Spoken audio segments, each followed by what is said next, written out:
पुरुषोत्तम वंदे महापुरुष ते चरणारविंदम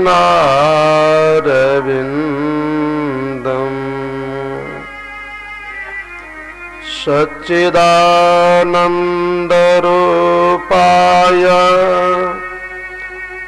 विश्वोत्पत्त्यादिहेतवे तापत्रय विनाशाय श्री कृष्णाय वयं नमः। सीतानाथ समारंभाम् रामानंदार्य मध्यमाम् अस्मदाचार्य पर्यन्ताम् वन्दे गुरुं परम्पराम्।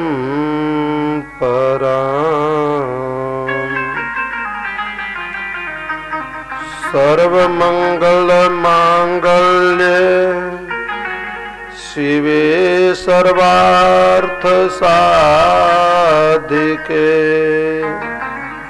शरण्ये त्र्यम्बके गौरी नारायणे नमोस्तुते।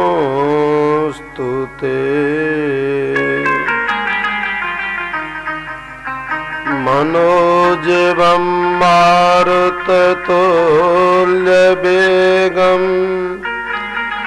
जितेन्द्रियं बुद्धिमतां वरिष्ठम् वातात्मजं वानरयूथमुख्यं श्रीरामदूतं शरणं प्रपद्ये। अखण्डमण्डलाकारम् व्यापतं येन चराचरम् तत्पददर्शितं येन तस्मै श्री गुरुवे नमः।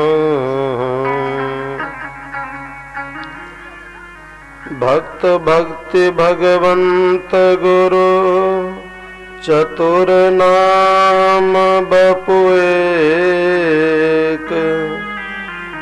इनके पग वंदन किए नासे विघ्न अनेक। जय जय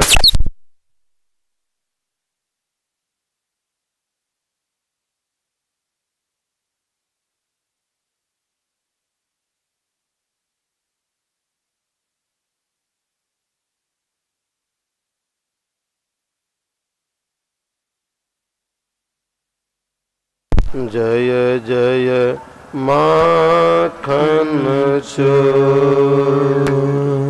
बोलिए राधा वल्लभ सरकार की जय। श्री हनुमंत लाल जी महाराज की जय। सुखाचार्य भगवान की जय। व्यास भगवान की जय। भागवत महापुराण की जय। आवाहित सर्वे देवी देवता की जय। जय जय श्री राधे श्याम। प्रात फरखलेश्वर अकारण करुणा वरुणालय तारेदित्य वृंद पीताम्बर धारी भगवान श्री बालकृष्ण लाल के दिव्य वाममय प्रतिमूर्ति श्रीमद् भागवत महापुराण। जगत माँ जगदम्बा आद्या शक्ति भगवत चरण चुंबित माँ श्री राधा रानी जो कथा करस रसिक अंजनानंदन जगत वंदन श्री हनुमंत लाल जी महाराज परम पूज्य प्रातः स्मरणीय श्री गुरुदेव स्वामी मुद मंगलमय संत समाज सबों के चरणों में साष्टांग नमन करते हुए आइए आज के कथा गंगा में प्रवेश करने से पहले हम सब मिलकर के मन और तन को शुद्ध करने के लिए भगवान स्मरण करें। श्री राधे राधे गोविंद गोविंद राधे श्री राधे राधे गोविंद गोविंद राधे राधे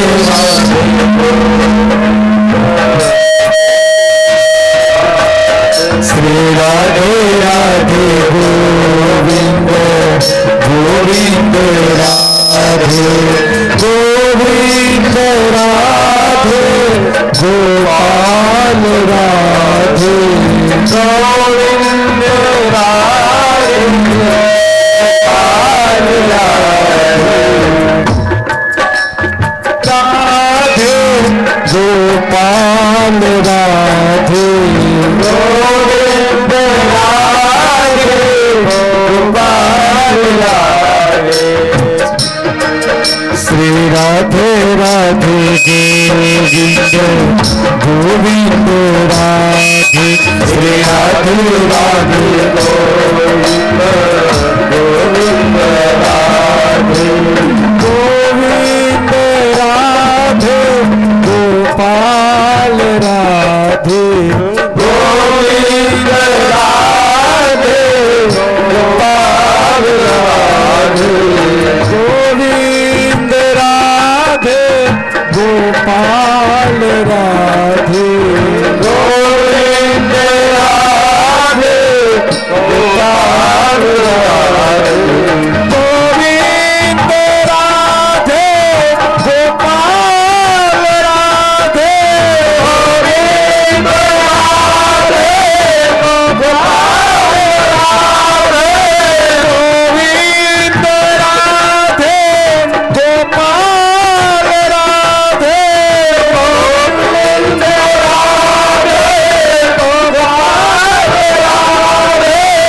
गोविंद राधे गोपाल राधे गोविंद राधे गोपाल राधे राधे राधे गोविंद गोविंद राधे राधे राधे गोविंद गोविंद राधे श्री राधे राधे गोविंद गोविंद राधे श्री राधे राधे गोविंद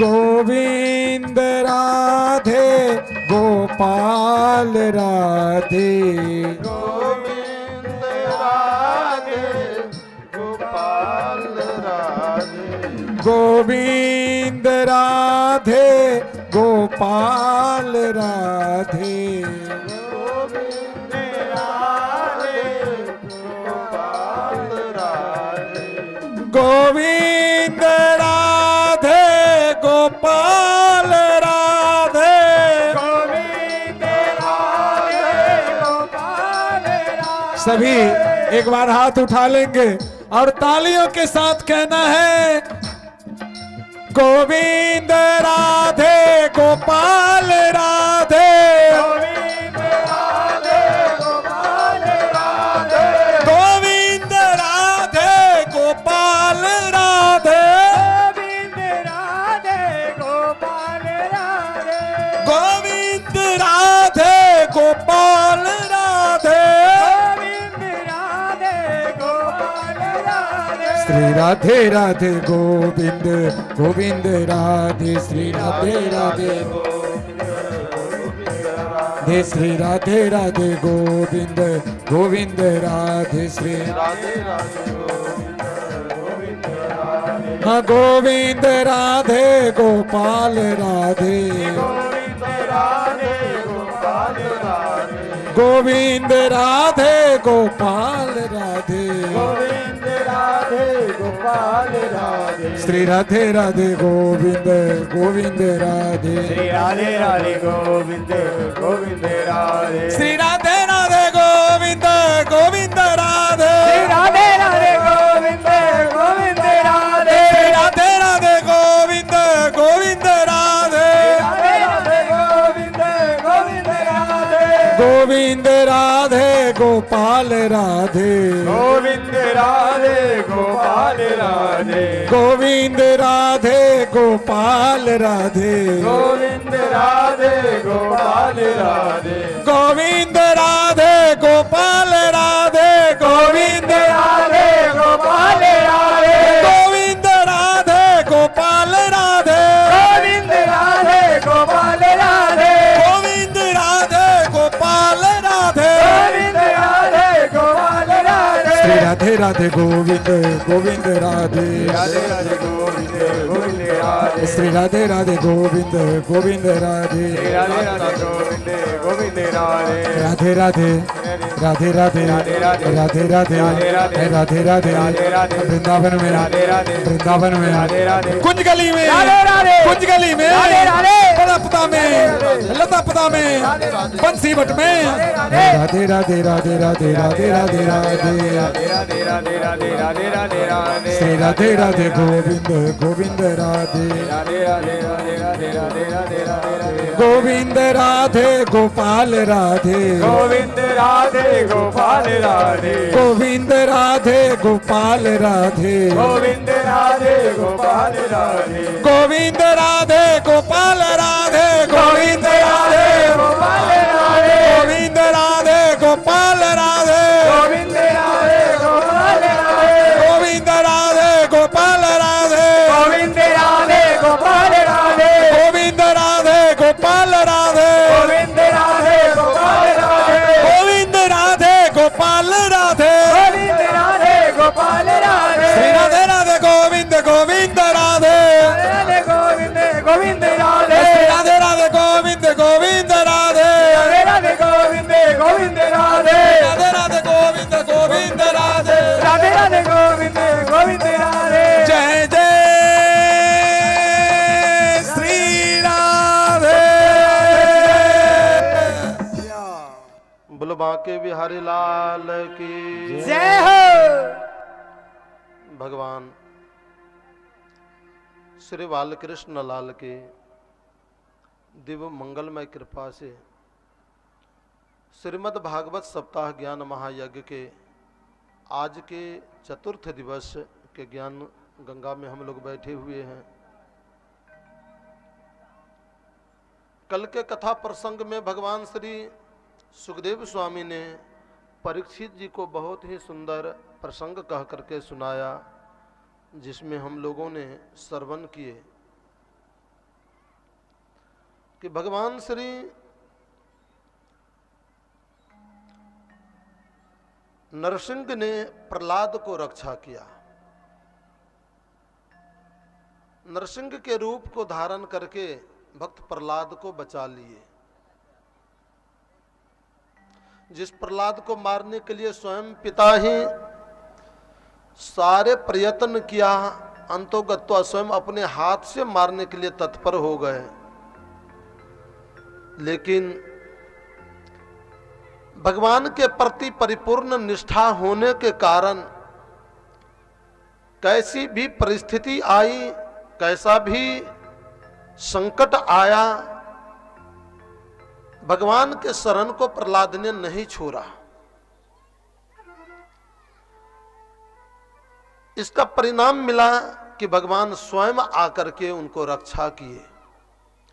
हम संसार के लोग बीच मझधार में कब पड़ जाते, जब आशा दुनिया की करते और भगवान का भी आशा करते हैं। भगवान स्वयं कहते कि मोर दास कहे नर आशा, करें तो कहो कहाँ विश्वासा। मानव मेरा दास कहलाता है, परंतु संसार के नर मानवों का आशा करता कि ये मुझे ये देगा, ये मुझे ये कर देगा, वो मुझे ये कर देगा। ये संसार के आशा पर जो आश्रित व्यक्ति है उनको कभी भगवान स्वयं रक्षा नहीं कर पाते हैं। जीवन का बागदौर जब भगवान को पूर्ण रूप से समर्पित कर दोगे तो समर्पित करने के बाद ही मेरे परमात्मा उन्हें हृदय से लगा करके पल पल का रक्षा किया करते हैं। द्रौपदी को सभा के बीच में दुशासन खींच करके ले गया। द्रौपदी ने अपने रक्षा का भीख सबसे पहले पितामह भीष्म से मांगा, लेकिन पितामह भीष्म अपने मुख को नीचे कर बैठे हैं। कृपाचार्य, द्रोणाचार्य सबों की आशा की, लेकिन देखा ये सब महारथी मुख को नीचे करके बैठे हैं। पतिदेव का आशा करने लगी कि ये इतने बड़े वीर मेरे पतिदेव, पति को रहते हुए मुझे कौन निर्वस्त्र कर सकता, लेकिन पति तो जुए में हार गए थे। पति ने भी मुख को नीचे कर लिया, द्रौपदी को सहारा नहीं किया। और जब पति ने भी सहायता नहीं किया तो थोड़े देर के लिए द्रौपदी को अपने बल का भी भरोसा हुआ। साथ छात्र निहंग, मैं छत्री पत्नी हूं, अपना रक्षा करना स्वयं जानती हूं। लेकिन कुछ ही देर के बाद द्रौपदी को समझ में आया कि कहां 10,000 हाथी का बल दुशासन में, और मैं एक अबला नारी कभी सामना कर सकती है। तब तो द्रौपदी अपने दोनों हाथ को ऊपर उठा दी और कहा, हे कृष्ण द्वारिकावासीन भक्ता नाम अभ्यंतरा, हे द्वारकावासी प्रभु, आप भक्त को भय से हरण करने वाले हो, आकर के मेरी रक्षा करो, रक्षा करो। त्रयमम शरणागतम त्रयमम। द्रौपदी जैसे निस्सहाय होकर के अपने हाथ को उठा ली, तब तो परमात्मा ने दुशासन सारी को खींचना प्रारंभ किया। एक साड़ी खींचा तो देखा कि द्रौपदी दूसरे साड़ी को पहनी है, दूसरे को खींचा देखा तीसरे पहनी है। पर्वत के समान ढेर लग गए, लेकिन द्रौपदी को निर्वस्त्र नहीं कर पाए। सारी बिच नारी है कि नारी बिच सारी है, सारी है कि नारी है, नारी है कि सारी है, ये दुशासन को पता नहीं चला। मूर्छित होकर के द्राम से गिर गए। परमात्मा ने द्रौपदी को सभा के बीच में उनकी मर्यादा को बचा लिया, प्रतिष्ठा को बचा लिया। कब? जब द्रौपदी परिपूर्ण रूप से भगवान पर समर्पित हो गई। प्रहलाद के ऊपर इतने बड़े बड़े संकट आए, तेल में डाला गया, खोलते हुए तेल में डाल करके मारना चाहा, विष पिला करके मारना चाहा, पर्वत के शिखर से मार करके गिराना चाहा, गिरा करके मारना चाहा। अग्नि में होलिका लेकर के बैठ गई, होलिका जल करके भस्म हो गई, प्रहलाद का रुआं भी नहीं जला। लाखों प्रयत्न के बाद भी, इतने कष्ट आने के बाद भी प्रहलाद का एक बार मन डगा नहीं, और नहीं डगने के परिणाम स्वरूप स्वयं भगवान खंभा को फाड़ करके आ गए और प्रहलाद का रक्षा कर लिए। इसलिए हे संसार के लोगों, जीवन परमात्मा को समर्पित करना चाहते हो तो जीवन का बागडोर पूर्ण रूप से उन्हें समर्पित कर दो। यदि आप समर्पित कर दोगे ना तो पल पल का आपकी रक्षा परमात्मा करते रहेंगे, निगरानी रखेगा। भगवान श्री सुखदेव से परीक्षित जी महाराज ने पूछा कि प्रभु, मैं आपसे जानना चाहता हूं, गारहस्थ आश्रम में रहने वाला जो व्यक्ति है उनको भगवान से मिलने का सहजतम उपाय क्या है, सरल उपाय क्या है? भगवान श्री सुखदेव ने परीक्षित से कहा, राजन सुनो, मैं एक कथा तुम्हें सुना रहा हूं कि आसिद गिरबरो राजन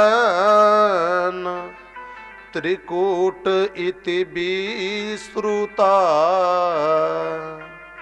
क्षीरो देवावृतः श्रीमान योजनायुत मुश्रिता। राजन, एक त्रिकूट नाम का पर्वत है। उस त्रिकूट नाम के पर्वत के गुफा में एक हाथी रहते थे, गजराज रहते थे। उस गजराज को 50 पत्नियां थी और 50 पत्नियां और 150 बेटे थे। 201 परिवार के साथ वो गजराज उस गुफा में वास करता था। और इतने परिवार के साथ जब वो वास करते थे ना, तो पारिवारिक संख्या ज्यादा होने के कारण बल कुछ ज्यादा ही बढ़ गया। और इतना बढ़ गया कि ये हाथी अपने परिवार से युक्त होकर के सब के सब जब जंगल में जाते थे ना, तो जंगल में जाने के बाद जंगल के राजा सिंह भी इनसे भय खाता था। सिंह भी इनसे डर खाता था।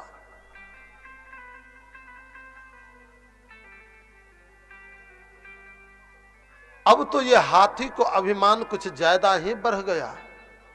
देखो, जंगल का राजा सिंह कहलाता है, लेकिन वो भी मुझसे भय खाता। जंगल का राजा सिंह नहीं, आज से मैं हो गया। ये अभिमान आ गया। मुझ जैसा बलवान दुनिया में कौन हो सकता? दुनिया में सबसे बड़े बलवान मैं हूं। और यही मैं तो बर्बाद कर देता है लोगों को। जीवन में किसी भी प्रकार की अभिमान यदि आ जाए, तो अभिमान व्यक्ति को जड़ मूल से समाप्त कर देता है, बर्बाद कर देता है। चाहे याति का अभिमान हो, याति विद्या महात्म च रूप यौवन मेव च इतने न परित्यज्य पंचायते भक्ति कंटका। ये 5 प्रकार के जो अभिमान है ना, मद है ना, ये भक्ति के मार्ग का कांटा है। हम भक्ति के मार्ग से जा रहे हैं भगवान को प्राप्त करने के लिए, लेकिन रास्ते में यदि कांटे बिछे होंगे ना, पैर में चुभ जाएगा, हम आगे नहीं बढ़ सकते। किसी किसी को जाति का अभिमान हो जाता, मैं ऊंचे जाति का, मैं बड़े जाति का, मैं संसार में सबसे पूज्य हूं। लेकिन उसके कर्म के गहराई में जाकर के देखो ना, तो न जाने क्या क्या मांस मदिरा तारी दारू, न जाने क्या क्या रात्रि दिन भक्षण करते रहता है। और वो अपने आप को महान कहता है, बड़ा कहता है। भले आदमी, परमात्मा ने आपको महान बनाया है, ऊंचे जाति में जन्म दिया है, ऊंचे कर्म करके दिखाओ, महान कर्म करके दिखाओ। परमात्मा के दिए गए वो शरीर तभी सार्थक होगा, वरना ऊंचे जाति में जन्म लेकर के हम कर्म नीच करेंगे तो परमात्मा को भी हृदय पर पत्थर के समान चोट लगेगा कि देखो, इसको मैंने ऊंचे जाति में जन्म दिया, लेकिन ये तो घृणित कर्म करते हैं। आगामी परमात्मा तुम्हें इतने नीच बना देंगे, दुनिया तुमसे घृणा करेगी, संसार तुमसे घृणा करेगी। जो परमात्मा देना जानते वो लेना भी जानते हैं।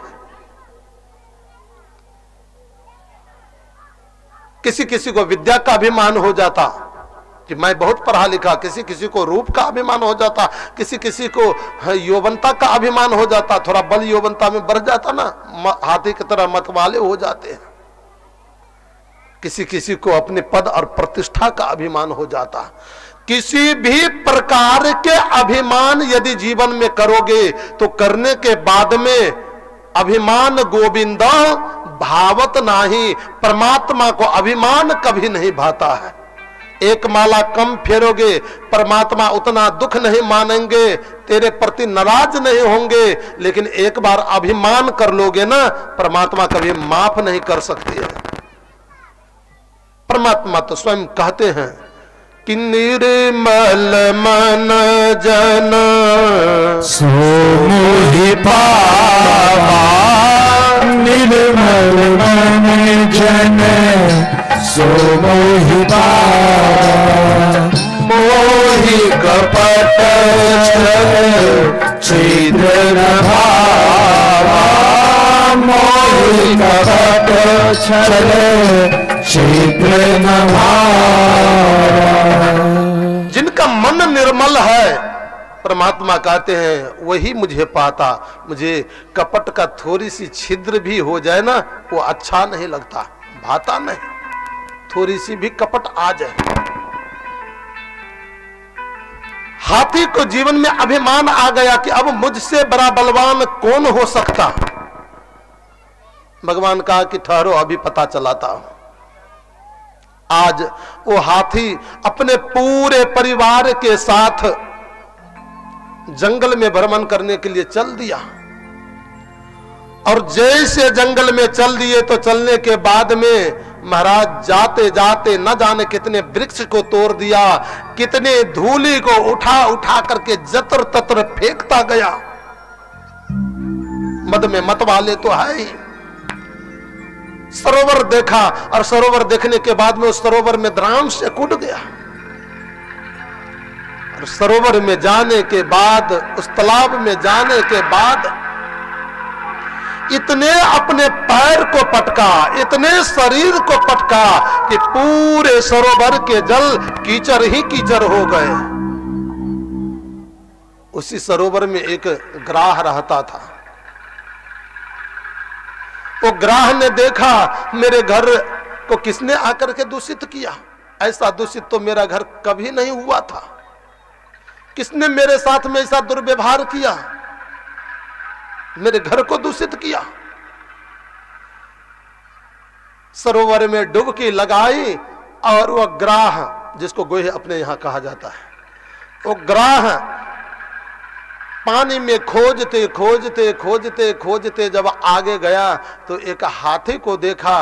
अपने मुख के दंश से जोर से हाथी के पैर को पकड़ा, और जैसे मुख के दंश से पकड़ा, सो पकड़ने के बाद में ये हाथी तो जोर से किलकारी मारते हुए कहने लगा, ओ देखो, दुनिया में सिंह भी मुझसे भय खाता, एक जलचर जीव मेरे पैर को पकड़ा है, अभी उसको मैं पैर के नीचे मसल देता हूं। और उसको पैर के नीचे मसलने के लिए अपना पैर उठाया, उठाना चाहा, खींचना चाहा, लेकिन तिल भर भूमि न सके छराई, थोड़े से भी पैर को उठा नहीं पाया। और बल लगा करके देखा, फिर भी पैर को नहीं उठा पाया। अब तो परिपूर्ण रूप से बल लगाया, फिर भी पैर को तिल मात्र हिला नहीं पाया। तब तो हाथी कहता है कि लगता है कि बलवान है। ऊंट जब दुनिया में चलता रहता है ना, मुख उठा करके तो कहता कि मुझसे बड़ा कोई नहीं है, लेकिन वही ऊंट जब पहाड़ के नीचे जाता तब उसे पता चलता कि मुझसे भी बड़ा कोई और है। आज यह हाथी को लगा कि अब मैं नहीं खींच पाऊंगा, परेशान परेशान हो गए, और परेशान होने के बाद भी नहीं खींच पाया तो पत्नी से कहा, देवी मुझे किसी ने पकड़ लिया है, खींचो। ओ बेटे मुझे किसी ने पकड़ लिया है, हाँ खींचो। पत्नी सूर से सूर मिला ली, बेटे सूर से सूर मिला लिए, कोई पूंछ को पकड़ लिया, कोई यतर ततर शरीर को पकड़ लिया, और जतर ततर पकड़ करके वो हाथी के संपूर्ण परिवार उसको खींचना चाहा। खींचते खींचते 1 दिन बीत गया, 2 दिन बीत गया, लगातार 3 दिन बीत गए। जब 3 दिन में ये हाथी खींचने में आया नहीं तो पत्नी ने अपने सुर को छुड़ा ली और बेटे अपने सुर को छुड़ा लिए, और छुड़ा करके मुख मोड़ करके वहां से चल दिया। कहा, बेटा संकट के घड़ी अपना बेटा ही जीवन का सहारा होता, पत्नी ही जीवन का हमेशा सहयोगी होती है। क्यों आप लोग छोड़ करके जा रहे हो, मैं संकट में हूं। कहा पिताजी आप नहीं निकलोगे तो मैं भी यही प्राण परित्याग कर दूं क्या? भूख बहुत जोर से लग गई है। पत्नी ने कहा कि आप नहीं निकलोगे तो मैं भी यही मर जाऊं, अब भूख से रहा नहीं जाता, मैं लौट करके जा रही हूं। बेटा और पत्नी एक नहीं सुना, सब मुख मोड़ करके चल दिए।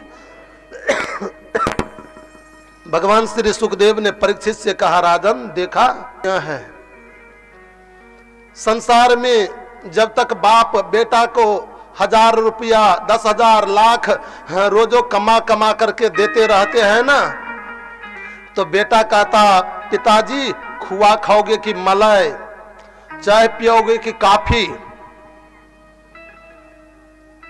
लेकिन वही बाप जब बेड पकड़ लेता, कमाने की क्षमता नहीं रहती, तो कहता बेटा 1 लोटा पानी दो ना।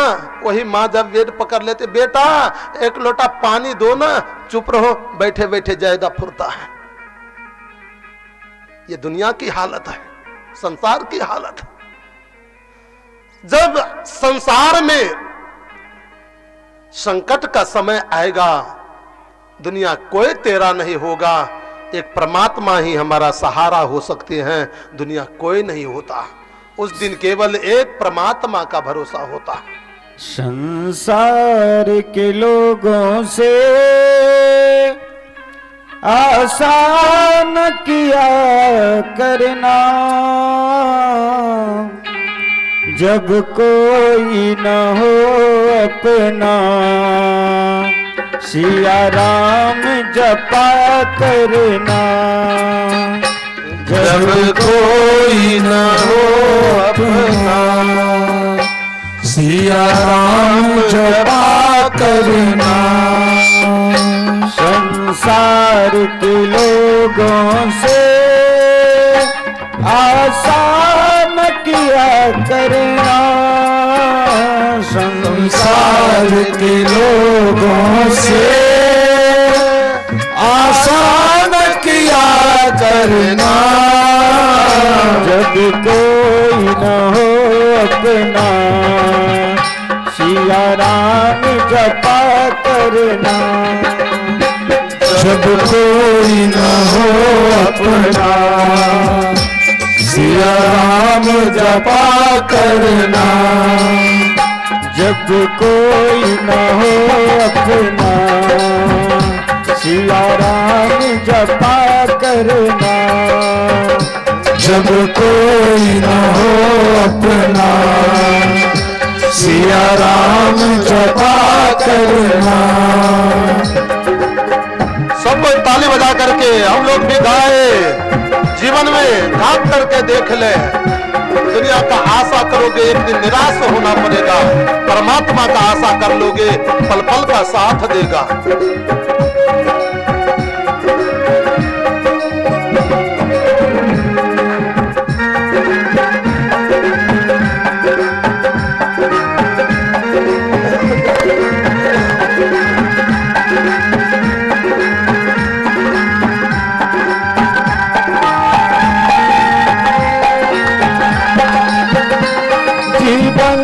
समंदर में तूफान भी आते हैं, जीवन के समंदर में तूफान भी आते हैं, जीवन के समंदर में तूफान भी आते हैं, जीवन के समंदर तूफान भी आते हैं, जो उनको भजते हैं प्रभु आप बचाते हैं, जो उनको भजते हैं प्रभु आप बचाते हैं। ओ आप ही आएंगे तुम याद किया करना, वो आप ही आएंगे तुम याद किया करना, जब कोई न हो अपना सिया राम जपा करना, जब कोई न हो अपना सिया राम जपा करना, जब कोई न हो अपना सिया राम जपा करना, जब कोई न हो अपना सिया राम जपा करना।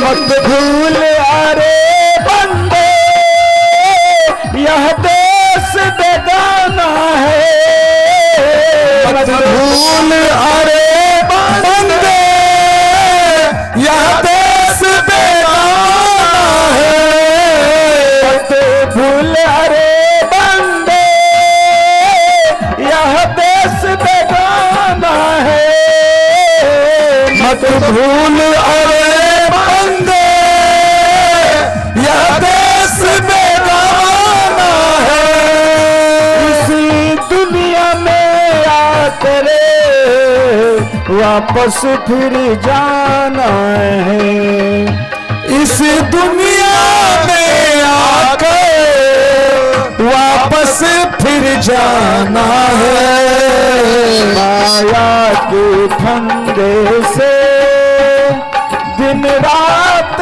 बचा करना, माया के फंदे से दिन रात बचा करना, जब कोई न हो अपना सिया राम जपा करना, जब कोई न हो अपना करना, संसार के लोगों से आसान किया करना, संसार के लोगों से आसान किया करना, जब कोई न हो अपना सिया राम जपा करना, जब कोई न हो अपना सिया राम जपा करना, जब कोई न हो अपना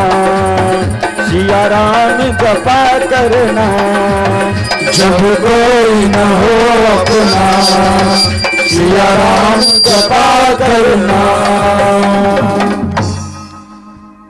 आज गजराज को पता चला कि मुझसे भी बड़ा बलवान कोई है।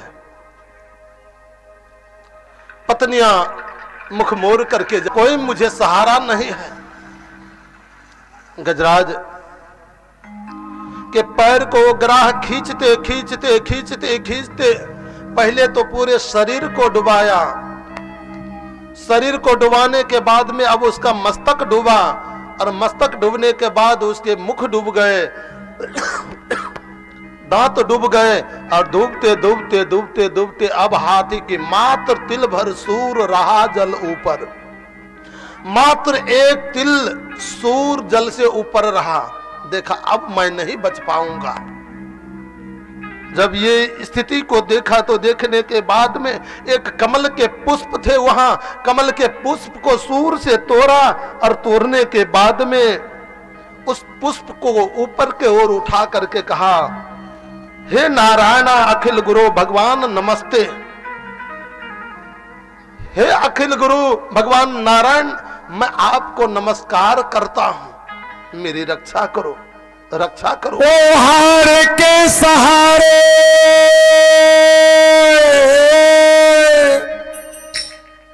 ओ हार के सहारे ओ श्याम जल्दी आ रे, ओ हार के सहारे, ओ श्याम जल्दी आ रे। जखन लोग के 10 दरवाजा बंद हो जाए छे, ए दुनिया के हरेक द्वार बंद हो जाए छे, तो भगवान मोन पड़े छे। लेकिन दुख में सुमिरन सब करे, सुख में करे न कोई, आ जो सुख में सुमिरन करे तो दुख काहे को होए। लेकिन लोग सुख में भगवान के बिसर जाए छथिन।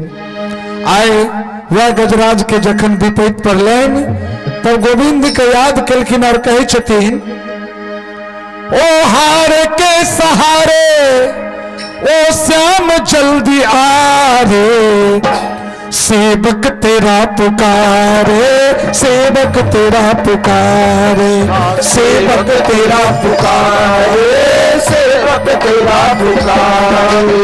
ओ हार के सहारे, ओ हार के सहारे, ओ हार के सहारे, ओ हार के सहारे, ओ श्याम जल्दी आ रे, सेवक तेरा पुकारे, सेवक तेरा पुकारे, सेवक तेरा पुकारे, सेवक तेरा पुकारे।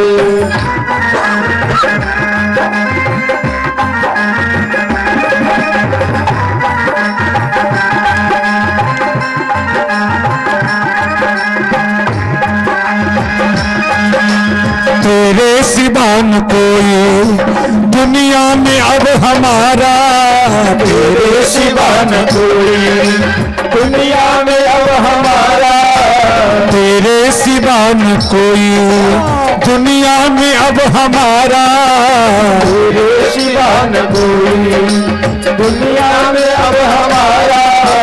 गिरते हुओं को दे दे आकर के तू सहारा, गिरते हुओं को दे दे आकर के अब सहारा। गहरे भंवर में नैया,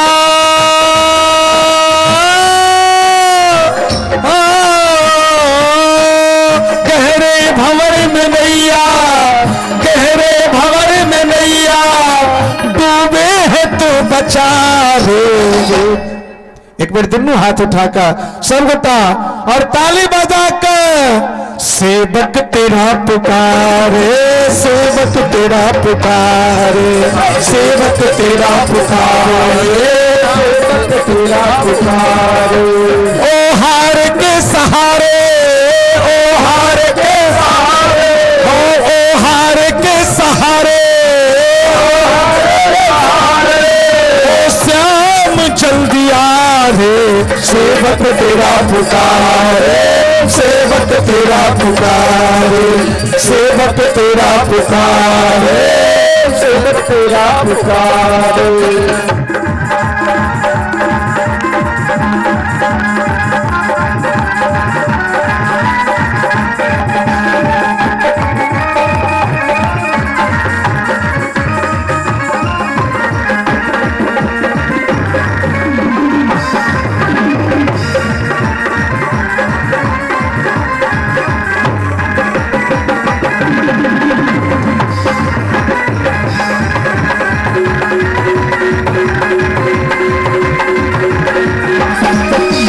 अपना बना के मुझको अपनों ने ही है लूटा, अपना बना के मुझको अपनों ने ही है लूटा। जय छथिन हे गोविंद। देखियो एक फिल्म में शेर आयल छले, मुझे अपनों ने लूटा,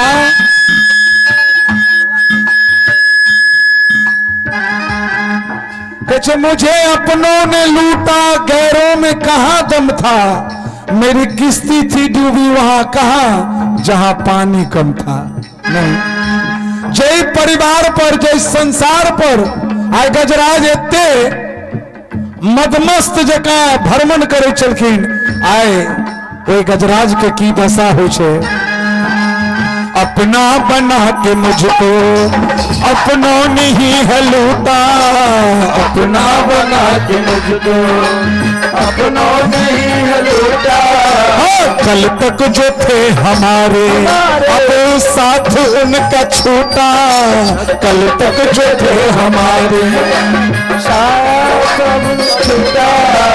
बिल्कुल हूँ मैं अकेला,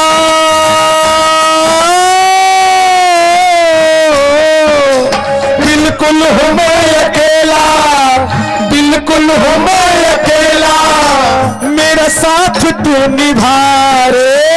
एक बार पूरा पूरा हाथ उठाकर और ताली बजाकर, अरे सेवक तेरा पुकारे, सेवक तेरा पुकारे, सेवक तेरा पुकारे, सेवक तेरा पुकारे। ओ हार के सहारे, ओ हार के सहारे, ओ हार के सहारे, ओ हार के सहारे, ओ श्याम जल्दी आ रे, सेवक तेरा पुकारे, सेवक तेरा पुकारे, ओ बाबा सेवक तेरा पुकारे, सेवक तेरा पुकारे।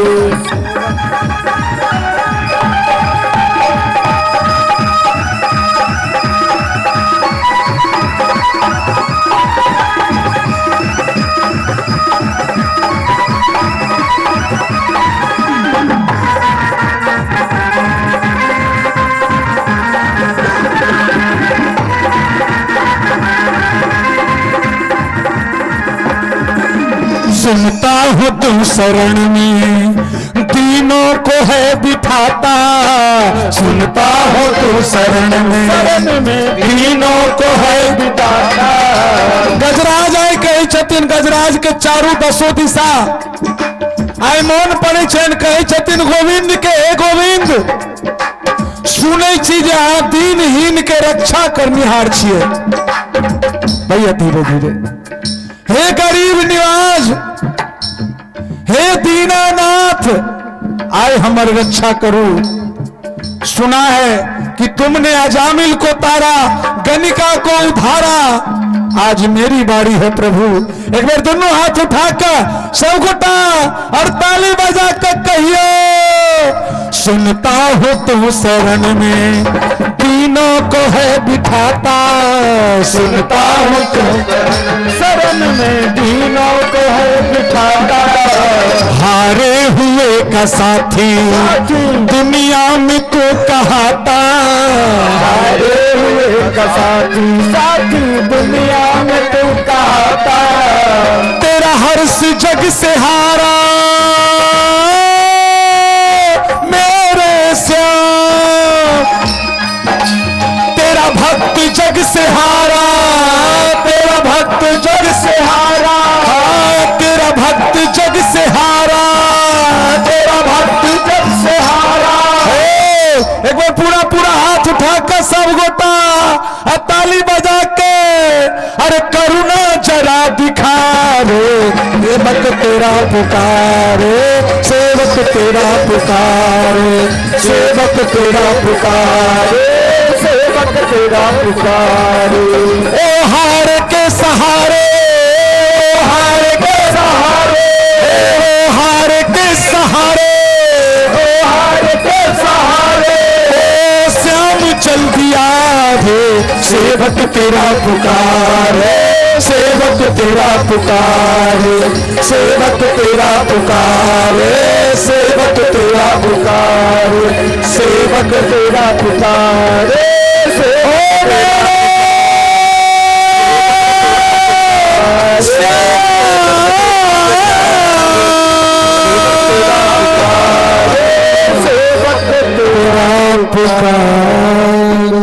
प्रेम से बोलिए भागवत भगवान की।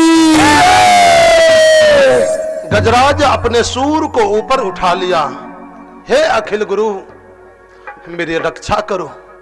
जैसे परमात्मा ने गजराज की आवाज को सुना, सुनने के बाद तत्क्षण भगवान गरुड़ से कहा, गरुड़ मेरे भक्त संकट में है, अति शीघ्र चलो। गरुड़ को भी थोड़ा अभिमान हो गया।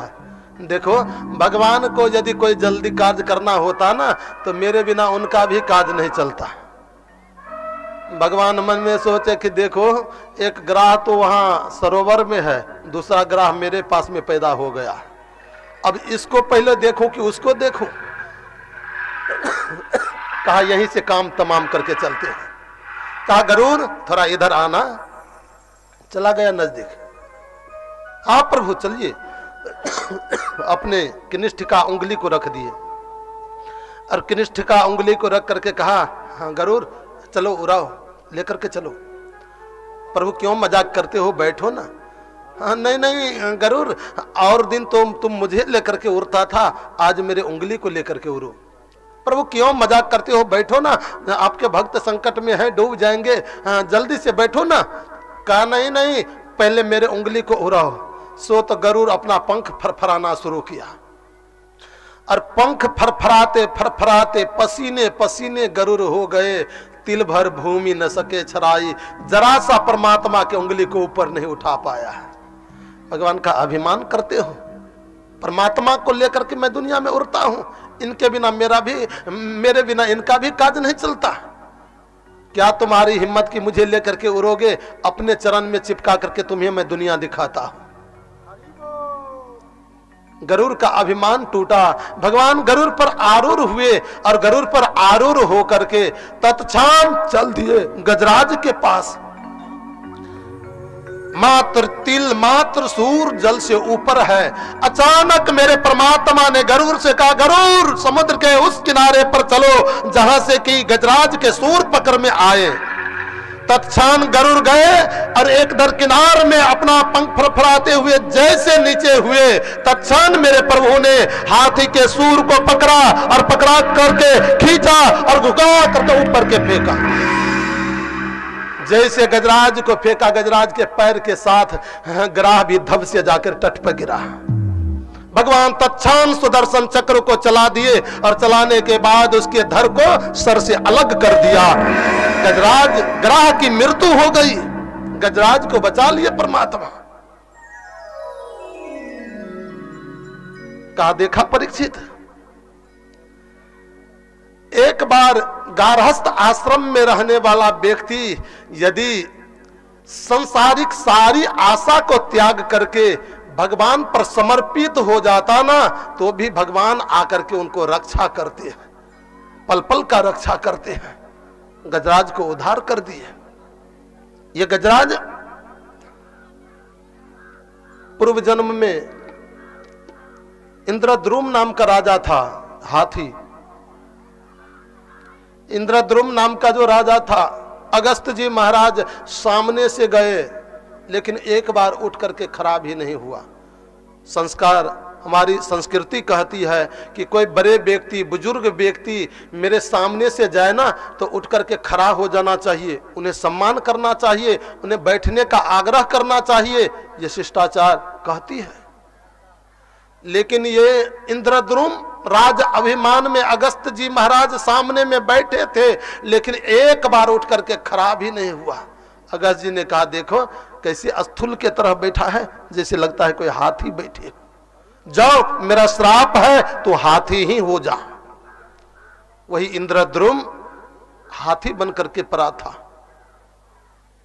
और ये ग्राह हुहु नाम का गंधर्व था। देवताओं के पास में दो देवता ऐसे होते हैं जो देवता को कभी कोई बात की लेकर के चिंता हो जाती ना, तो उसको व्यंग्यात्मक बात कह करके प्रसन्न किया करते, उसको हंसाया करते हैं। ये पद दो को दिया जाता है।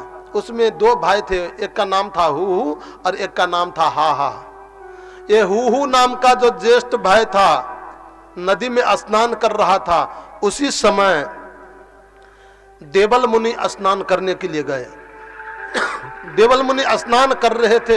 हुहु ने पैर पानी में डुबकी लगाई और लगाने के बाद तैरते तैरते गया और देवल मुनि के पैर को ऐसे अपने बाह में गछार लिया, पकड़ लिया। जैसे उस पैर को पकड़ा तो पकड़ने के बाद में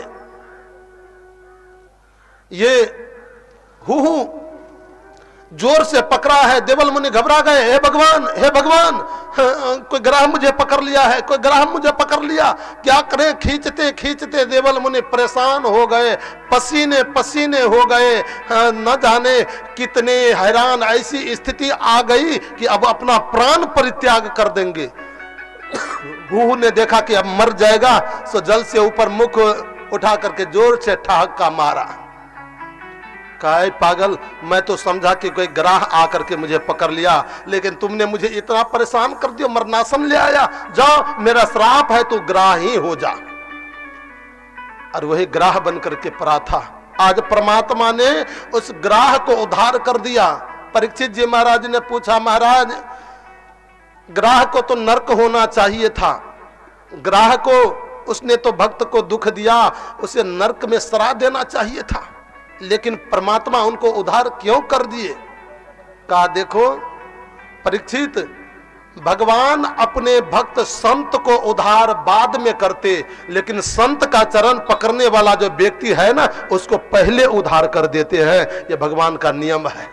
संतों का उद्धार का तो रिजर्वेशन बना ही है, आज हो कल हो, मरने के बाद होगा ही, लेकिन संत के भक्त जो हैं वो न जाने कब बदल जाएगा, कोई भरोसा नहीं, उसको भगवान तत्क्षण उद्धार कर देते हैं। ये परमात्मा का नीति है, नियम है। भगवान ग्राह को उद्धार कर दिए। समय आया, गजराज का भी उद्धार हो गया। भगवान सुखदेव ने परीक्षित को यह कथा कह करके सुनाई, और सुनाने के बाद में आगे कहते हैं कि देखो राजन, दैत्य और देवता ये दोनों कश्यप ऋषि का संतान है। दीति से दैत्य है और अदिति से देवता लोग हैं। दोनों एक बाप के बेटा, लेकिन दोनों में आपस में कभी तालमेल नहीं रहता है। हमेशा देखो बिखराव ही दोनों में, हमेशा देखो तो दोनों में विवाद ही रहता है। एक बार देवता और दैत्य को आपस में समता हो गई, और समता हो जाने के बाद में, समता में तो बहुत बड़ी बल है। जहां सुमति तो संपत्ति नाना, और जहां कुमति तहां विपत्ति निधाना। जिस घर में सुमति होती वहां संपत्ति अपने आप आती है, लक्ष्मी अपने आप आती, लेकिन जहां कुमति आ जाती तो कुमति आने के बाद आई हुई लक्ष्मी भी लौट जाती है, चली जाती है। उस घर में विकास का काज विरुद्ध हो जाता है। ये सुमति देवताओं में आपस में हो गई, अब तो ज्यादा ही बल बढ़ गया। देवता और दैत्य मिलकर के दोनों बड़े से बड़े कठिन कार्य को कर लेते। एक बार दोनों ने विचार किया कि चलो चल करके हम लोग समुद्र में बड़े बड़े सुंदर रत्न छुपे हुए हैं, उस समुद्र का मंथन करें। दैत्य और देवता दोनों मिलकर के जाकर के समुद्र का मंथन करने के लिए समुद्र के किनारे पहुंच गए। लेकिन समुद्र तो कोई छोटा मोटा नहीं, 400 कोस का है। अब वह 400 कोस के समुद्र को मंथन करेगा तो उतनी बड़ी मथनी भी चाहिए। ये मथनी कहां से लाए? द्रोणाचल पर्वत को उठा करके ले आया, समुद्र में रख दिया। जैसे पर्वत को रखा, सीधे पताल की ओर जाने लगे। पताल की ओर जब जाने लगे तो जाने के बाद में भगवान विष्णु का प्रार्थना किया। भगवान विष्णु कछुए का रूप धारण करके आए, अपने पीठ पर उस पहाड़ को रख लिया, पर्वत को रख लिया। अब मथनी हो गई तो रस्सी चाहिए, डोरी चाहिए। डोर कहां से लाया जाए?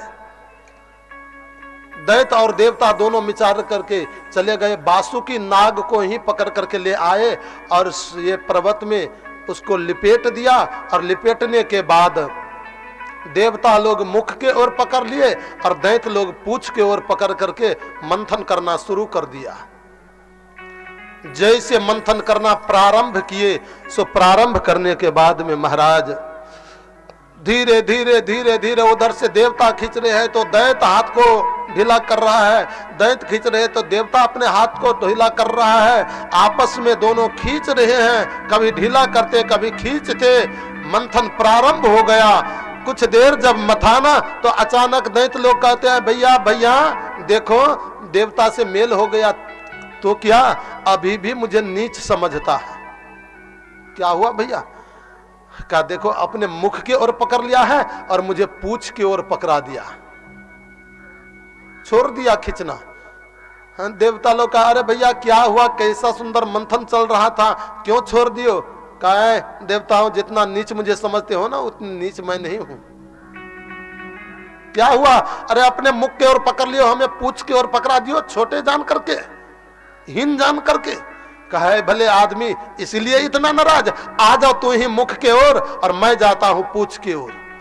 देवता लोग चले गए पूछ के ओर और दैत्य लोग आ गए मुख के ओर। फिर से मंथन करना प्रारंभ, और जैसे फिर से मंथन करने लगा सो महाराज मंथन करते करते करते करते समुद्र में जो विश्व का ज्वाला भरा हुआ था वो संपूर्ण विश्व का ज्वाला बासुकी नाग के मुख से निकलना प्रारंभ हो गया। और जैसे बासुकी नाग के मुख से ये विश्व का ज्वाला निकला सो महाराज संपूर्ण देवताओं दैत्यों के शरीर पर छींटे पड़े। सब देवता व्याकुल होकर के भागा, भागो भागो, मर जाओगे मर जाओगे, एक नहीं बचोगे। एक तो दैत्य लोग काले कलोटे पहले से था, और जब से ये विष पराना तब ये के पंदी बराबर हो गए, बिल्कुल काले कलोटे। भला हुआ कि देवता लोग पूछ की ओर चले गए, नहीं तो ये हालत जो दैत्य को हुई ना ये देवता को होता। दैत्य भागा, महाराज महाराज बचाओ, ये विष निकल गया, अब एक नहीं बचेगा, सब मर जाएगा सब मर जाएगा। कहा देखो इंद्र आप देवराज हो, इसको पी लो। कहा ये हमसे नहीं होगा। दौड़े दौड़े गए भोले बाबा के पास, भोले बाबा पी लो। भोले बाबा ने कहा नहीं नहीं मुझसे नहीं होगा। ब्रह्मा जी के पास गए, ब्रह्मा जी ने कहा मुझसे नहीं होगा। जब ब्रह्मा जी कहा नहीं मुझसे होगा तो भगवान विष्णु को याद किया, और भगवान विष्णु को जैसे याद किया भगवान विष्णु ने कहा कि जाओ भोले बाबा को कहना ये पी लेने के लिए। कहा महाराज आपसे पहले मैं वहां गया था, मुझे डांट करके भगा दिया। कहा इस बार जा करके कहना कि भगवान ने आदेश दिया है। जैसे देवता लोग जा करके भोले बाबा को कहा कि प्रभु का आदेश है, तत्क्षण भोले बाबा उठ करके खड़े हो गए, समुद्र के किनारे आए और घड़ा में जो विष भरा था उस विष को राख कहा और अपने मुख में डाल दिए। कंठ के पास में जैसे कहा गया, जाने के बाद में मां कह करके यहाँ कंठ के पास में ही उसको संपुट लगा दिया, ढक दिया। न तो हृदय में आने दिए और न बाहर रहने दिए। क्यों? हृदय में मेरे प्रभु वास करते हैं, मेरे प्रभु को कष्ट होगा और बाहर ये संसार जल करके भस्म हो जाएगा। मैं इसको बाहर नहीं रहने दूंगा, दुनिया समाप्त हो जाएगी। कंठ में बसा लिए। शिव ने अनेकों उपकार किए, उपकार किए। अरे शिव ने हलाहल पिए, शिव ने हलाहल पिए जग के लिए। भगवान हलाहल के कराला पिलखिन जोहर ऐ जग के कल्याण होते द्वारे। एक बार दोनों हाथ उठाकर जोरदार जयकारा प्रेम से बोले बाबा बैद्यनाथ की। हर शिव ने अनेकों उपकार किए, उपकार किए। शिव ने अनेकों उपकार किए, उपकार किए। हाँ शिव ने हलाहल पिए जग के लिए, शिव ने हलाहल पिए जग के लिए, हम सब के लिए। शिव ने हलाहल पिए जग के लिए, हम सब के लिए। सबको ताली बजा करके बोले बाबा हम लोग को विष से बचाए, सबको उनका प्रार्थना करो।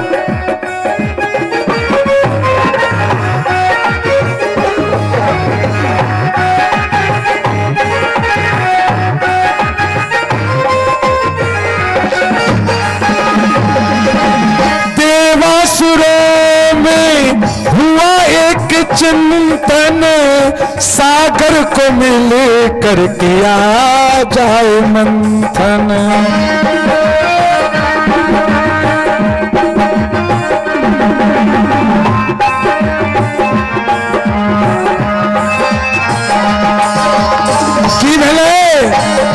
मीटिंग भेले आ मीटिंग में की पास भेले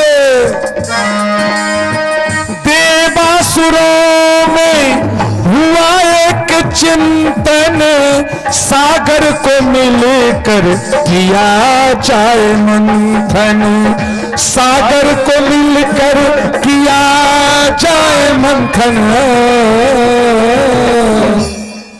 हम मिलकर असुर अरे मिलकर असुर सुर असहमत हुए राम सहमत हुए। एक बार दोनों हाथ उठाकर और ताली बजा के मिलकर असुर सुर सहमत हुए सब सहमत हुए मिलकर असुर सुर सहमत हुए सब सहमत हुए। हाँ शिव ने हलाहल पिए जग के लिए शिव ने हलाहल पिए जग के लिए हम सब के लिए शिव ने हलाहल पिए जग के लिए हम सब के लिए शिव ने हलाहल पिए जग के लिए हम सब के लिए। बोलो बाके बिहारी लाल की जय हो। भगवान श्री शिव ने अपने कंठ के पास में विष को बसा लिया। उस दिन से भोले बाबा का नाम पड़ गया नीलकंठ महादेव। बोलो नीलकंठ महादेव की जय नीलकंठ महादेव की जय हो।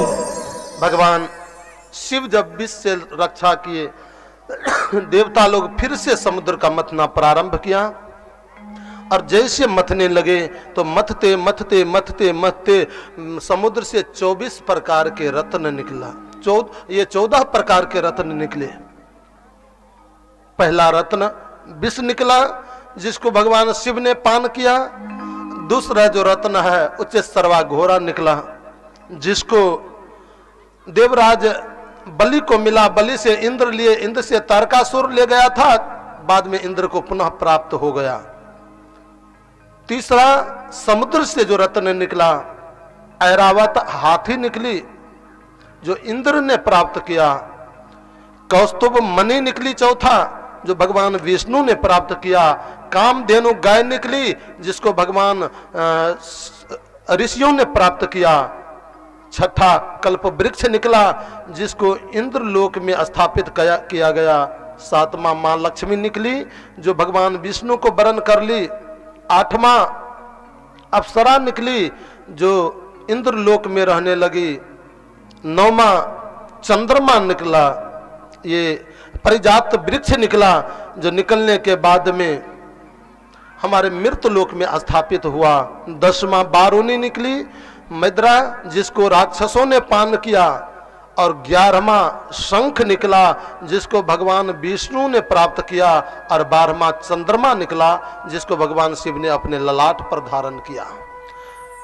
ये 14 प्रकार के रत्न समुद्र से निकले, देवताओं ने प्राप्त किया। लेकिन अंत में 13वां धन्वंतरी वैद्य निकले जो संसार में आयुर्वेद जड़ी बूटियों का प्रचार प्रसार किए। और 14वां अमृत का घड़ा निकला। जैसे अमृत का घड़ा समुद्र से निकला सो निकलने के बाद ये दैत्यों ने क्या किया, झट से पकड़ा और लेकर के 1 2 3 11 भाग गया। जैसे भागने लगा देवताओं ने कहा अरे अरे भैया भैया हम सब मिलकर के उसका मंथन किए हैं, मिल बांट करके पाएंगे, अकेले लेकर के भागे जा रहे हो। कौन सुनता, लेकर के भागने लगा। देवता सोचा पी लेगा, मैं कहीं का नहीं रहूंगा। पीछे पीछे खिदेरना शुरू किए।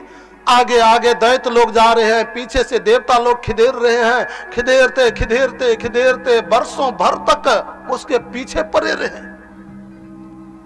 जब देखा कि अब ये मुझसे संभव नहीं है, ये रुकता नहीं, थकता नहीं, भगवान विष्णु का ध्यान किया। और भगवान विष्णु को ध्यान करके कहा प्रभु त्रयमम शरणागतम, हम देवता कहीं का नहीं रहेंगे, आकर के मेरी रक्षा करो, रक्षा करो। जैसे भगवान विष्णु का ये देवता लोग ध्यान किए, तो ध्यान करने के बाद भगवान विष्णु ने मोहिनी के रूप को धारण किया और दैत्य जो भागा जा रहा था उसके आगे में जाकर के खड़े हो गए। दैत्य तो रूप का प्यारा, जैसे भगवान के सुंदर रूप को देखा सो देखने के बाद टकाटक देखते रह गए। का भले आदमी कहां भागे जा रहे हो, पसीने पसीने हो, क्या बताऊं, देखते नहीं हो वो? हाँ हाँ लगता तो है वो लोग देवता सब है। हाँ महाराज आप तो जान गए वही देवता लोग हैं। कहे पागल के तरह कार्य करते हो, पढ़े लिखे बाप का बेटा होकर के मूर्ख के तरह कार्य करते हो। बुद्धि से कार्य लेनी चाहिए। वो देवता है, बरसों बरसों दौड़ते रहेंगे, कभी थकेंगे नहीं। तुम दैत्य हो, कभी थक जाओगे, रुकना पड़ेगा, सब किए कराए पानी में चला जाएगा। ऐसा करो ना। ये अमृत का जो घड़ा है समुद्र में था और समुद्र के अंदर जो था ना सो ऊपर में इसमें पानी भरा है, नीचे गाढ़ा गाढ़ा अमृत है। दैत्य और देवता दोनों बैठ जाओ, देवता को पहले बैठाओ और दैत्य जो हो ना वो लोग बाद में बैठना। पानी पानी जितने हैं ना देवता को दे देंगे। कौन सा मैक खोल करके रखे? कोई मैक खुला तो है? बोलो बाके बिहारी लाल की हो।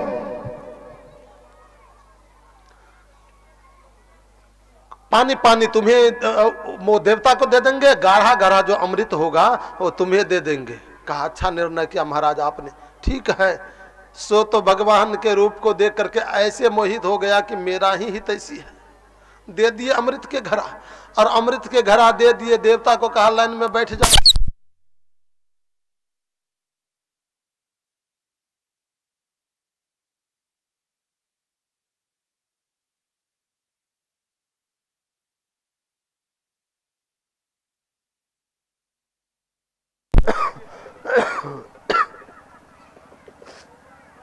बोलो बाके बिहारी लाल की जय हो। देवता लोग पात में बैठ गए, दैत्य लोग आगे बैठ गया। भगवान श्रीमान जी फेरा करना प्रारंभ किए, बारीक बन गए। अब भगवान जब बारीक बने तो बनने के बाद में संपूर्ण देवता ऐसे अंजलि करके आगे में रखे हैं। भगवान इतने तीव्र गति से फेरते, पहले तो घड़ा भरा था, थोड़ा ऐसे किया ना सो अमृत हाथ में आ गया, घप से पी लिए। दूसरों के पास में गए, फिर थोड़ा थोड़ा टेढ़ा करते गए, हाथ में गया, घप से पी लिए, घप से पी लिए, पीते गए। भगवान तीव्र गति से फेरते गए, बड़े बिजली के करंट की तरह दौड़ रहे हैं भगवान। दौड़ते दौड़ते दौड़ते जब देवता अंतिम आने वाले थे ना तो एक राक्षस ने देखा, राहु, अरे घड़ा तो पहले ऐसे हुआ, अब तो ऐसे होने लगा है, हो ना हो ये अमृत समाप्त हो जाए। तो राहु दौड़ा दौड़ा आया, सूर्य और चंद्रमा दोनों के बीच में बैठ गए। सूर्य ध्यान लगा करके बैठे हुए हैं। भगवान आए, सूर्य के हाथ में दिए और उधर राहु के हाथ में भी दे दिए, चंद्रमा के हाथ में दिए। सूर्य ने कहा देखो चंद्रमा को कितना मिला। सो बीच में देखा एक और बैठा हुआ है। प्रभु प्रभु प्रभु ये राक्षस है, राक्षस है। जब तक भगवान चक्र को चलाए तब तक तो घप से ले लिया,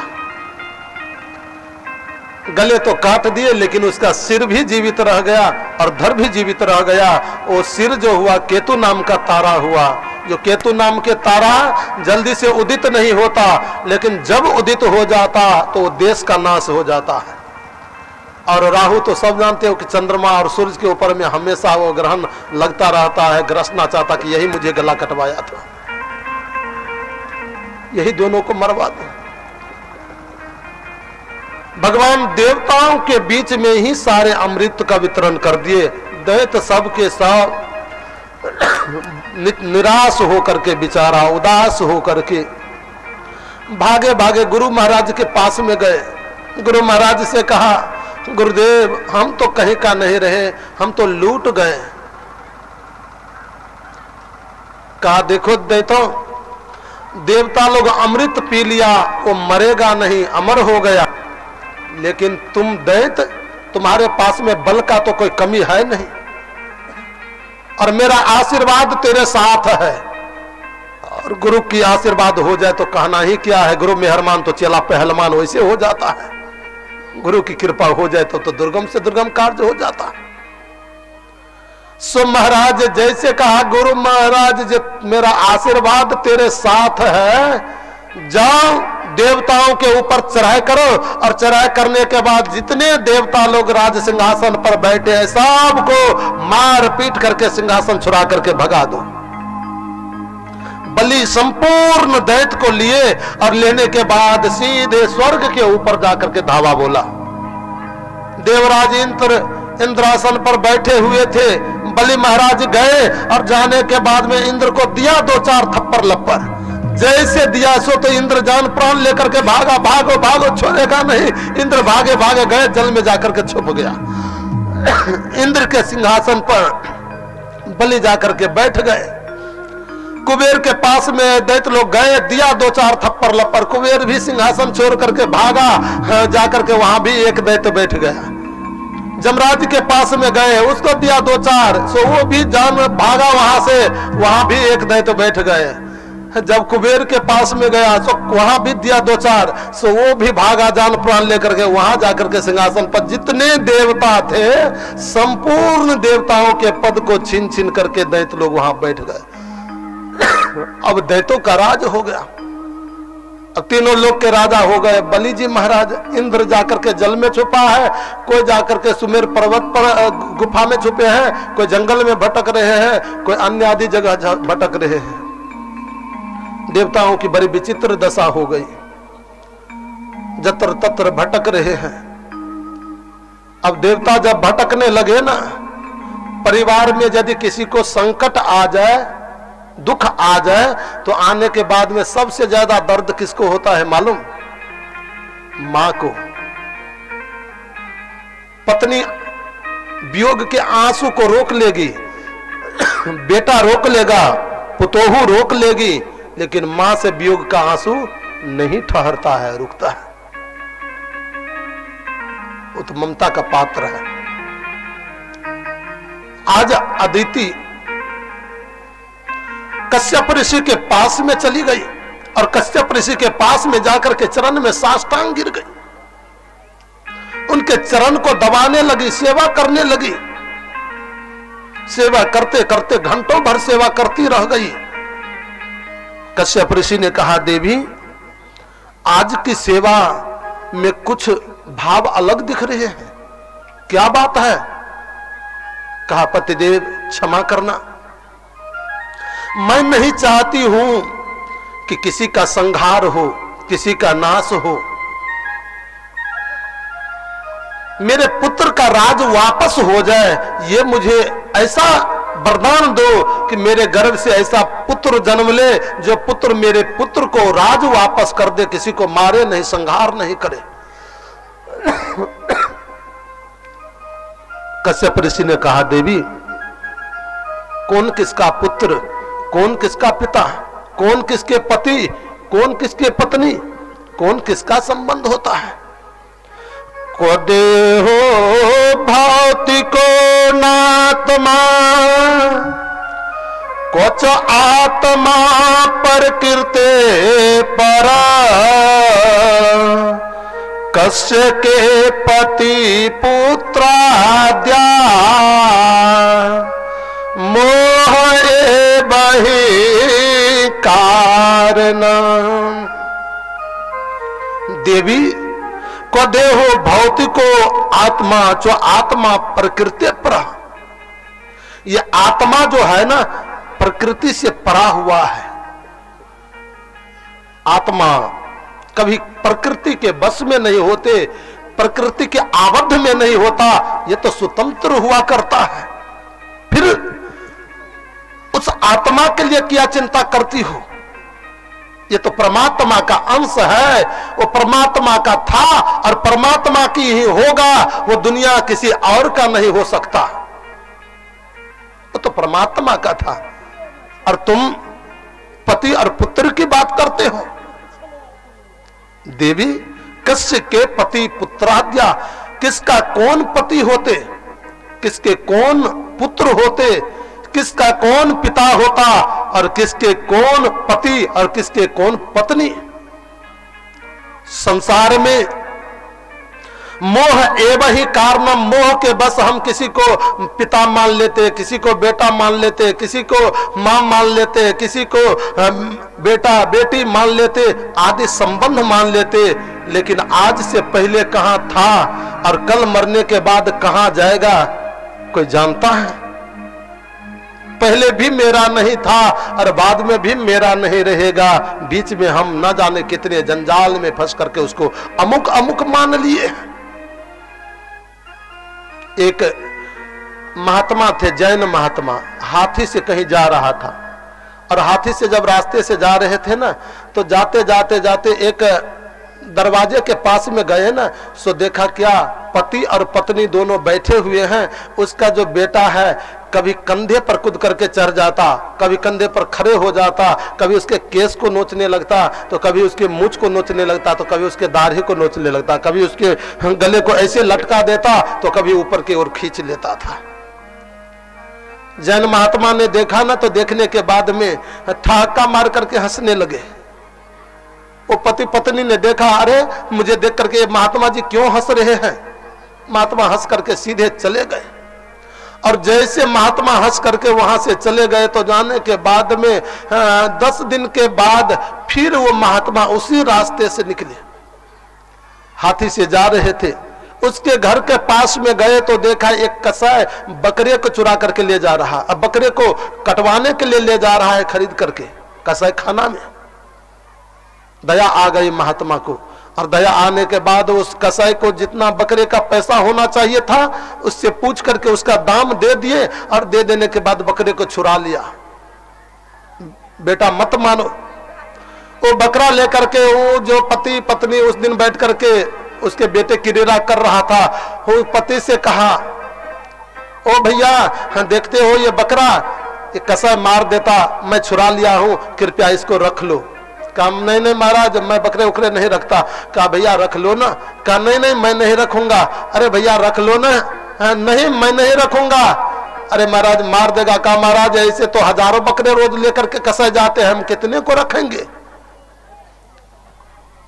महात्मा जी फिर ठहाका मार करके हंसने लगे, और ठहाका मार करके हंसने लगे ना, तो आज वो पति ने कहा कि बाबा आज से 10 दिन पहले आप हाथी से जा रहे थे, सो मुझ पति पत्नी को देख करके आपने जोर से ठहाका मारा था, मैं उस दिन पूछ नहीं पाया। आज फिर मैं जब बकरे को नहीं रखा फिर ठहाका मार करके हंस रहे हो, कारण क्या है।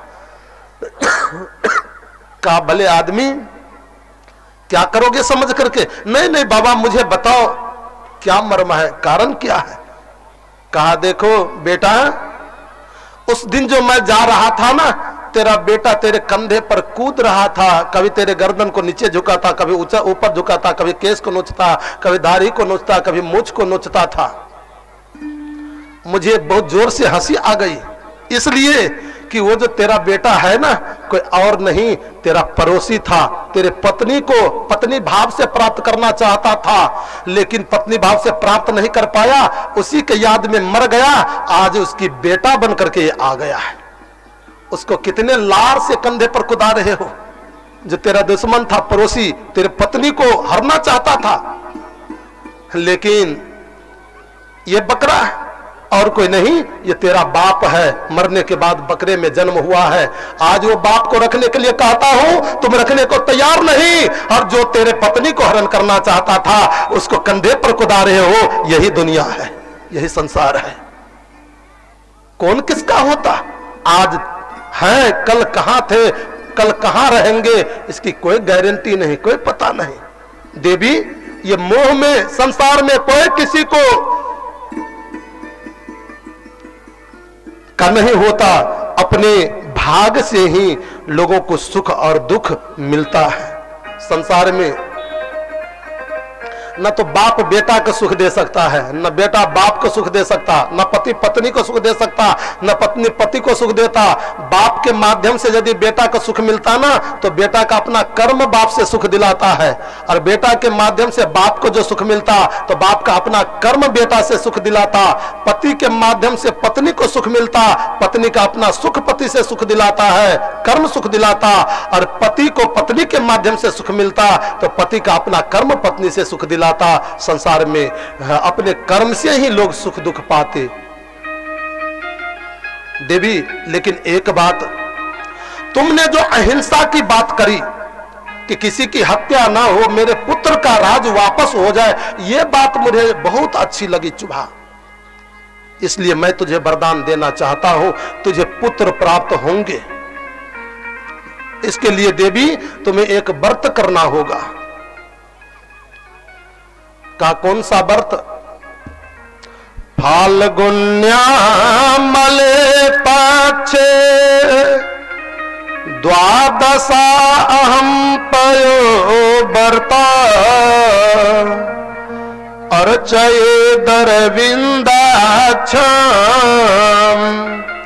भक्त्या परामयान्विता।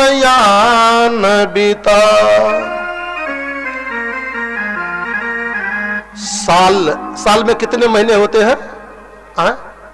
साल में कितने महीने होते? 12 महीने। और इधर से कहते हैं 13। ठीक है, आप भी ठीक हो। आप कैसे गलत हो सकते हैं? हाँ, मलेमास आता तो 13वां महीना हो जाता है। साल में 12 महीना होते हैं। कौन कौन सा महीना है?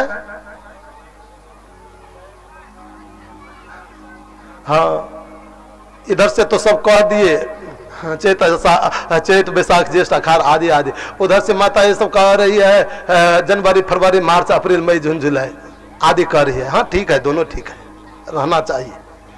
लेकिन आजकल तो विडंबना ये बात की है कि देखो, हम बीए के विद्यार्थी को जा करके पूछो कि भैया बताओ हिंदी का महीना 12 महीना कौन है, तो आकर देता है।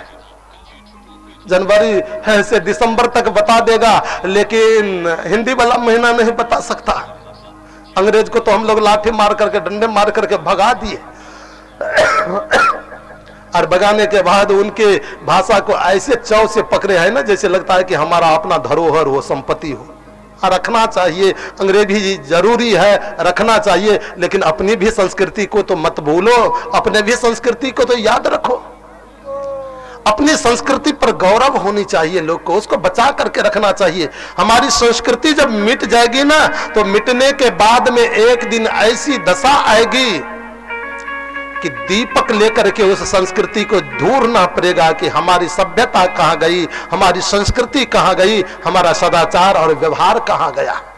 क्योंकि यहाँ की संस्कृति, यहाँ की व्यवस्था किसी व्यक्ति का बनाया हुआ नहीं है, ये तो साक्षात राम और कृष्ण का बनाया हुआ है। और जहाँ राम कृष्ण ही जिस संस्कृति का निर्माण किया हो, उसमें कहीं कोई कंटक नहीं, कहीं कोई कचरे नहीं, ये बिल्कुल स्वच्छ और पवित्र है, निष्कंटक है। स्वर्ग से सुंदर मिथिला धाम, अमांड में आया राजा जनक गाम। स्वर्ग से सुंदर मिथिला धाम, मांड में आया राजा जनक गाम। जाहि थब उगना बनला महादेव, जाहि थब उगना बनला महादेव, विद्यापति के गाम ये। स्वर्ग से सुंदर मिथिला धाम, मांड में आया राजा जनक गाम। स्वर्ग से सुंदर मिथिला धाम, मांड में आया राजा जनक गाम। सब ताली बजा करके गाओ, जिस मिथिला का रोटी खा करके मिथिला का दान है।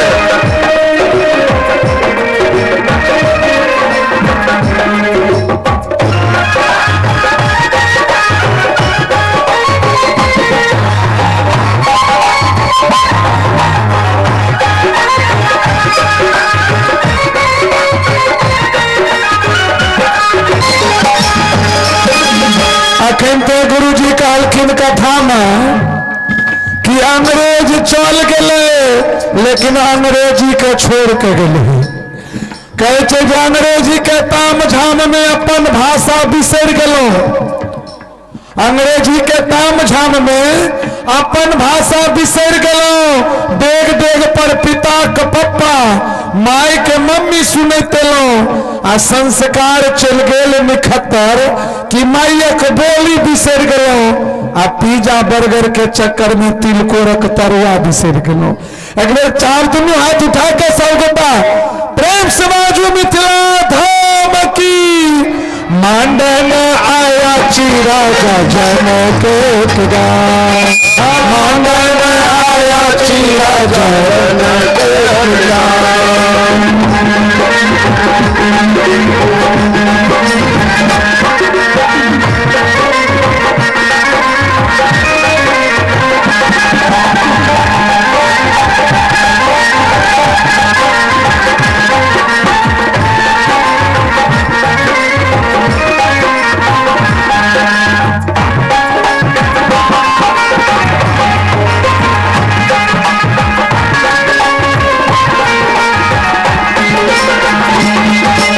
मारिये झाड़िये साग भटैया चार ही पर तिलकोर रे। मारिये साग भटैया चार पर तिलकोर रे। मारिये झाड़िये हो, मारिये झाड़िये साग भटैया चार ही पर तिलकोर रे। मारिये झाड़िये साग भटैया चार पर तिलकोर रे। ओटा पाहुन पेड़ के देवन में बिझकोटा ठोर रे। ओटा पाहुन पेड़ के देवन में बिझकोटा ठोर रे। राजेश जी हमार पंडित जी जे छथिन मैथिली नहीं बुझे छथिन। हाँ कने कने बुझे छथिन। ई अयोध्या के छथिन।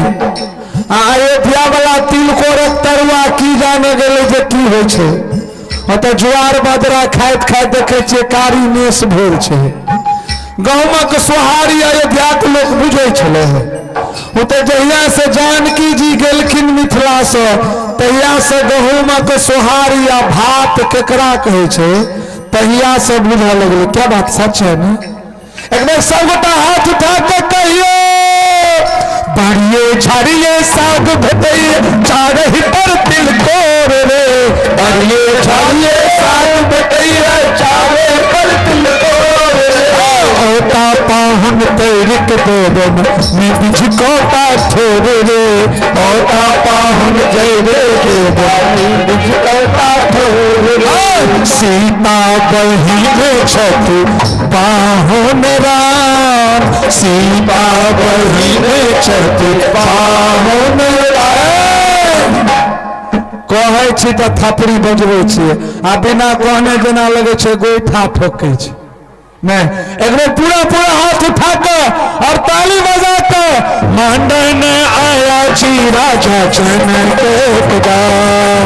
मांडन आया जी राजा जनक का। ये चैत मौगना बनला महादेव विद्यापति के गांव। ये चैत मौगना बनला महादेव विद्यापति के गांव। ये स्वर्ग से सुंदर मिथिला मांडन आया जी राजा जनक गांव। से सुंदर मिथिला मांडन आया जी राजा जनक गांव।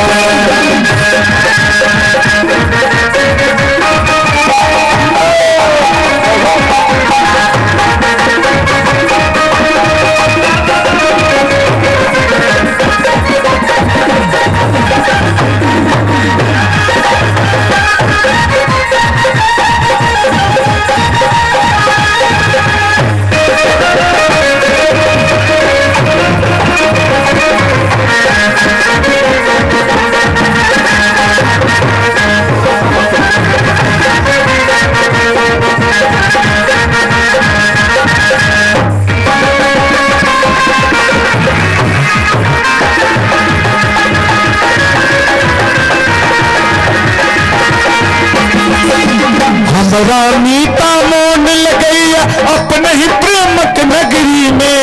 हमरा मीता हमरा मीता मोन लगैया हो, हमरा मीता मोन लगैया अपने ही प्रेमक नगरी में। मैथिली बोला अनमोल लगैया मिठका बैल जेहन सबरी के, मिथिला के बोला अनमोल लगैया मिठका बैल जेहन सबरी के। आ झुकी झुकी करै छी हम माई के प्रणाम। एक बेर अपना अपना माता पिता ला जिनकर माता पिता इस संसार में छथि वा जिनकर नहीं छथि, सब गोटा अपना अपना माता पिता ला हाथ उठा लिया। सब गोटा पूरा पूरा हाथ उठा के और ताली बजा के आ झुक झुक करै छी माई के प्रणाम। मानन आया श्री राजा जनक गाम, मानन आया श्री राजा जनक गाम, मानन आया श्री राजा जनक गाम, मानन आया श्री राजा जनक गाम। चाहे थमोगना बनला महादेव विद्यापति के काम ये, चाहे थमोगना बनला महादेव विद्यापति के काम ये। स्वर्ग से सुला धाम, मांडन आया श्री राजा जनक गाम, स्वर्ग से सुंदर मिथिला धाम, मांडन आया श्री राजा। प्रेम से बाजू मिथिला धाम की, मिथिला धाम की, कोठ ग्राम की जय। बोलो मैथिली मैया की जय हो। अपनी संस्कृति अपनी सभ्यता को बचा करके रखनी चाहिए। हमारी संस्कृति परमात्मा का निर्माण किया हुआ है, ब्रह्म का निर्माण किया है, इसमें कहीं किंतु परंतु नहीं, किसी प्रकार का दोष नहीं। मेरे विचार में दोष हो सकते हैं, शायद मेरे नेत्र में दोष हो सकता, लेकिन भगवान के बनाए गए संस्कृति में कहीं दोष नहीं है। भगवान श्री कश्यप ऋषि ने कहा, देवी तुम्हें एक व्रत करना होगा। व्रत मतलब प्रतिज्ञा, व्रत का अर्थ होता है प्रतिज्ञा। एक व्रत करना होगा। का कौन सी व्रत का? ये 12 महीना जो होते ना, 12 महीना में एक फाल्गुन का महीना आता है। वो जो फाल्गुन का महीना आता, तो फाल्गुन के महीना, प्रत्येक महीना में 2 पक्ष होते हैं, कृष्ण पक्ष और शुक्ल पक्ष, जिसको अनरिया और इजोरिया कहते हैं। माता जी नीचे से प्रणाम कर ले जाओ, ठीक है? उत्ते से आसन पर से प्रणाम कर लेबेन गुरुजी के, तब हो जाते हैं। क्या तो बुलवा के बिहारी लाल की जय हो। ये फाल्गुन के मास में जब शुक्ल पक्ष का परिवार तिथि आए ना, तो आने के बाद परिवार तिथि से लेकर के द्वादशी तिथि के पर्यंत 12 दिन तक परिवार द्वितीया, तृतीया, चौथ, पंचमी, षष्ठी, सप्तमी, अष्टमी, नवमी, दसवीं, एकादशी और द्वादशी, ये द्वादशी तिथि तक तुम्हें दूध पी करके रहना होगा। यदि ये व्रत कर लेती हो और भगवान का अर्च बंधन करते हुए 9 महीना तक गर्भस्थ बच्चा का सेवन करोगी ना, तो तेरे गर्भ से बहुत बड़े एक महापुरुष का जन्म होगा, जो तेरे बेटा को राज वापस कर सकता है। भगवान कश्यप ऋषि ने यह बात कही। पयोव्रत देखो, माताओं के जीवन के लिए बहुत बड़े उपयोगी यह कथा है, ध्यान रखना। आज विडंबना ये बात की है कि माताएं अपने गर्भ से डॉक्टर को जन्म देती, आईएएस को जन्म देती, इंजीनियर और बड़े बड़े पदाधिकारी को जन्म देती, लेकिन अपने गर्भ से मां आज विवेकानंद, चैतन्य महाप्रभु, ध्रुव और प्रहलाद को नहीं जन्म दे पाती, मीरा और सबरी को नहीं जन्म दे पाती है। आज के घोर कलिकाल में भी यदि मां चाहे अपने गर्भ से स्वामी विवेकानंद की तरह महापुरुष को जन्म दे सकती, ध्रुव और प्रहलाद की तरह भक्त को जन्म दे सकती है। मां चाहे तो अपने गर्भ से मीरा और सबरी को जन्म दे सकती। और मां चाहे तो अपने गर्भ से चोर और डाकू को जन्म दे दे। मां जिससे उस बच्चा को बनाना चाहती है ना, वैसे वो बच्चा 2 कॉपी बनता है। जैसे कार्बन कॉपी के नीचे कार्बन पन्ने रख दोगे, दूसरे पन्ने के नीचे फिर कार्बन रख दोगे, तीसरे के नीचे फिर रखोगे, और ऊपर में जो शब्द लिखोगे वही शब्द जहां तक कार्बन है वही शब्द लिखा था, वह अंतर नहीं होता। वैसे जो माँ आचरण करती है गर्भस्थ अवस्था में, उसी आचरण का 2 कॉपी उसका बेटा बनता है, बच्चा बनता है, बेटी बनती है। इसलिए हे माताओं, सावधान। गर्भस्थ अवस्था में जो माताएं कटु बोलेगी, कटु खाएगी, गाली गलौज करेगी, बात बात में क्रोध करेगी, ईर्ष्या करेगी, अवश्य वो रावण कुंभकर्ण के तरह क्रोधी बच्चा जन्म लेगा। उसको कोई नहीं बचा सकता। आप कितनों जाकर के कहोगे गुरुजी हमारा बेटा हमारा बात नहीं मानता, हमारी बेटी हमारी बात नहीं मानती, मानेगा कहां से? बनाए हो आप, अरे मानेगा कहां से? उस समय तो आपने सोचा नहीं। अपने बेटा और बेटी को महान देखना चाहते हो तो हे माताओं, ख्याल रखना, गर्भस्थ अवस्था में बने तो 9 महीना तक फलहार करके जीवन जियो। कर लेती तो बहुत अच्छी बात, करना चाहिए, लेकिन फलहार करके यदि जीवन नहीं जी पाती हो, आहार करना चाहती ही हो तो ध्यान रखना, कटु आहार मत करना। न ज्यादा कड़वा खाना और न जाना नमकीन खाना, न लहसुन प्याज, अशुद्ध मांस मिद्रा, ये अशुद्ध भोजन मत करना। सात्विक भोजन करते हुए 9 महीना बिताना, और वह 9 महीना बीते ना तो बीतने के बाद में ख्याल रखना, नौकर को भी जोर से मत डांटना, गाली मत देना, उसको भी प्यार से सम्मान करना, हरी पत्ती को भी तोड़ने का प्रयास मत करना। और इस प्रकार से भगवान का नाम स्मरण करते करते अर्चये दर्विंदाक्षम, भगवान का अर्चन बंदन करते करते यदि तुम 9 महीना पूरा कर लोगी ना तो देखना तेरे गर्भ से निश्चित राम और कृष्ण जैसा बेटा जन्म लेगा, ध्रुव और प्रहलाद जैसा बेटा जन्म लेगा, कोई नहीं रोक सकता। अब गर्भस्थ अवस्था में कटु बोलोगी, कटु खाओगी तो वो संतान कभी अच्छा नहीं बन पाता है। इसलिए हे माताओं, अपने गर्भ से महान संतान को देखना चाहती हो तो स्वयं को महान बनो, पवित्र बनो, निश्चित आपका बेटा आपकी बेटी महान होंगे। आज भगवान कश्यप ऋषि ने कहा, देवी ये 12वीं तिथि तक पयोव्रत करना, और पयोव्रत करने के बाद भगवान का भजन करते हुए, अर्चन बंदन करते हुए, ध्यान लगाते हुए 9 महीना तुम पूरे करना, तेरे गर्भ से एक महान पुत्र जन्म लेंगे, जो पुत्र तुझे राज वापस कर सकते हैं। मां अदिति ने फाल्गुन का महीना आया, पयोव्रत की, और पयोव्रत करते करते 12वीं तक पयोव्रत की। उसके बाद फलहार करके बड़ा शुद्ध आहार लेते हुए जीवन जीती है, और वो जीवन जीते जीते जीते जीते 9 महीना तक सात्विक भोजन, सात्विक विचार से जब जीवन जी बिताई तो भार्गव का महीना आ गया।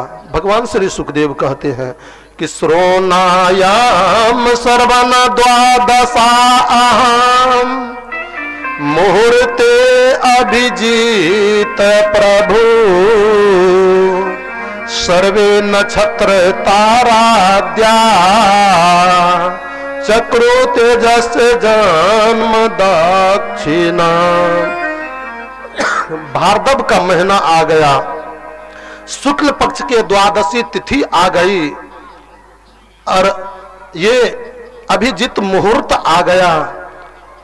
सर्व नक्षत्र, जितने नक्षत्र थे सारे नक्षत्र भगवान के सेवा में तत्पर हो गए।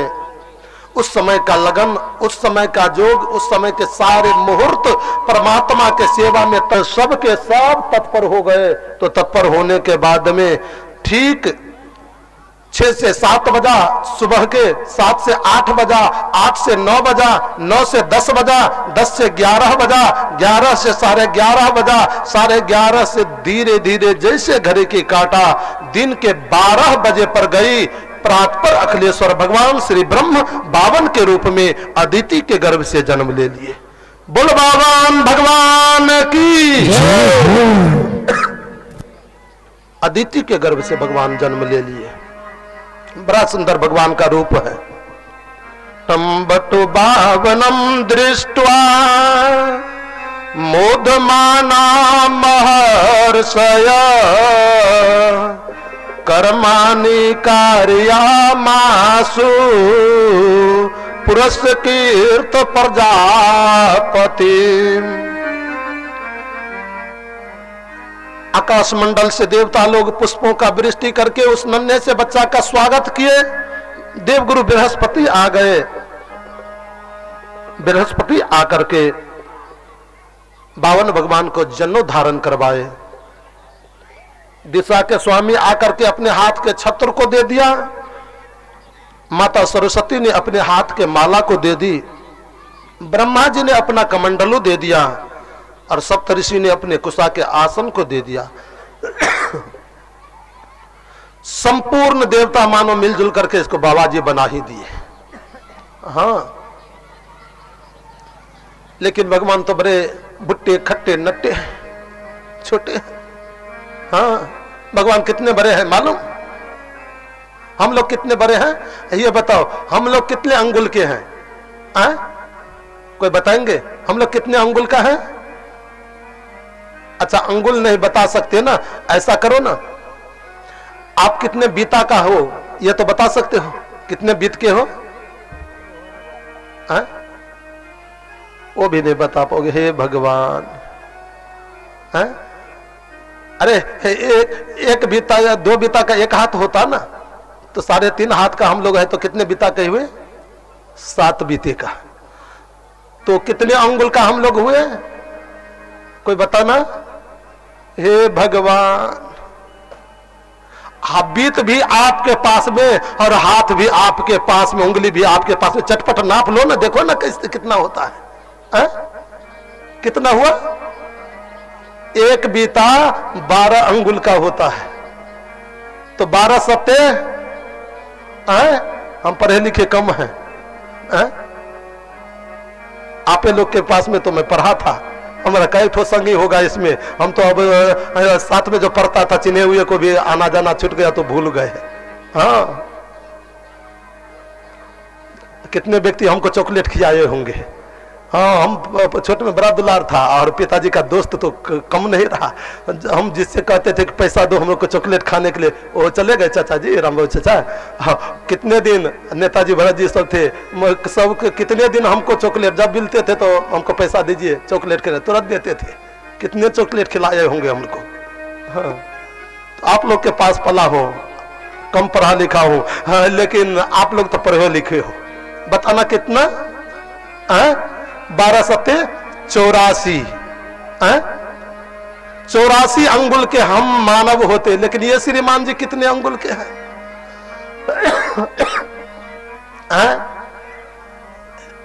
कितने अंगुल के? 52 अंगुल के। बड़े भुट्टे हैं, खट्टे हैं, नट्टे हैं देखने में। 52 अंगुल के हैं, इसलिए इनका नाम पड़ गया 52 भगवान। बोलो 52 भगवान की।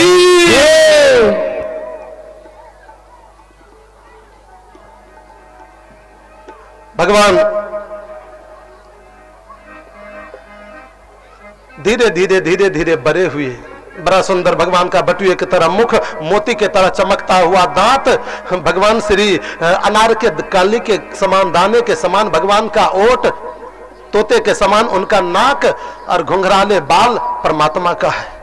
धीरे धीरे धीरे धीरे भगवान जब बड़े हुए ना, तो बड़े होने के बाद में मेरे प्रभु ने गुरुकुल में भगवान 52 को पिताजी पढ़ने के लिए दे दिए। पढ़ने के लिए गए तो ये तो भगवान स्वयं अल्पकाल में सारी विद्या आ गई। और विद्या आ गई तो कहा, गुरुजी अब आपके कृपा से मैंने सारी विद्या प्राप्त कर लिया। मुझे जाने का आदेश दो।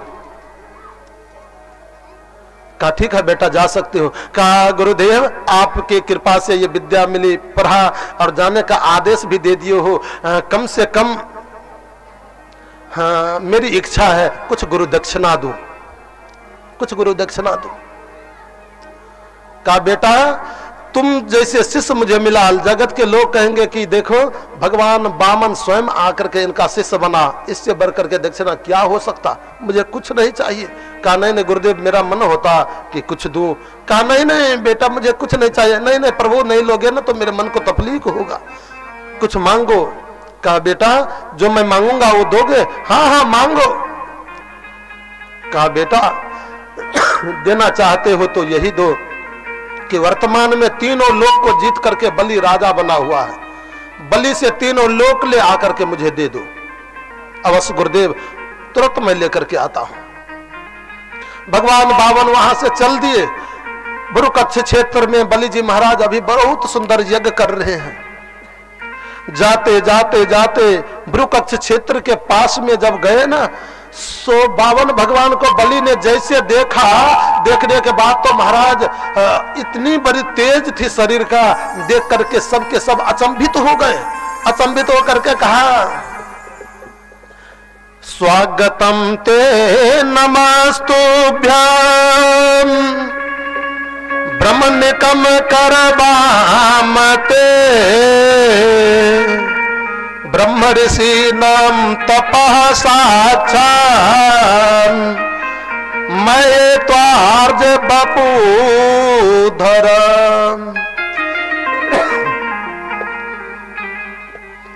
हाँ हे प्रभु आपका स्वागत है, नमस्कार करता हूं। हे प्रभु आप कोई ब्रह्म आकर के अवतार लिए हो या कि ब्रह्म ऋषि हो? क्या आप साक्षात भगवान सूर्य आकर के मानव का शरीर धारण किए हो या चंद्रमा हो? ऐसे तेजस्वी मैंने आज तक नहीं देखा। कौन हो आप? कहा बेटा मैं क्या हूं वो बात तो छोड़ो, तेरा जस तेरी कीर्ति तीनों लोग में जगमगा रही है। देखो जहां देखो तहां वो तुम्हारी ही चर्चा होती कि बलि बड़ा दानी है, बलि बड़ा उदार है, बड़ी बड़ी धर्मात्मा है।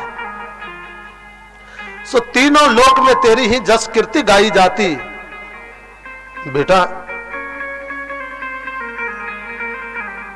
इसलिए तेरे जग के नाम को सुनकर के मैं आ गया कि चलो चल करके देखता हूं वो बलि कैसा है। सो क्या कहूं बलि, आज तेरे जग को देखने के बाद मुझे लगता है कि वास्तविक बलि बलि है, बलि के समान दुनिया में और कोई नहीं हो सकता। बामन बन गए कृष्ण मुरारी, पहुंचे बलि राजा के द्वार। एक बार दोनों हाथ उठा लिए सब, जोरदार जयकारा, प्रेम से बाजू बाबर भगवान की।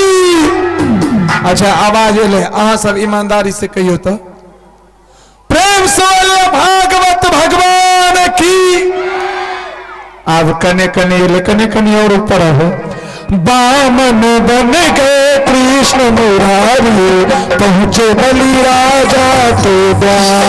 बामन बन गए कृष्ण मुरारी, पधारे बलि राजा के द्वार। पधारे बलि राजा के द्वार, पधारे बलि राजा के द्वार, पधारे बलि राजा के द्वार, पधारे बलि राजा के द्वार। बामन बन गए कृष्ण मुरारी, पधारे बलि राजा के द्वार।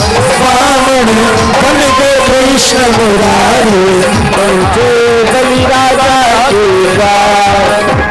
बावन भगवान को देखिए, बावन भगवान को देखिए।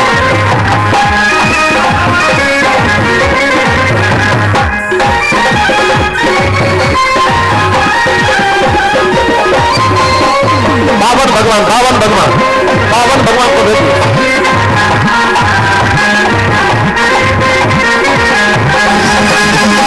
हाथ कमंडल छत्र धराए बामन अंगुल रूप बनाए हाथ कमंडल छत्र धराए बामन अंगुल रूप बनाए हाथ कमंडल छत्र धराए बामन अंगुल रूप बनाए हाथ कमंडल छत्र धराए बामन अंगुल रूप धराए बामन अंगुल रूप धराए बामन अंगुल रूप धराए पूरा पूरा हाथ उठाकर कहते जकर हाथ जते ऊपर ओकर किस्मत होते सुपर और जे बजावे भजन में ताली ओकर जेब कखनो न रहते खाली चलिए ताली बजा के बामन बन गए कृष्ण मुरारी पहुंचे बलि राजा के द्वार बामन बन गए कृष्ण मुरारी बलि राजा के द्वार पहुंचे बलि राजा के द्वार पहुंचे बलि राजा के द्वार पहुंचे बलि राजा के द्वार पहुंचे बलि राजा के बामन बन गए कृष्ण मुरारी पहुंचे बलि राजा के द्वार बामन बन गए कृष्ण मुरारी पहुंचे बलि राजा के द्वार बामन बन गए कृष्ण मुरारी पहुंचे बलि राजा के द्वार बामन बन गए कृष्ण मुरारी पहुंचे बलि राजा के द्वार पहुंचे बलि राजा के द्वार पहुंचे बलि राजा के द्वार बोलो बावन भगवान की जय हो बलि के राज दरबार में भगवान बावन का प्रवेश हुआ। बलि ने भगवान बावन का बहुत भव्य स्वागत किए, चरण पखारे, चरण पखार करके उनको वंदन किया। वंदन करने के बाद अनेकों व्यंजन बना करके उनको भोजन करवाए। जब भगवान बावन भोजन कर लिए, कुछ देर के बाद कहा बलि अब मैं जाना चाहता हूं। प्रभु मेरे यहाँ जग हो रहा है, रहो ना, चले जाना। नहीं नहीं अब मुझे जाने दो। कहा देखो जाना चाहते ही हो तो ऐसा करो मुझसे कुछ दक्षिणा मांग लो। कहा देखो भैया हम संतोषी ब्राह्मण ठहरे, हम संतोषी साधु ठहरे, हम दक्षिणा उठना नहीं लेते, नहीं चाहिए कुछ। कहा देखो मेरे घर का नियम है, कोई भी साधु, कोई भी ब्राह्मण, कोई भी अतिथि मेरे घर में आते तो बिना दक्षिणा का मैं नहीं जाने देता हूं, इसलिए आपको दक्षिणा लेना ही पड़ेगा। कहा नहीं चाहिए मुझे, कुछ नहीं लेंगे। कहा भाई बाबा जब तक आपसे मुझसे कुछ लोगे नहीं आप, तब तक मैं जाने नहीं दे सकता हूं। कहा भैया तो क्या दोगे? कहा जो मांगो वो मिलेगा। क्या चाहिए? आप यदि सोने का गांव मांगो ना तो सोने का बना हुआ महल दे दूंगा। गाम कांचनम गुणबाद धामम मृष्टम तथा नेमुत विप्र कन्याम ग्राम समिर्धम अस्त्रुगणा न गजानवा रथास्तथा तम संप्रतीक्ष।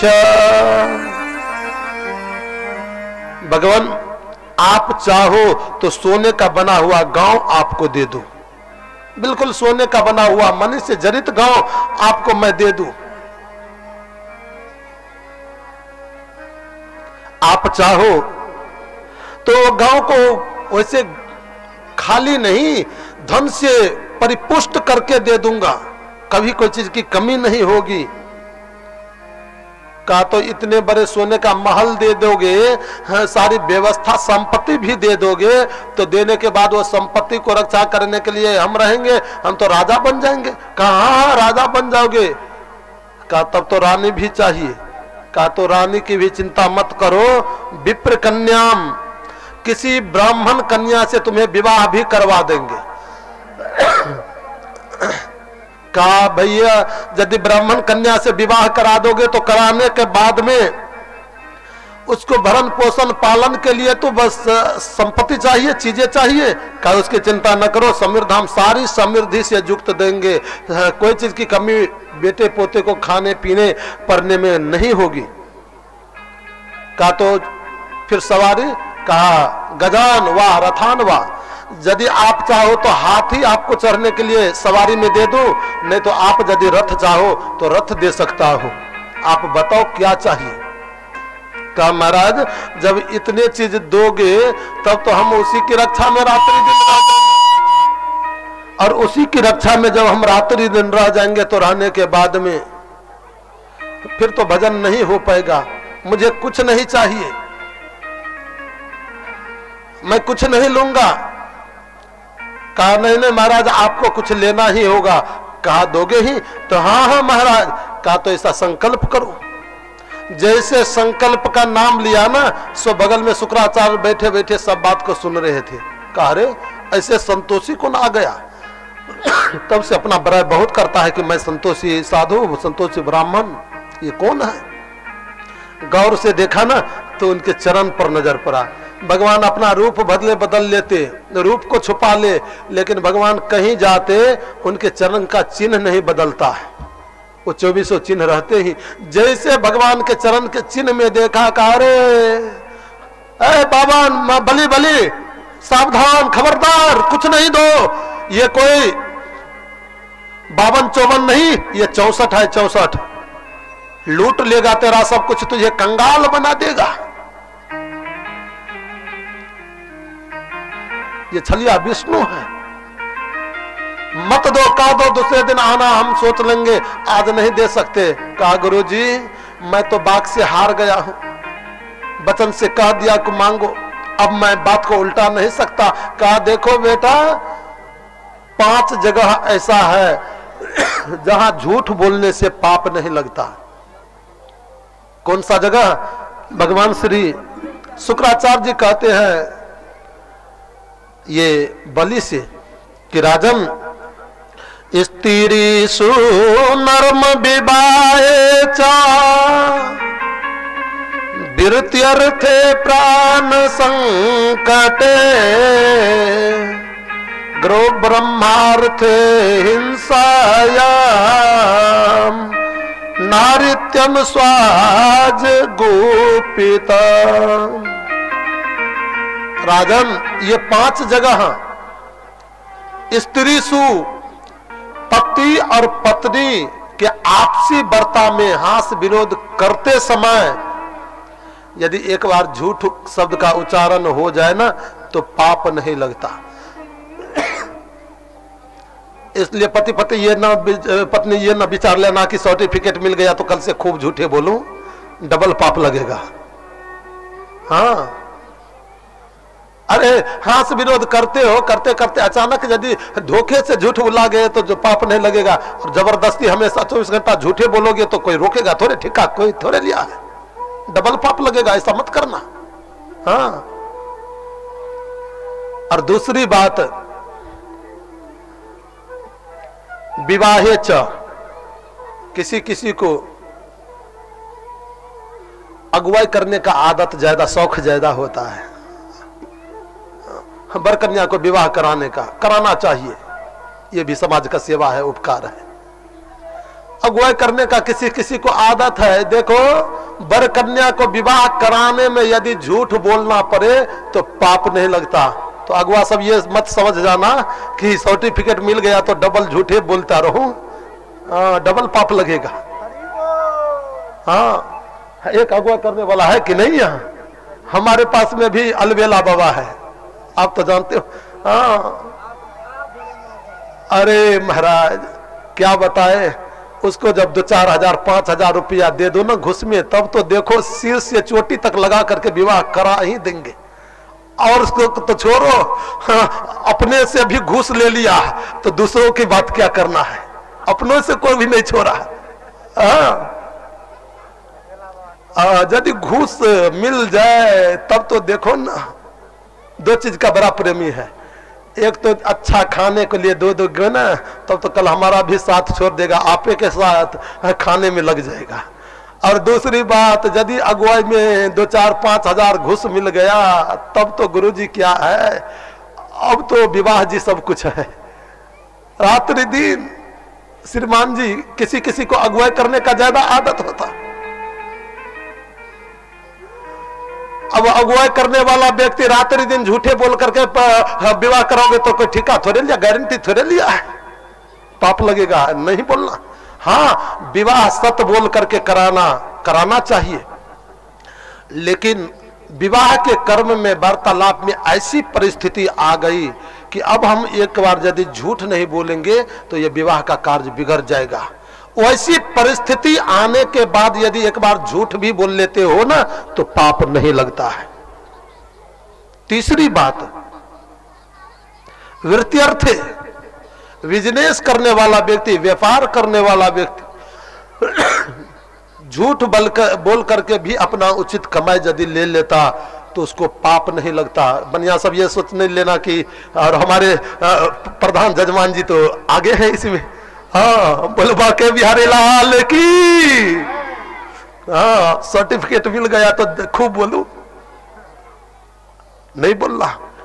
हाँ, उचित कमाए जो आपका हो, उचित कमाए। हम भी घर परिवार छोड़ करके वो बिजनेस कर रहे हैं, यदि उससे 2 पैसा बचेगा नहीं तो बेटे का परिवार का भरण पोषण कैसे होगा। हमारी जो उचित कमाई, आप एक का 50 ले लोगे उसकी बात नहीं, हाँ, जिसका एक का एक यदि आपको लगने में घाटा लग रहा हो, 5 लेने में घाटा लग रहा हो, तो वहां झूठ बोल करके भी उचित कमाई ले लेते हो तो आपको पाप नहीं लगेगा। और चौथी बात, प्राण संकटे, किसी का प्राण संकट में हो, फांसी की सजा पड़नी हो, यदि झूठ बोलने से भी उसका प्राण बच जाए तो वहां झूठ बोलने से पाप नहीं लगता। प्रयास रखो हम सत्य बोल करके उसको छुड़ा दे, लेकिन ऐसी परिस्थिति आ गई कि अब एक बार झूठ नहीं बोलेंगे तो हमें पाप लग जाएगा। महाराज, वहां झूठ बोल करके भी उचित कमाई ले लेते हो, पाप नहीं लगता।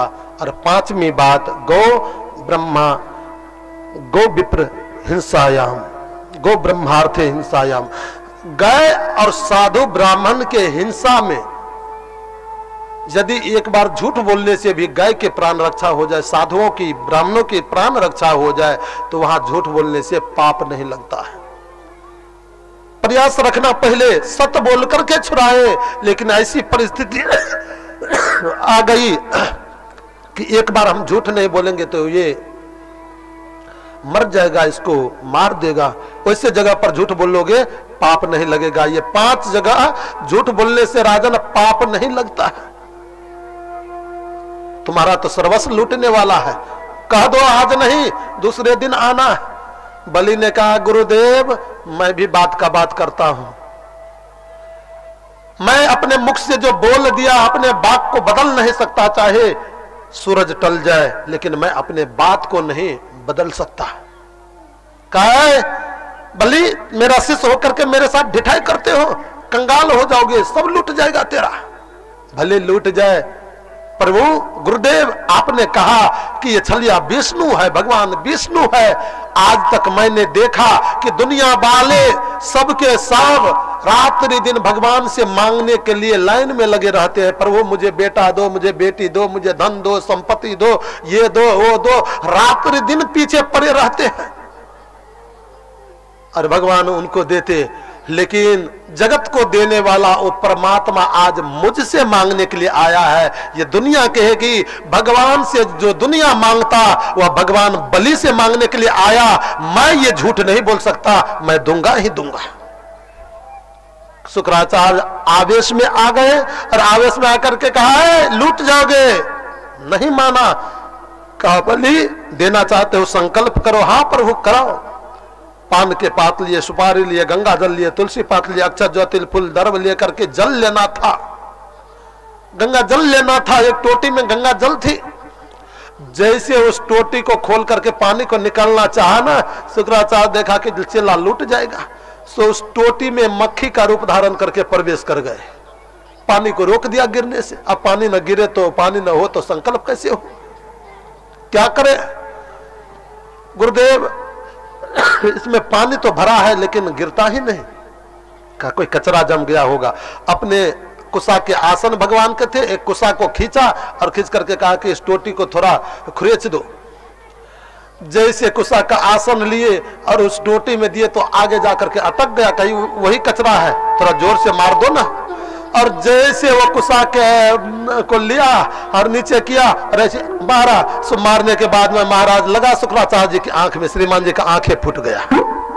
और जैसे श्रीमान जी का आंख फुटा ना, सो तो जान प्राण लेकर के भागा, आंख फोड़ दिया, आंख फोड़ दिया, आंख फोड़ दिया। भगवान सुखदेव कहते हैं परीक्षित, जो गुरु शिष्य को धर्म करने से रोकता है वो गुरु भी अंधा हो जाता है। गुरु को चाहिए कि अपने शिष्य को धर्म का प्रेरणा करे, धर्म के लिए उत्साह जगाए। ऐसा ना कि बेटा शिष्य धर्म करता हो और हम धन के लोभ में उसको धर्म से भटका करके सब हरण में ही लग जाए। हरहि शीश धन शोक न हरहि, सो गुरु घोर नरक मोह परहि। गुरु को भी नरक में जाना पड़ता, केवल धन भी हरता और उसके शोक को नहीं हरण करता है। शुक्राचार्य जी एक आंख से अंधे हो गए और अंधे होने के बाद में दूर में जाकर के बैठा, जल गिरा, संकल्प लिए। संकल्प लेने के बाद कहा प्रभु अब मांगो। कहा मुझे 3 पग भूमि दे दो। कहा हे भगवान, ये 3 पग भूमि के लिए मुझे से संकल्प करवाए, आप वैसे कहते तो दे देते। आप मांगो 50-25 एकड़, 100 एकड़, 2000 एकड़ दे दो। कहा भैया हम भजनानंदी महात्मा ठहरे, ज्यादा लेकर के क्या करेंगे, बैठने जोग आसन जोग दे दो, इतना ही मुझे चाहिए। कहा तो चलो मैं नाप देता। नहीं आप नहीं, मैं नापूंगा। कहा महाराज इतने छोटे हो और आप नापोगे? नाप लो बिचंगने में। कहा नापू? हाँ नाप लो।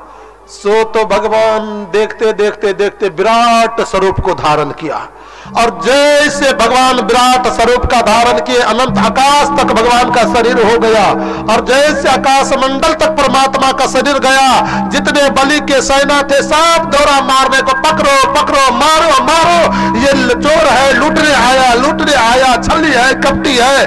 बलि का कोई कुछ नहीं करेगा। भगवान विराट, आजकल के लोग होते ना तो महाराज कहते संकल्प कराते समय इतने बड़े भुट्टे थे और इतने बड़े हो गए तो आपका ठिकाना ले रखा हो, जाओ भागो यहां से। लेकिन बलि ने ऐसे नहीं कहा। एक पग में भगवान पाताल लोक तक नाप लिए, दूसरे पग को मेरे प्रभु ने उठाया और सीधे ब्रह्मलोक में पहुंचा दिए। ब्रह्मा जी ने देखा ये तो मेरे भगवान का चरण है, पूजा कर रहे थे। सो कमंडल में जल था, झटपट झटपट करके भगवान के चरण को पखारने लगे, पखार करके रख लिए। और उतने उभाय घड़ी में, 2 घड़ी में ही जामवंत जी महाराज ने 7 प्रदक्षिणा भगवान का कर लिया। जब कर लिए तो कर लेने के बाद महाराज भगवान श्री सुखदेव कहते हैं, बलि से कहा बलि तुमने तो 3 पग भूमि का संकल्प किया था, बताओ 2 पग तो हो गया, तीसरा कहां दोगे? बलि ने कहा प्रभु अभी तक जितना नापे हो ना वो मेरे संपत्ति को नापे हो, धन को नापे हो। संपत्ति का मालिक, धन का धनी अभी बाकी है, कृपया आप मुझे नाप लो। भगवान बावन ने तत्क्षण अपने चरण को उठाया और बलि के मस्तक पर रखा और जैसे मस्तक पर मेरे प्रभु ने रखा धरती फट गई। तल से अतल लोक ले गए, अतल से बितल ले गए, बितल से सुतल लोक ले जाकर के बलि को स्थापित कर दिया। बलि तुम आज से सुतल लोक का राजा हुए। यह दैत्यों का राज है, वो तो देवता का राज है। कुछ गलती हुई थी, दानी धर्मात्मा तो तू बहुत था लेकिन थोड़ी सी गलती हुई थी, दूसरों के राज को अपनाया था। लो आज से मैं तुझे सुतल लोक का राजा बनाता हूं। लेकिन बलि तेरे उदारता, तेरे दान वीरता को मैंने देख करके बहुत प्रसन्न हुआ। मांगो तुम्हें क्या चाहिए? बलि कहा प्रभु यदि देना चाहते हो तो जो मैं मांगूंगा वो दोगे? हाँ हाँ मांगो बलि क्या चाहिए? कहा मुझे यही वरदान दो कि मैं जब राजभवन से बाहर निकलने लगूं या राजभवन के अंदर प्रवेश करने लगूं तो चौखट पर आपका दर्शन हो, चौखट के पास में आपका दर्शन हो। कहे बली क्या मैं वो चौखट पर खड़े और पहरेदारी करूं, कोतवाली करूं कल से? का मैं कब कहा तो और क्या कहा? अरे कब तुम अंदर जाओगे कब बाहर निकलोगे उसकी कोई समय सीमा थोड़े कायम रहेगी। अब इसका मतलब हुआ कि 24 घंटा हम वहां खड़े रहे, तुम जब बाहर निकलो तब हम अब तुमको दर्शन दे, जब अंदर जाओ तब दर्शन दे, तो 24 घंटा रहना पड़ेगा। कहा जो करना पड़े लेकिन निकलते समय जाते समय आपका दर्शन होना चाहिए। श्रीमान जी गए थे बलि को ठगने, श्रीमान जी स्वयं ठगा गए, बलि के गेट का पहरेदारी करने लगे। बोलबा के बिहारी लाल की जय। नारद जी महाराज दौड़े दौड़े गए और दौड़े दौड़े जा करके कहा ओ देखो बलि लक्ष्मी मैया, हाँ हाँ नारद, अठोतरी माला है कि नहीं? मेरे पास में है, ले लो। का बड़ा व्यंगात्मक बात बोलती हो नारद, आज तक ऐसे नहीं बोलता था। का मैया अब माला फेरना ही तेरा काम रहा, भगवान आने वाले नहीं है। क्यों? का गए बलि को ठगने के लिए, स्वयं ठगा गए श्रीमान जी, पहरेदारी कर रहे हैं। सो तो लक्ष्मी मैया घबरा गई। देखो देखो देखो हाँ, नारद मैं भगवान के बिना नहीं रह सकती हूँ, हाँ, मेरे भगवान कैसे आएंगे, उपाय बताओ। कहा माँ यदि भगवान को लाना चाहते हो ना तो ऐसा करो, बलि का भले सर्वस्व लूट गया, सारी संपत्ति लूट गई, लेकिन बलि का दिल अभी भी नहीं लूटा है। वो उदारता बलि के अंदर है ही। जाओ, बलि जब अपने राजभवन से निकले तो उसके हाथ में तुम जा करके रक्षा सूत्र बांध देना, निश्चित वो बलि कुछ मांगने को कहेगा। और जब वो बलि मांगने को कहे ना तो कहने के बाद में ऐसा करना, संकल्प करवा लेना और अपने पति को मांग लेना। नारद जी ने सिखा दिया। लक्ष्मी मैया दौड़ी दौड़ी गई, गेट पर खड़ी हो गई। जैसे बलि महाराज निकले से हाथ में जाकर के रक्षा सूत्र बांध दी, और जैसे रक्षा सूत्र बांधी, बलि कहा बहन मांगो तुम्हें क्या चाहिए? कहा दोगे? हाँ देंगे। दोगे? हाँ देंगे। दोगे? हाँ देंगे। 3 बार कहवा ली, और जैसे कहवा ली ना तो कहवा लेने के बाद में कहा कि वो जो है ना पहरेदार, उसको मुझे दे दो। कहा ओहो मैया आप लक्ष्मी मैया हो, लिए मांगा तो मेरा कुछ नहीं लेकिन सर्वस्व मांग लिया। ठीक है अपने पति को ले जाओ। भगवान जाने लगे। कहा बलि चिंता मत करना, एक रूप से भले मैं लक्ष्मी के पास जा रहा हूं, एक रूप से सदा के लिए तेरे पास रहूंगा। बलि के पास भगवान आज भी दर्शन देते हैं, सदा के लिए रह गए। बोलो बाके बिहारी लाल की जय, बावन भगवान की जय।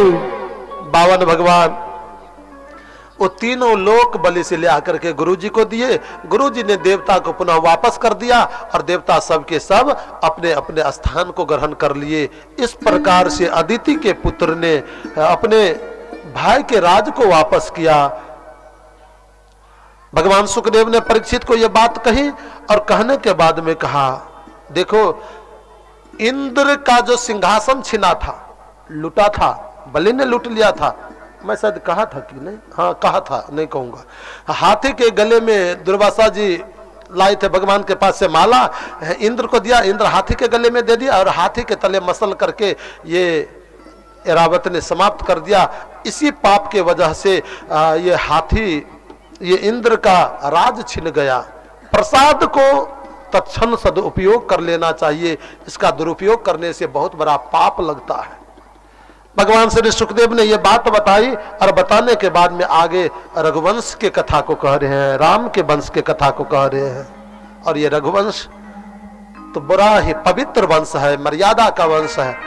और देखो आज तो रसगुल्ले की कथा है, लेकिन कहानी सुनो रे राम कहानी, राम कहानी सुनो रे राम कहानी, राम कहानी सुनो रे राम कहानी, राम कहानी सुनो रे राम कहानी। कहत सुनत आवे कहत सुनत आवे कि हम पानी, राम कहानी सुनो रे राम कहानी, राम कहानी सुनो रे राम कहानी। श्री राम जय राम जय जय राम, श्री राम जय राम जय जय राम, श्री राम जय राम जय जय राम, श्री राम जय राम जय जय राम, श्री राम जय राम जय जय राम, श्री राम जय राम जय जय राम, श्री राम जय राम जय जय राम, श्री राम जय राम जय जय राम, श्री राम जय राम जय जय राम, श्री राम जय राम जय जय राम, श्री राम जय राम जय जय राम, श्री राम जय राम जय जय राम।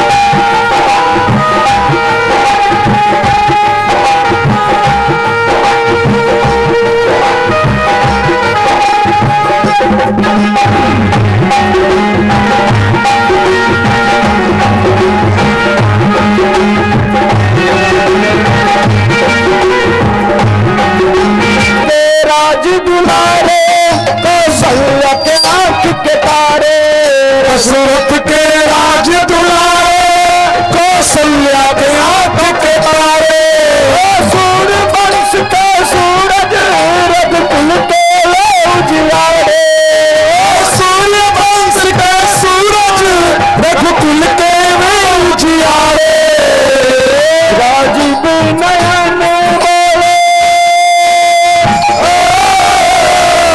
राजीव नयन बोले मधु भरी वाणी, राम कहानी सुनो रे राम कहानी, राम कहानी सुनो रे राम कहानी, श्री राम जय राम जय जय राम, श्री राम जय राम जय जय राम, श्री राम जय राम जय जय राम, श्री राम जय राम जय जय राम, श्री राम जय राम जय जय राम, श्री राम जय राम जय जय राम, श्री राम जय राम जय जय राम, श्री राम जय राम जय जय राम, श्री राम जय राम जय जय राम, श्री राम जय राम जय जय राम, श्री राम जय राम जय जय राम, श्री राम जय राम जय जय राम।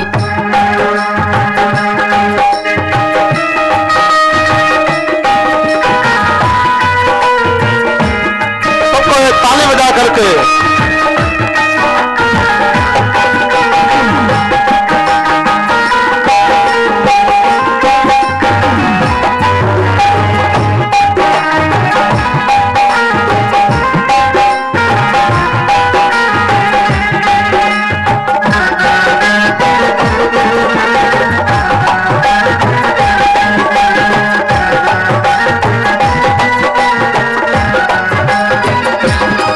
शिव धनुष भंग प्रभु करके ले आए सीतावर के, शिव धनुष भंग प्रभु करके ले आए सीतावर के, कर त्याग भय वनवासी पित की आज्ञा सर धर के, हर त्याग भय वनवासी पितु की आज्ञा सिर धर के, लखन सियाले संग लखन सियाले संग चोरी राजधानी, राम कहानी सुनो रे राम कहानी, राम कहानी सुनो रे राम कहानी श्री राम जय राम जय जय राम श्री राम जय राम जय जय राम श्री राम जय राम जय जय राम श्री राम जय राम जय जय राम श्री राम जय राम जय जय राम श्री राम जय राम जय जय राम श्री राम जय राम जय जय राम श्री राम जय राम जय जय राम श्री राम जय राम जय जय राम श्री राम जय राम जय जय राम श्री राम जय राम जय जय राम श्री राम जय राम जय जय राम श्री राम जय राम जय जय राम श्री राम जय राम जय जय राम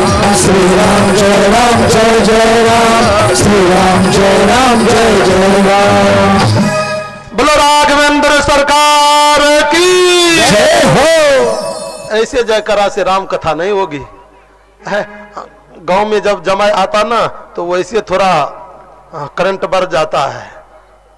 हंसी मजाक हम लोग के तो गांव का जमाय है राम जी, और राम जी आए, राम जी की कथा हम लोग करेंगे तब ऐसे कंजूस में कहोगे है, इससे थोड़े चलेगा, जय कहना पड़ेगा, है कहने से कथा नहीं होगी। एक बार जयकारा जोर से लगाना होगा। और देखो इससे 2 पंचवर्षीय पहले जब मुख्यमंत्री नीतीश कुमार बने ना, तो बनने के बाद में उसने एक नियम बनाया, क्या कि 50-50% का, माता भी 50 का अधिकारी, हर भाई बंधु बुजुर्ग भी 50 का अधिकारी, ये 50-50 का हुए हैं। अब 50 का कोई सरकारी व्यवस्था आए ना तो हम लोग लड़ जाते हैं, आधे का हकदार हम हैं, आधे लाओ। गुरुजी हमर कन्या तो भोरे भोरे आय कल के सुनै नहीं छी, अहीं के कहलौं, सुनै नहीं छी, अहीं के कहलौं। हम एना के पलट के देखलियन, कहलियन ये किछ नैहर में खुशखबरी सब अछि। कहलकै नहीं नहीं, पूरा महिले के लेल खुशखबरी छै। हम कहलिए की भेलै से, कहे छथिन जे सुनै नहीं छी, अहीं के कहलौं, नहीं पढ़लौं टटका अखबार। कहलिए से की, तो हे महिला आरक्षण भ रहा, सब ठम आधा अधिकार। अब अहाँ से हम कम नहीं छी, एतबे नहीं, सावधान भ जाओ पुरुष वर्गक लोग सब। कहे छथिन भिनसर भानस हम करब आ रौतका करियो अहाँ रसोई, आ भरि दिनका भानस हम करब आ रौतका करियो अहाँ रसोई, आ सब दिन बर्तन हम ही मजिए, बाजू एहना तत होय। ताहि दुआरे हम कहलिए जे आब तो जे करबे से कह पड़ते, मजबूर। मानस में गोस्वामी बाबा कहलखिन जे नाचत नर मरकट की नाई, मरकट माने हो छै बानर, जेना मदारी नचबे छै बानर के, तहिना हम अहाँ नाच रहलहुँ है। बलबा के बिहारी लाल की जय हो। मैं कह रहा था कि मुख्यमंत्री जी 50 का अधिकारी बना दिए, तो मैं उस दिन से सोचा कि चलो आज से भगवान के कथा के लिए हम भी 50-50 में बांट दें। अब देखो इधर माताएं हैं और इधर भाई बंधु हैं। पहले माता जी, हमारे राष्ट्र का ये मर्यादा रहा है कि माँ का सम्मान पहले किया जाता, फिर पिता का सम्मान। सीता तो राम, गौरी तब शिव, राधा तो कृष्ण, तो माता का सम्मान पहले होता, इसलिए पहला बारी माँ को देता हूँ, आप लोग को देता हूँ। जयकारा जोर से बोलना, जिसकी जयकारा ऊंचे उठेगी आकाश में झंडा फहराएगा, और जिसकी जयकारा नीचे हुई सूपनखा की तरह दोनों नाक कान चला जाएगा। हाँ देखना, बोलो माता जी सब, आप लोग कोई नहीं बोलोगे, बोलो बाके बिहारी लाल की। देखो 1-2 व्यक्ति उधर से बच्चा भी जय कह दिया, आप लोग को सहायता दे दिया। अब कहा कि नहीं हमने देखा, लेकिन उसके बहाने दोबारा मौका दे दिया हूं, क्योंकि आपका शत्रु आपके पीछे पड़ा है। गुरुजी कनी हमरो पंचायती कर दिया बीच में। अच्छा एक बेर जते जनानी वर्गक श्रोता छे हाथ उठाइए तो, जते जनानी, बाप रे बहुते छे, अब हाथ अहाँ सब खसा लियो। आ एम्हर आ पाछू में जते जनाना छे से सब हाथ उठाइए तो। देखियो सरकार, हम ने किछ कहे छियन। बोलो बाके बिहारी लाल की। एक बार जोरदार जयकारा, प्रेम से बोले बाके बिहारी लाल की जय हो। ये माताएं बोलेगी, फिर से एक बार, बोलो बाके बिहारी लाल की।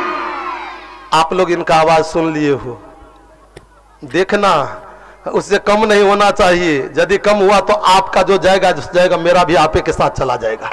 हाँ, जोर से जाकर आप लोग कोई नहीं बोलेगी, आप लोग जोर से बोलेंगे, बोलो बाके बिहारी लाल की।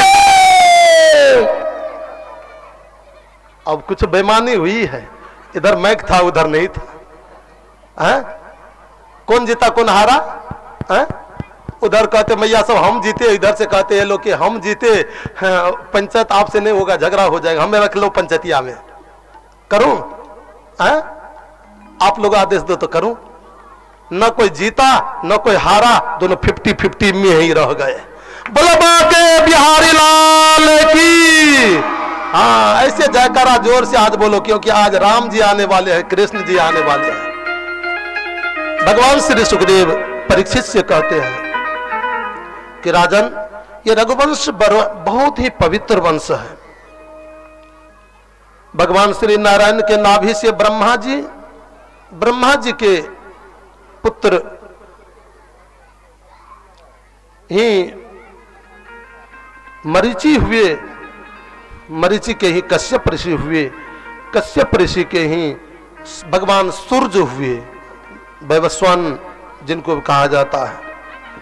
वही वैवस्वान जी के पुत्र वैवस्वत मनु हुए, वैवस्वत मनु के बेटा ही सुदुम्न हुए, और सुदुम्न के वंश में ही आगे एक बहुत बड़े धर्मात्मा राजा नभग हुए, नभग के बेटा नाभाग हुए, और नाभाग के बेटा ही अम्बरीश जी महाराज हुए। आओ आज अम्बरीश के कथा को इसलिए हम लोग श्रवण करें क्योंकि आज एकादशी का दिन है। एकादशी कितने लोग किए हैं आप लोग? कोई किए हैं? हाँ, 2-4 मैया सब किए। हमारे बाबू भैया सब तो व्रत से कोई मतलब ही नहीं रखते, कोई मतलब ही नहीं है, करना चाहिए। बोलो बाके बिहारी लाल की जय हो। भगवान श्री सुखदेव कहते हैं कि अम्बरीशो महाभाग सतद्वीपवती ममहि। अम्बरीश जी महाभागवान है, बहुत बड़े भागशाली है, 7 द्वीप के राजा है, सार्वभौम सम्राट चक्रवर्ती के पद पर बैठे हुए। इतने बड़े राजा रहते हुए पर भी अम्बरीश के जीवन में थोड़ा सा भी अभिमान नहीं है, थोड़ी सी भी उनके अंदर धन का अभिमान, राजपद का अभिमान नहीं है। हल्ला नहीं, इधर से मतलब बहने शांत रहे कि कोई मुख से आवाज नहीं निकालेंगे, आपस में वार्तालाप कोई नहीं करो, शांति से, जितने शांति से बैठोगे उतना ही कथा समझोगे, वरना बात में समय बीत जाएगी, कथा को नहीं समझ पाओगे। बोलो बाके बिहारी लाल की। हल्ला करना हो ना तो एलर्जी बचा करके रखना, जब जयकारा लगे तो एक ही बार सब एलर्जी को खर्च कर लेना, बीच में हल्ला करना अपराध है। और उसमें भी कथा में और कोई हो न हो, हनुमान जी तो घूमते ही रहते हैं, और हनुमान जी को मालूम है हाथ में हनुमान जी को क्या रहता है, उनका हथियार क्या है? गदा। हनुमान जी गदा लेकर के कथा में घूमते रहते हैं। यदि हल्ला करोगे ना तो सबके कल्ला पर मारेंगे हनुमान जी, सबको कल्ला को तोड़ देंगे। बोलो बाके बिहारी लाल की। कोई हल्ला नहीं करना। भगवान श्री सुखदेव कहते हैं परीक्षित से, राजन, अम्बरीश इतने बड़े धर्मात्मा थे कि अम्बरीश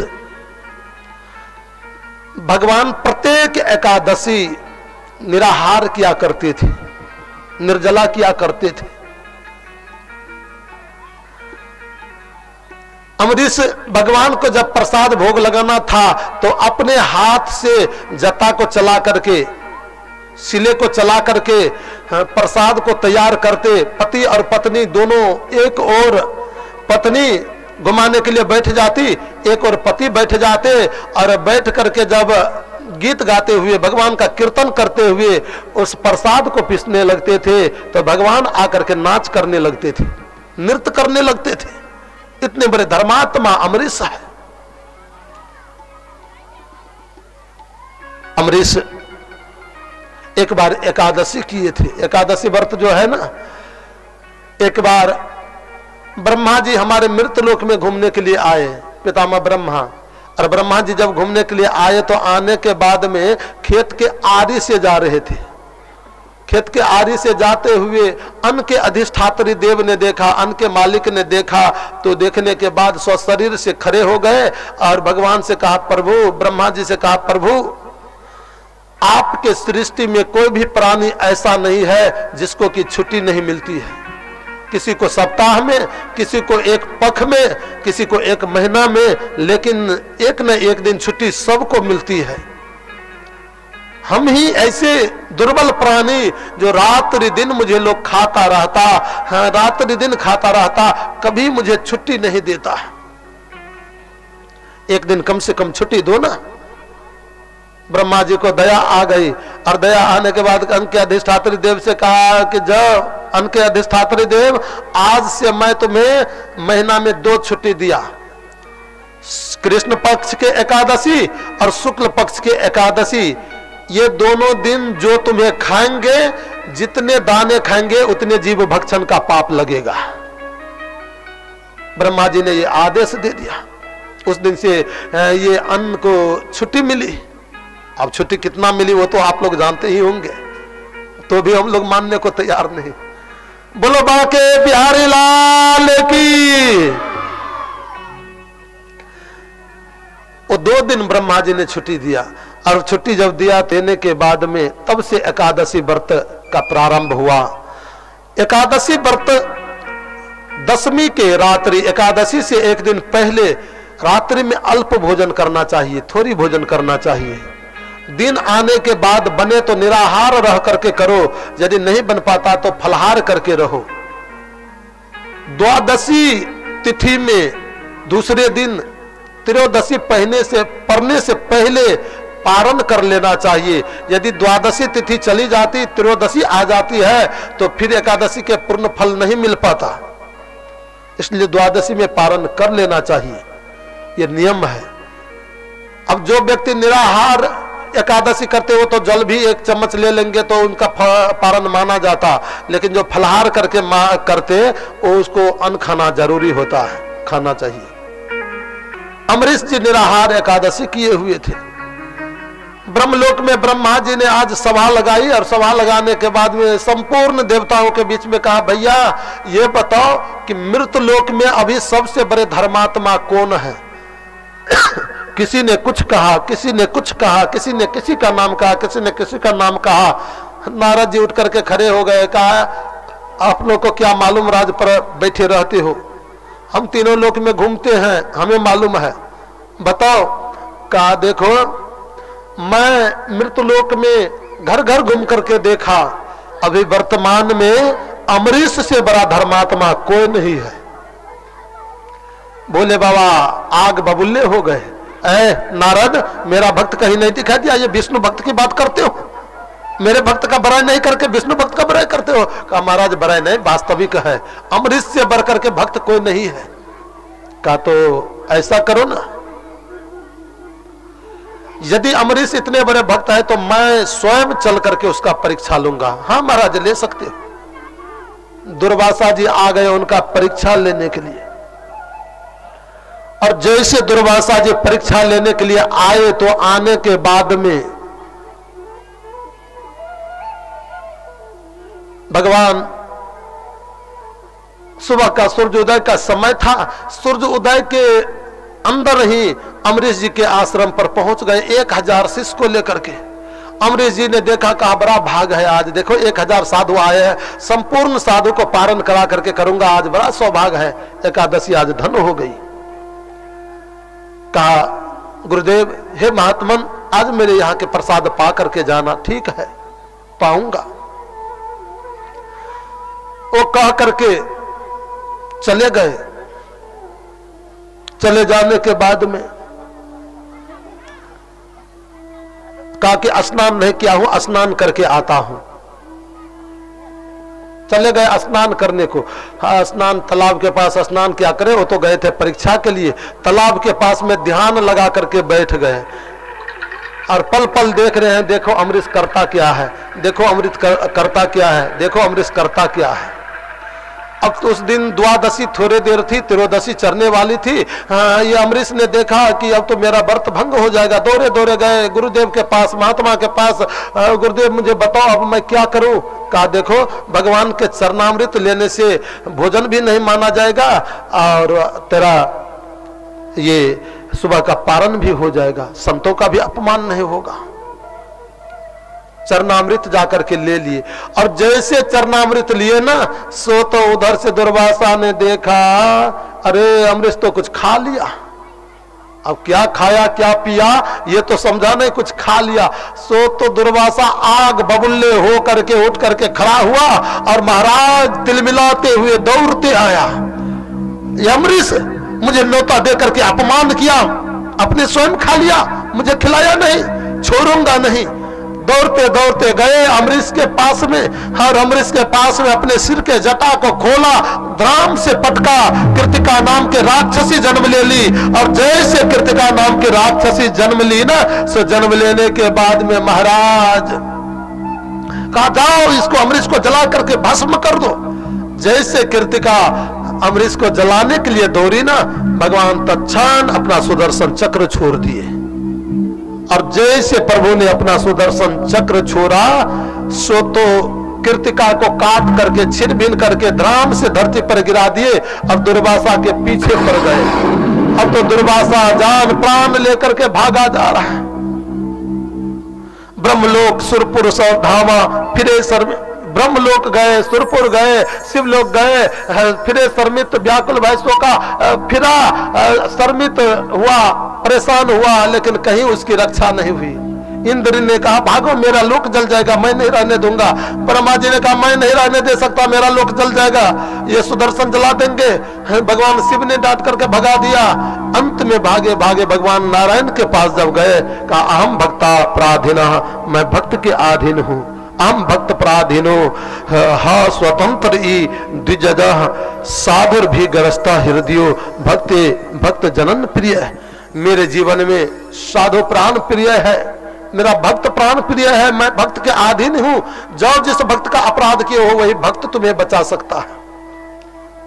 गए दुर्वासा जी के भागे भागे अमरीश जी के चरण में गिरा। अमरीश जी के पास, अमरीश जी 1 साल से थाल में परोसा करके खड़े थे। गुरु जी कहाँ चले गए, महात्मा जी कहाँ चले गए? अरे कहाँ चल गए, बाद में बात करेंगे, पहले वो तो देखते हो चक्र को से बचाओ। हाथ जोड़ लिए, प्रभु यदि मैं आपका भक्त हूं तो चक्र को रोक लेना। भगवान चक्र को रोक लिए। दुर्वासा को 56 प्रकार के भोग व्यंजन अम्बरीश ने करवा करके उनको विदा किया। ये एकादशी अमरीश ऐसे भक्त है, प्रत्येक एकादशी ये करते थे। भगवान श्री सुखदेव ने परीक्षित को ये बात कही और अमरीश जी के ही वंश में यमराष्ट्र का जन्म हुआ। यमराष्ट्र के मानधाता हुए, मानधाता के तिरवंदन हुए, तिरवंदन के त्रिशंकु हुए जो आज भी मगह में लटका हुआ है। त्रिशंकु के ही हरिश्चंद्र हुए। हरिश्चंद्र जी महाराज को दुनिया जानती कितने बड़े सत्यवादी थे। चंद्र टरहि सूरज टरहि, टरहि जगत व्यवहार, पैन व्रत हरिश्चंद्र को टरहि सत्य विचार। हरिश्चंद्र के बेटा ही रोहितास हुए। रोहितास के वंश में ही बाहुक का जन्म हुआ और बाहुक का बेटा ही सगर जी महाराज हुए। और सगर के चरित्र पर थोड़ा विचार करें क्योंकि गंगा प्रकट होती है। बुलबा के बिहारी लाल की। महाराज सगर को 2 पत्नी थी, एक का नाम है सुमति और दूसरी जो पत्नी है उनका नाम है केसी। सुमति से असमंजस जैसे बेटा जन्म लिया, लेकिन केसी के गर्भस्थ पीड़ा जब हुए तो उसके गर्भ के प्रसव में जो निकले वो मांस का पिंड निकला। सेवकों ने जाकर के कहा महाराज ये केसी तो गर्भ से मांस के पिंड को जन्म दिया। सागर जी महाराज ने कहा हो ना हो कोई राक्षस हो मेरे वंश को नाश कर दे, जाओ मांस को टुकड़े टुकड़े करके फेंक देना। सारे सेवक लोग गए, कोई तलवार लिया, कोई फरसा लिया, कोई टिंगारी लिए, जिसके पास में जो हथियार था लिए और लेकर के उस मांस के पिंड को काटना प्रारंभ कर दिया। काटते काटते काटते 60,000 टुकड़ा कर दिया। और वही जो 60,000 टुकड़ा किया ना, सगर जी के 60,000 बेटे हो गए। सगर जी के ये 60,000 बेटे एक असमंजस ये सब के सब जो बेटे थे, एक बार सगर जी महाराज ने मन में विचार किया, निर्णय किया कि चलो हम सब मिलकर के एक 100 यज्ञ का संकल्प करते हैं, 100 यज्ञ करेंगे। सगर जी 99 यज्ञ कर लिए, 100वां करना था ना, सो इंद्र थर थर कांपने लगा, हम मेरा सिंहासन छीन न ले। इंद्र के सिंहासन का पेच बड़ा ढीला होता है। हाँ महाराज, उनको पहले डर हो जाता कि मेरे सिंहासन को न छीन ले। महात्मा भी भजन करे ना तो उन्हीं को डर होता। अब महात्मा को यह आकांक्षा नहीं रहता कि स्वर्ग का सुख लो, मुझे तो भगवान के पास जाने का इच्छा रहता, मुक्ति का सुख का याद रहता। कहा इंद्र अंधेरी रात्रि में आकर के 100वां जग अश्वमेध जग होता, वो अश्वमेध जग के जो घोड़ा था उस घोड़े को चुरा करके ले भागा। उस घोड़े को लेकर के जो भाग रहा था, सुबह हुआ, सगर के बेटा ने देखा, अरे यज्ञ का घोड़ा कहाँ है, यज्ञ का घोड़ा कहाँ है। जत्र तत्र 60,000 पुत्र घूमने लगे, हाँ, खोजने लगे घोड़ा को, लेकिन कहीं घोड़े का पता नहीं चला। जब धरती पर कहीं पता नहीं चला तो जहां खोदा वही समुद्र हो गए और जहां फेंका वही पहाड़ हो गया। समुद्र इतने धरती को खोद दिए लेकिन तो भी पता नहीं चला। तो भी जब पता नहीं चला तब सगर के 60,000 पुत्र चल दिए गंगा सागर क्षेत्र के ओर।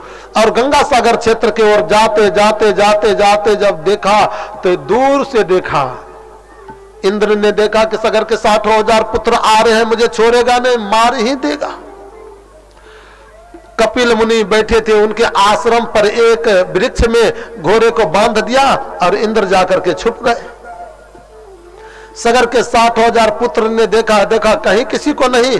ओहो, यही बाबा जी घोड़े को चुरा करके ले आया है। अब जब देखा ना कि अब मुझे छोड़ेगा नहीं तो देखो बग ध्यान लगा करके बैठ गया, ये बाबा नहीं ढोंगी है, ढोंगी। सो उठाया लात को और ध्यान में जो बैठे थे भगवान कपिल, सो भगवान कपिल को जोर से लात का प्रहार किया, मारा। भगवान कपिल का ध्यान टूटा, अरे मुझे को लात मारा। देखा सगर के 60,000 पुत्र तत्क्षण कमंडल से जल लिए और मंत्र से अभिमंत्रित किया और अभिमंत्रित करके 60,000 पुत्र के ऊपर छिट दिया। एक क्षण में सबके सब जल करके राख हो गए।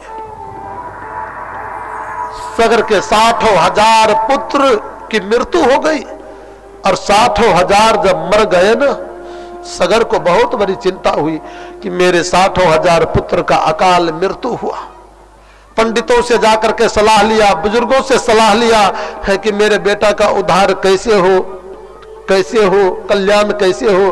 कहा ब्रह्मलोक में गंगा जी है, यदि गंगा आकर के तेरे बेटा के राख को स्पर्श कर लेना तो ही तेरे बेटा का उद्धार हो सकता है। अब गंगा को लाने के लिए सगर जी महाराज तपस्या करना शुरू कर दिए।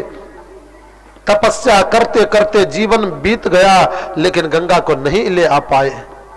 सगर ने जब नहीं ले आ पाए तो सगर के बेटा असमंजस ने तपस्या किया, उनका भी जीवन बीत गया, फिर भी गंगा को नहीं ले आ पाए। सगर के बेटा असमंजस के बेटा अंशुमान ने तपस्या किया, उनका भी जीवन बीत गया, वो भी नहीं ले आ पाए। अंशुमान के बेटा दिलीप ने तपस्या किया, वो भी नहीं ले आ पाए।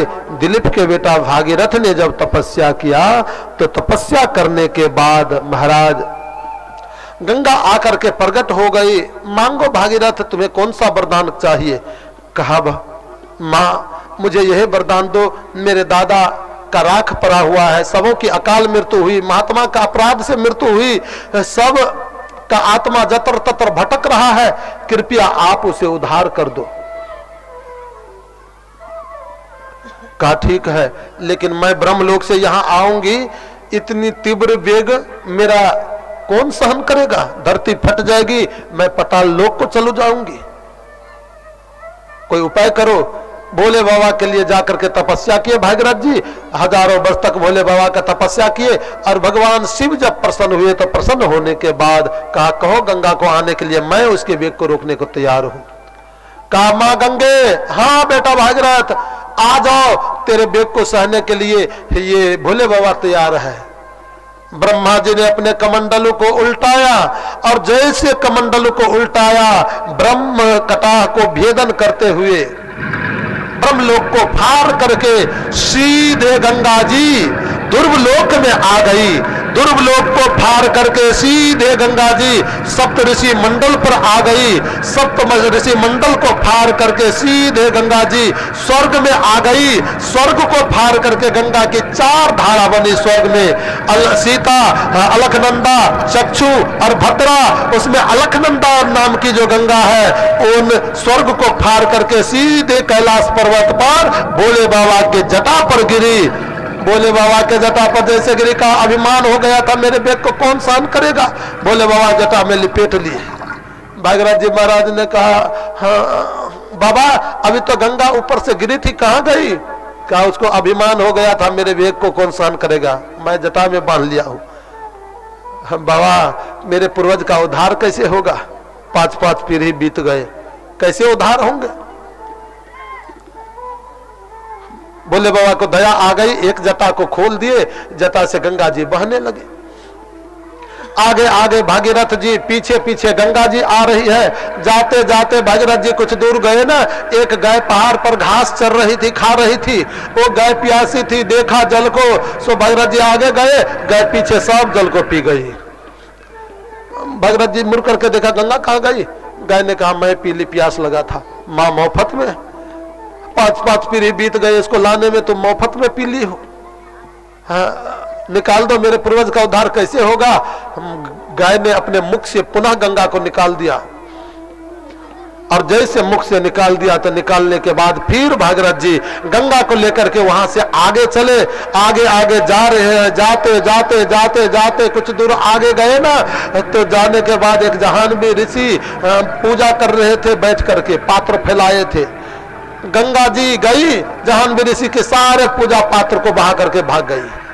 जहानवी ऋषि को बड़ा क्रोध आया, इतनी अभिमानी, मेरे पूजा पात्र को बहा दिया। सो जहानवी ऋषि सारे गंगा को पी गई।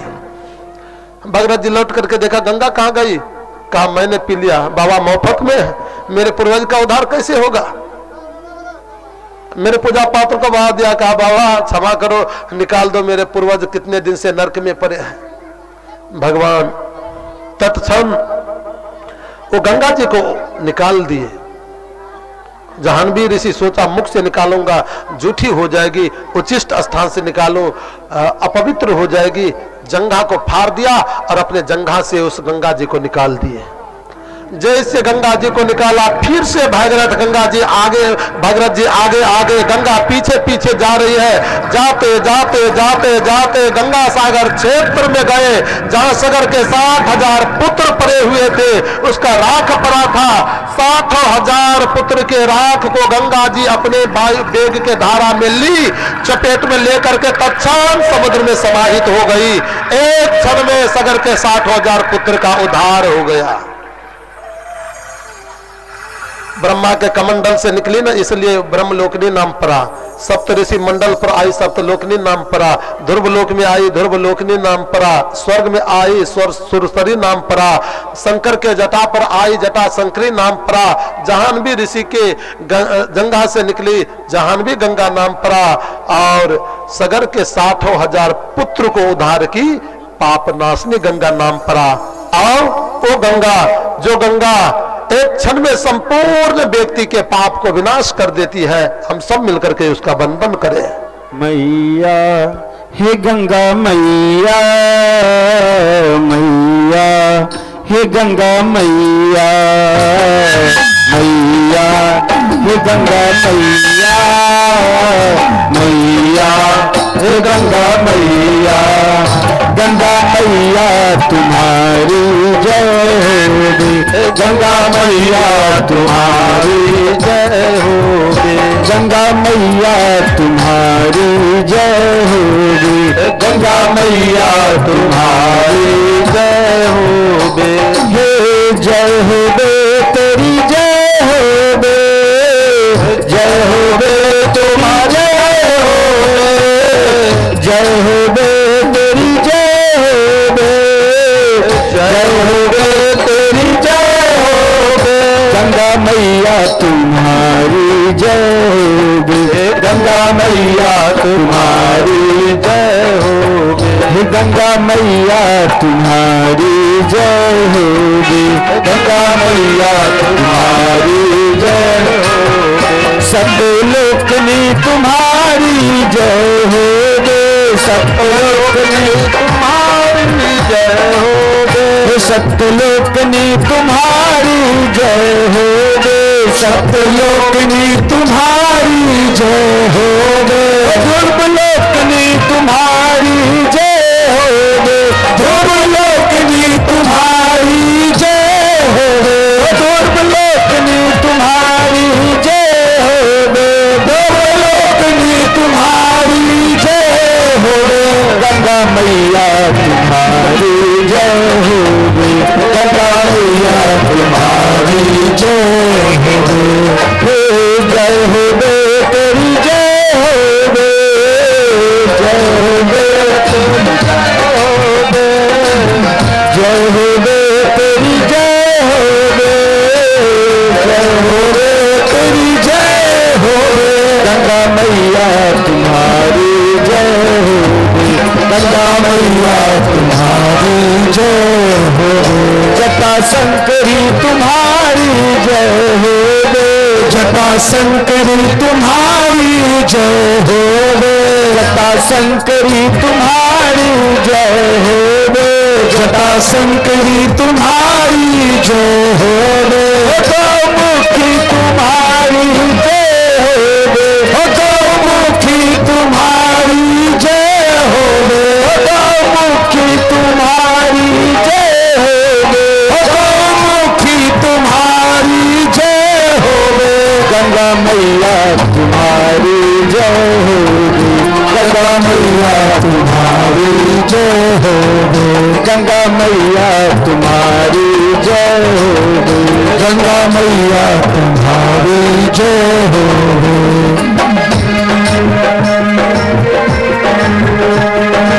सब कोई ताली बजा करके माँ गंगा का वंदन है हम अब यहीं से माँ गंगा का वंदन करें गंगा स्नान का फल मिलेगा सबको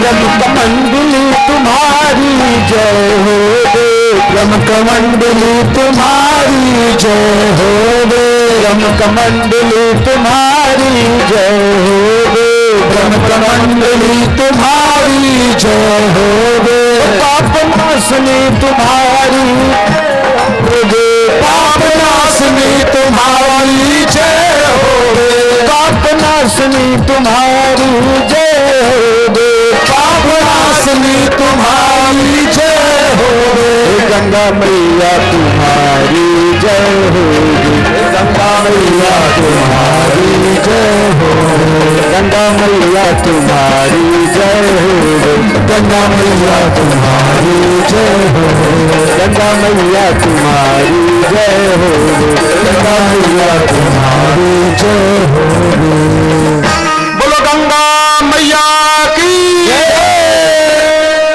गंगा गंगा गंगेति यो बुरियात योजना नाम शतैरपि मुच्यते सर्व पापेभ्यो विष्णु लोकम स गच्छति।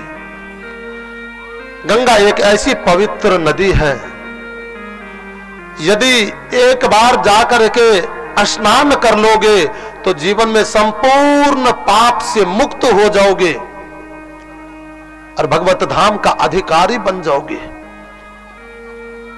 गंगा पापम शशि तापम दैन्यम कल्प तरुस्तथा पापम तापम दैन्यम हरंती संत समागम। गंगा जीवन के पाप को हरण करती है। कैसा भी क्लिष्ट से क्लिष्ट पाप हो, जीवन में किसी धर्म से उद्धार नहीं होता हो, किसी कर्म से उद्धार नहीं होता हो, तो उसको गंगा स्नान यदि कर लेना तो उसका उद्धार हो जाता है। समाज में किसी को पतिया लग जाता, किसी को कुछ हो जाता, कहते ऐसे नहीं उद्धार होगा, जाओ गंगा स्नान करो। गंगा स्नान करने से उद्धार हो जाता है। गंगा एक ऐसी पवित्र नदी है। गोस्वामी तुलसीदास जी महाराज तो कहते हैं कि देव नदी कहो जान किए मनसा कुल कोटि समेत उधारे। जो व्यक्ति मन बना लेता कि कल मैं गंगा जी में स्नान करने के लिए जाऊंगा, उसके करोड़ों पूर्वज का उद्धार एक क्षण में हो जाता, करोड़ों पूर्वज उद्धार हो जाते। और यदि ब्रह्मा देख लेते कि अब स्नान करने के लिए चल दिया, तो ब्रह्मा जी आरती सजाने लगते कि उसका पहला आरती मैं उतारूंगा। इंद्र अपना विमान सजाने लगते, उसको विमान पर बैठा करके मैं लाऊंगा, भगवत धाम को भेजूंगा। देवांगना आपस में लड़ने लगती है कि वो आएंगे तो मैं सेवा करूंगी, मैं सेवा करूंगी, मैं सेवा करूंगी, आपस में लड़ने लगती है। ये गंगा एक ऐसी पवित्र नदी है। एक व्यक्ति था, उसकी वो व्यक्ति विदेश में रहता था, उसकी मां मर गई। जब मां मर गई ना, तो मर जाने के बाद में उसको विदेश में पता लगा, सोचा जा ही रहा हूं, कफन तो लेना ही पड़ेगा, सो कफन यही खरीद ले। अब कफन लेकर के जो आ रहे थे, सो सिमरिया के पास में आए, गंगा जी को देखा, कहा गंगा में स्नान हो सकता है, पंडित लोग कहेंगे करने के लिए गंगा जल का जरूरत पड़ेगा, सो गंगा जल ले ही लो। गंगा जी में गए स्नान करने के लिए। अब जल ले तो कोई पात्र तो था नहीं, वही कफन था, कफन को भिंगा लिया और उसको लोटपोट करके लेकर के चल दिया। जमराज के दूत चारों ओर से उसके मां को घेरा था। जैसे वो कपड़ा मां के शरीर में लपेटा, सो लपेटने के बाद महाराज तत्क्षण भगवान के दूत आ गए और जमराज से छुड़ा करके उसके मां को लेकर के चला गया। गंगा ऐसी पवित्र नदी है। जीवन में बने, रोजो गंगा स्नान करो, रोजो नहीं बन पाता तो सप्ताह में एक दिन करो, सप्ताह में नहीं बनता महीना में करो, महीना में नहीं बनता 6 महीना में करो, 6 महीना में नहीं बनता ना, तो साल में तो कम से कम एक बार गंगा स्नान करना ही चाहिए। ये गंगा स्नान जीवन में संपूर्ण पाप को धो करके पवित्र कर देती है। गंगा जी पाप नाशनी है। जब सगर के 60,000 पुत्र को वो उद्धार कर सकती, संतों के अपराधी को उद्धार कर सकती, तो हम लोगों का उद्धार नहीं होगा। गंगा ऐसी पवित्र नदी है। भगवान श्री सुखदेव ने ऐसी गंगा को नमन किया और नमन करने के बाद कहते हैं भागीरथ के बेटा ही सुरुत हुए, सुरुत के बेटा सुदास हुए, जिसको कमलासपाद भी कहा जाता है। कमलासपाद के बेटा ही खट्वांग हुए। जो खट्वांग 6 जगह से टेढ़े थे, लेकिन बहुत बड़े ज्ञानी थे, बहुत बड़े विद्वान। खट्वांग के बेटा ही दीर्घबाहु हुए, दीर्घबाहु के बेटा रघु जी हुए, जिससे रघुवंश का प्रादुर्भाव हुआ। और रघु जी महाराज के बेटा ही दिलीप हुए, दिलीप के बेटा ही अज हुए, और अज के बेटा ही श्री दशरथ जी महाराज हुए। दशरथ जी महाराज के जीवन में कोई चीज की कमी नहीं, न तो धन का कमी, न रूप का कमी, न बल का कमी, न ज्ञान का कमी, सब कुछ भरे पड़े हुए हैं। धर्म धुरंधर गुण निधि ज्ञानी, धर्म धुरंधर गुण निधि ज्ञानी, हृदय भगति मति सारंग पानी, हृदय भगति मति सारंग पानी। महाराज इतने बड़े धर्मात्मा है कि धर्म धुरंधर, धर्म में धुरंधर है। जैसे एक ध्रुव पूरे पृथ्वी को लेकर के अटका हो, वैसे महाराज दशरथ सारे धर्म को अपने मस्तक पर अटका करके रखे हैं। इतने बड़े धर्मात्मा। और संपत्ति की बात, दशरथ धन सुनी धनद लजाही। दशरथ के संपत्ति को सुनकर के कुबेर को भी लाज होता था, लज्जा आती थी कि दशरथ के एक नीच घर जो है वैसा मेरा भवन भी नहीं है, उसके समान मेरा धन नहीं। और बल की बात करो तो महाराज देवताओं के ऊपर में जब संकट आ जाता, देवता दैत्य से हारने लगते थे, राक्षस से हारने लगते थे, सब दौरे दौरे जाते थे दशरथ जी के पास। और दशरथ जी महाराज जब स्वर्ग में जाते थे तब देवताओं को वीरता प्राप्त होती थी, विजय होता था। दशरथ जी जाकर के इंद्र को जिताते थे। इतने बड़े बलवान है दशरथ जी, ज्ञानी, बहुत बड़े ज्ञानी है, बहुत बड़े पंडित भाषी है। जीवन में कोई चीज की कमी नहीं। लेकिन सजनों, ये संसार है, एक न एक कमी प्रत्येक मानव के जीवन में होता है।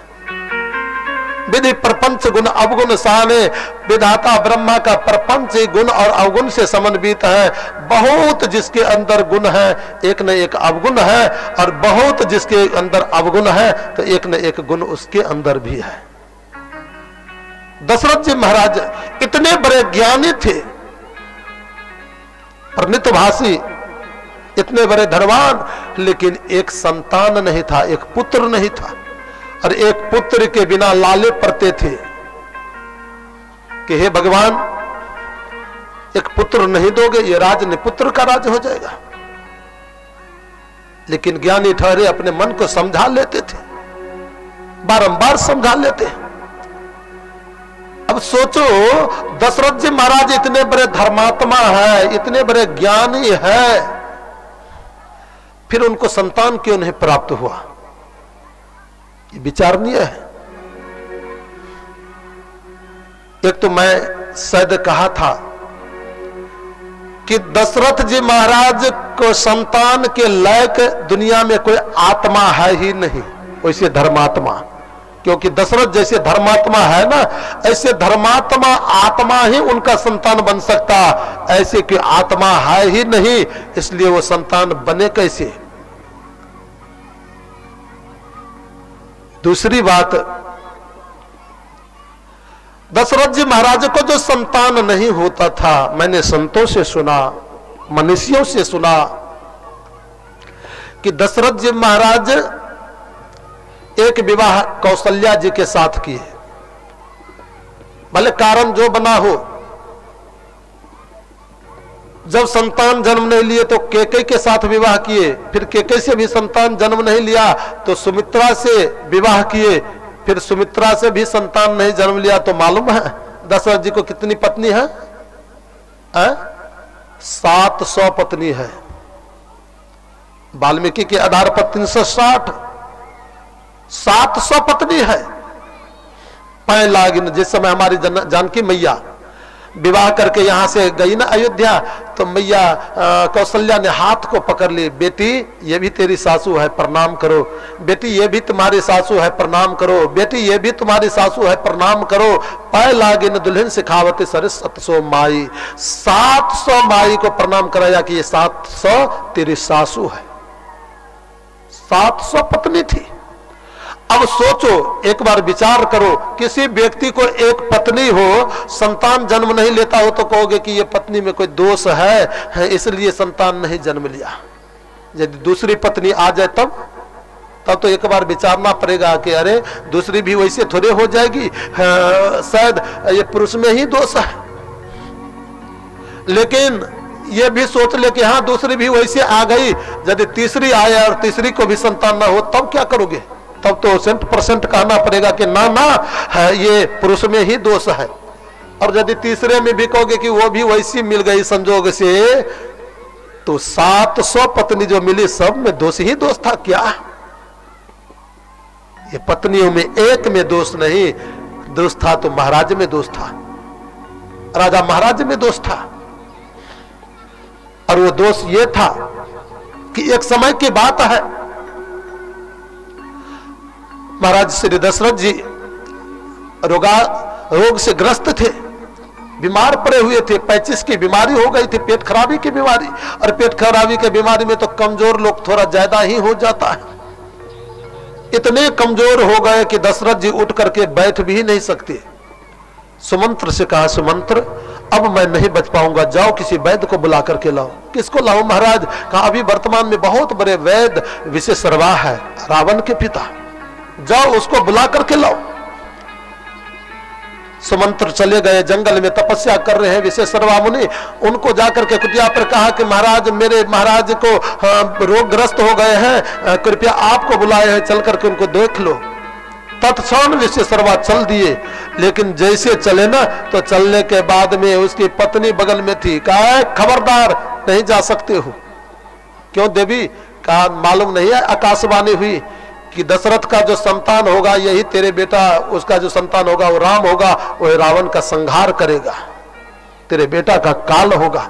अच्छा है दशरथ मर जाए, न रहेगा बांस न बाजेगी बांसुरी, न बाप रहेगा न बेटा होगा।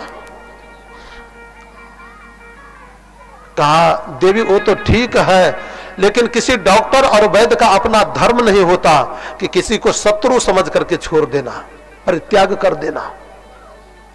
यदि डॉक्टर वैद्य उसको शत्रु समझ करके त्याग देते और डॉक्टर वैद्य के कमी के कारण उसकी मृत्यु हो गई तो आत्महत्या का पाप उस डॉक्टर वैद्य को लगता है। डॉक्टर और वैद्य को कभी शत्रु नहीं समझना चाहिए। कहा वो तो पतिदेव ठीक है, लेकिन धर्मशास्त्र ये कहां कहता कि दूसरों के बेटा को जन्म देकर के अपने बेटा को मरवा देना। अब तो बेचारा धर्म संकट में पड़ गए विशेषरवा, क्या करूं। थोड़े देर के बाद विचार में लाया कि देखो देवी, मैं ऐसा करता हूं, दशरथ जी को रोग से मुक्त कर दूंगा, लेकिन ऐसा कोई उपाय रच दूंगा जिससे कि दशरथ को संतान हो ही नहीं। कहा यदि ऐसा हो जाए ना तो जा सकते हो, मुझे दशरथ से कोई बैर नहीं, जाओ। भेज दिया। विशेषरवा मुनि गए, औषधि दे करके, जड़ी बूटी दे करके दशरथ जी को तो ठीक कर दिए, लेकिन ठीक करने के बाद उसी समय तांत्रिक विधि से उसके वीर्य को खींच लिया और वीर्य स्थली को नाश कर दिया। और जैसे वीर्य स्थली को नाश किया, उस वीर्य को खींच करके एक बोतल में, शीशी में रख लिए, और रख लेने के बाद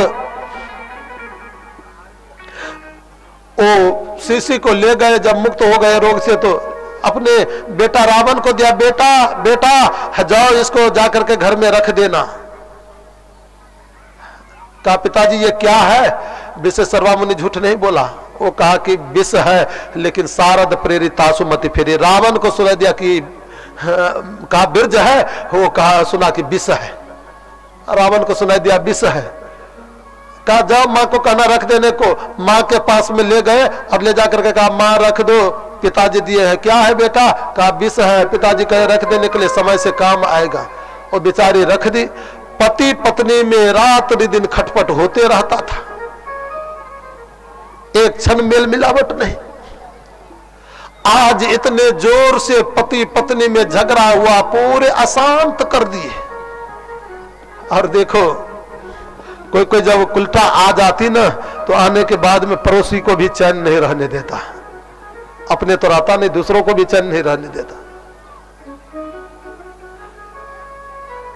इतना झगड़ा की, इतने झगड़ा की सो तो अंत में निर्णय कर लिया कि इससे मर जाना ही भला है।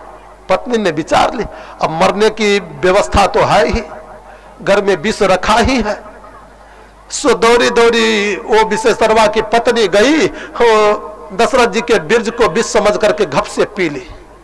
और जैसे घप से पी ली, सो पीने के बाद में बेचारी मरे क्या, उसको गर्भ रह गया। और गर्भ जो रहा वही गर्भस्थ बच्चा जो जन्म लिए श्री विभीषण जी महाराज हुए। इसलिए तो रावण भगवान श्री राम के राज देने के लिए दशरथ जी ने पूर्ण तैयारी कर लिया कि जेठे सुत ही राज निर्पदेहि, ज्येष्ठ पुत्र को राजगद्दी मेरे यहां दिया जाता है, राम राज का अधिकारी है। लेकिन राम जी कहा कि पिताजी को मालूम नहीं, हम समझते हैं कि यही ज्येष्ठ है, ज्येष्ठ बेटा तो इनका लंका में पल रहा है। सरस्वती के द्वारा, मंथरा के द्वारा, केकई के द्वारा राज्य को विध्वंस करवा दिए और विध्वंस करा करके सीता के बहाने लंका गए और लंका में विभीषण को राजगद्दी दिए। और विभीषण जब ज्येष्ठ भैया राजगद्दी ले लिए तो ले लेने के बाद राम जी स्वयं आए हैं, राजा बने हैं।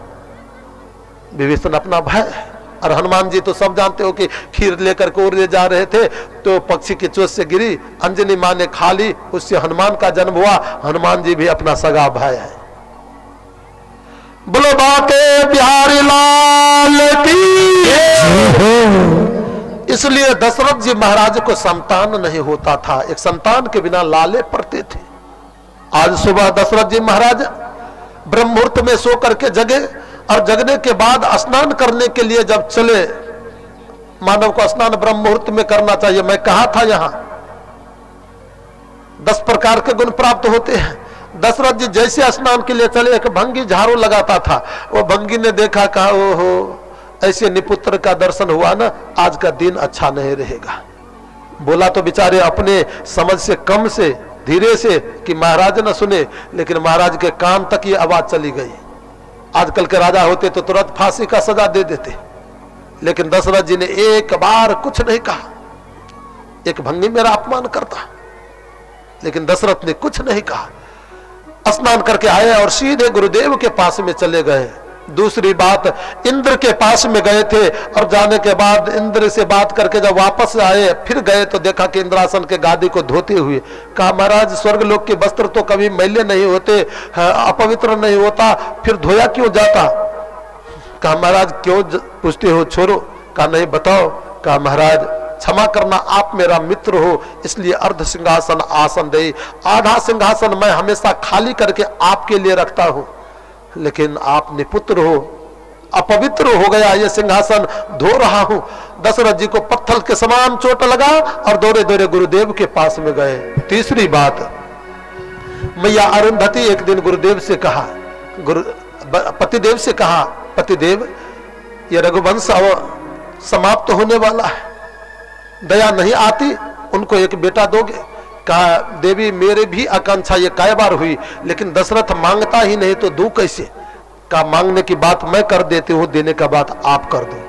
अरुंधति गई और जाने के बाद अपने नन्हे से बच्चा को गोद में ले गई, दशरथ जी के पास में बैठ करके अपने बच्चा को बिठुआ काट दी और जैसे चुटकी काटी ना से जो बच्चा रोना प्रारंभ कर दिया। अब जैसे रोने लगे सो और जोर से बिठू काट ली, फिर रोना प्रारंभ कर दिया।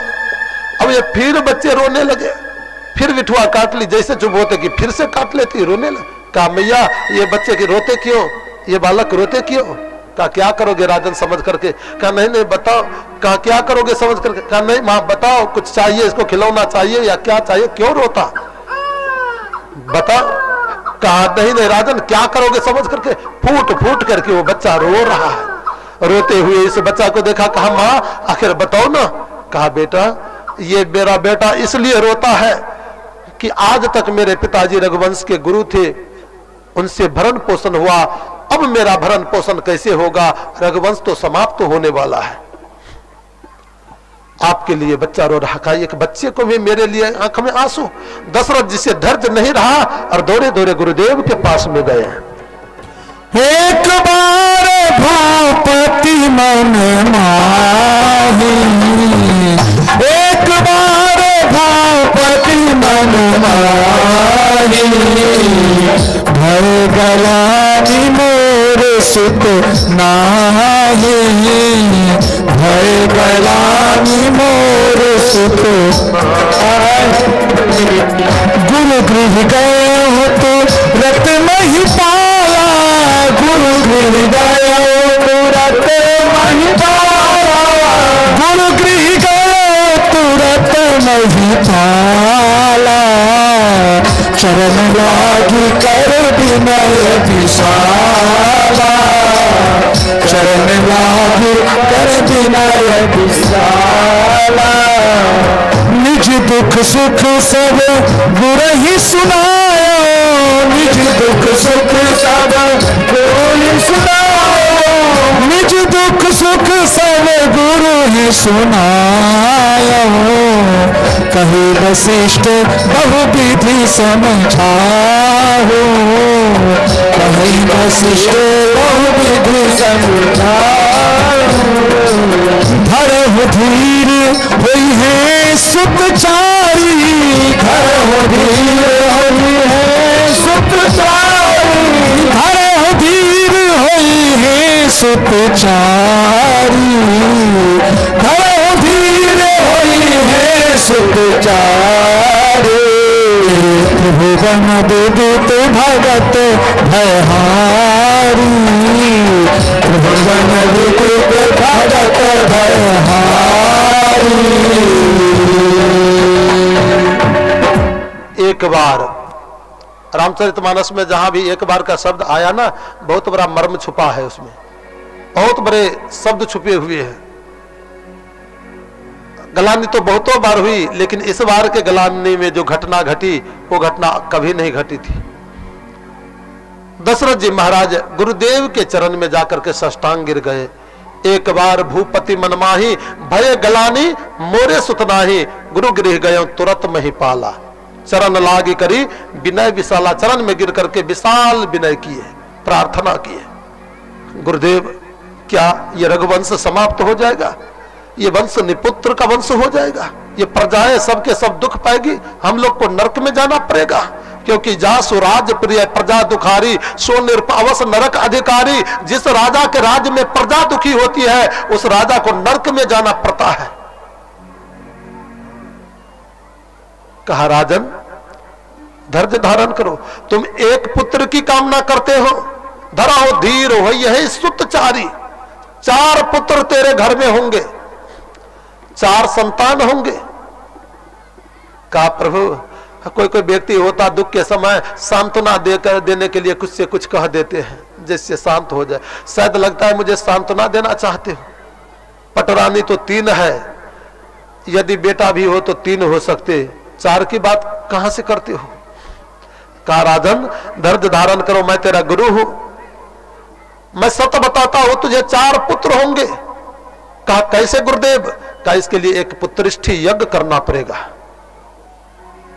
कहा गुरुदेव आदेश दो, मैं अभी जाकर के यज्ञ प्रारंभ करूं। कहा राजन आदेश नहीं, ये यज्ञ तुम नहीं मैं करूंगा। अंग देश में विभांडक ऋषि के पुत्र श्रृंगी पल रहे थे। विभांडक ऋषि जंगल में वास करते थे।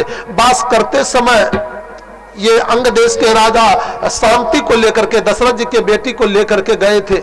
बचपन से छोटी थी, बिल्कुल छोटी थी, लेकिन छोटी अवस्था में जब मांग करके ले गए दशरथ का, तो वंश ऐसा है चाहे धन मांगो, संपत्ति मांगो, कुछ मांगो, मांगने वाला को कभी वापस नहीं किया गया है।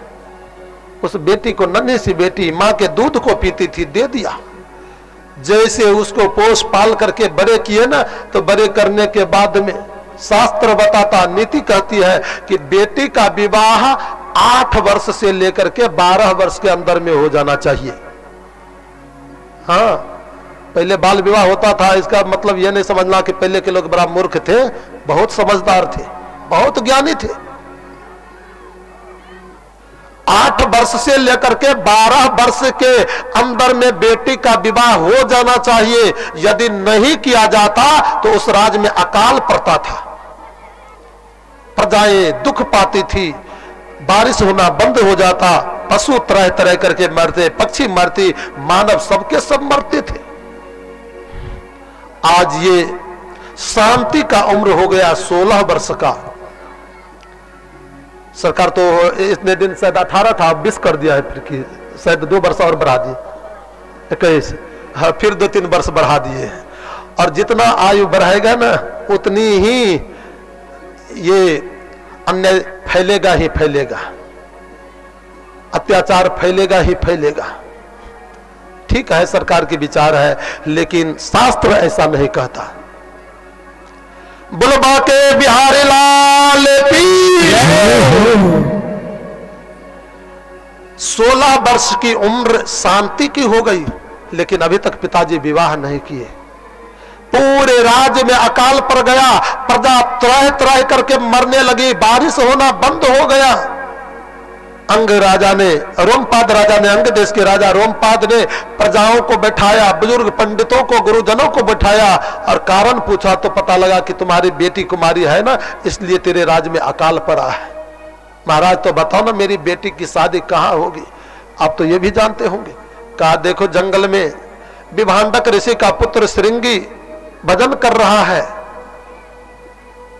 जन्म में ये जंगल में ही जन्म लिए, जंगल में पल रहे हैं, उसके पिताजी स्वर्ग गए हैं यज्ञ करवाने को। जाओ, यदि श्रृंगी आ गए और श्रृंगी के साथ में तुम विवाह कर दिए तो तेरा अकाल मिट जाएगा। अप्सराएं को बुलाया, मेवा मिष्टांग क्या क्या बनवा दिए। अप्सराएं पास में गई श्रृंगी के पास, सुंदर गीत नाद गा करके उसको मोहित की, और जब लड्डू खिलाया कहा इतना मीठा फल तो मैं कभी खाया नहीं। श्रृंगी तो कभी फल देखा, फल के सिवा अन्न मिष्टांग देखा ही नहीं था, ये फल कहां से लाई हो।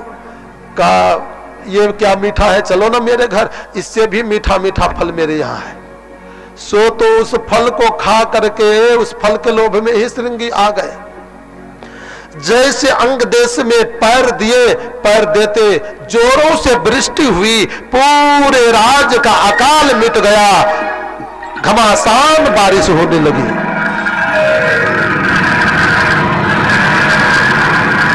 राजा रोमपाद समझ गए कि निश्चित वो श्रृंगी मेरे राज्य में आ गया है। आगवानी लेने के लिए गए और आगवानी लेकर के जब उनको लाए तो लाने के बाद में उसको ऊंचे आसन पर बैठा करके सारी वैदिक विधि से अपने बेटी का विवाह श्रृंगी ऋषि के साथ कर दिया। श्रृंगी से कहा कि आप यहीं रहो, मैं आधा राज आपको दे देता हूं। तब से श्रृंगी वहीं रहने लगे। आज वशिष्ठ जी महाराज ने अपने शिष्य को श्रृंगी को बुलाने के लिए भेजा। श्रृंगी ऋषि ही वशिष्ठ बुलावा।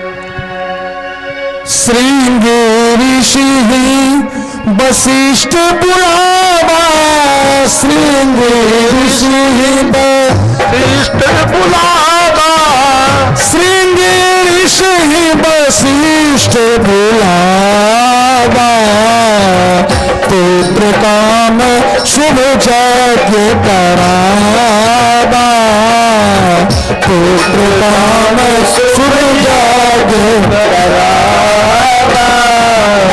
भगति सहित मुनि आहुति दीन्हे, भगति सहित मुनि आहुति दीन्हे, भगति सहित मुनि आहुति दीन्हे। प्रगट अग्नि चरु कर लीन्हे, प्रगट अग्नि चरु कर लीन्हे। श्रृंगी ऋषि को बुला करके अयोध्या से उत्तर और पूर्व दिशा में गंगा मनोरमा है। गंगा मनोरमा के तट पर सुंदर पुत्रिष्ठि यज्ञ का प्रारंभ किया गया। ये यज्ञ 1 दिन का नहीं, 9 दिन का नहीं, लगातार 1 साल का संकल्प लिया गया। भक्ति सहित मुनि आहुति देहि, आदर के सहित प्रेम के सहित महात्मा सबके सब आहुति देते हैं। और संपूर्ण महात्मा जब आहुति दे रहे थे तो देते देते देते देते अचानक आज साल के अंतिम दिन के अंतिम आहुति जैसे ओम अग्नि स्वाहा कह करके डाला कि तत्क्षण अग्निकुंड से अग्निदेव भगवान तरु लेकर के प्रकट हो गए।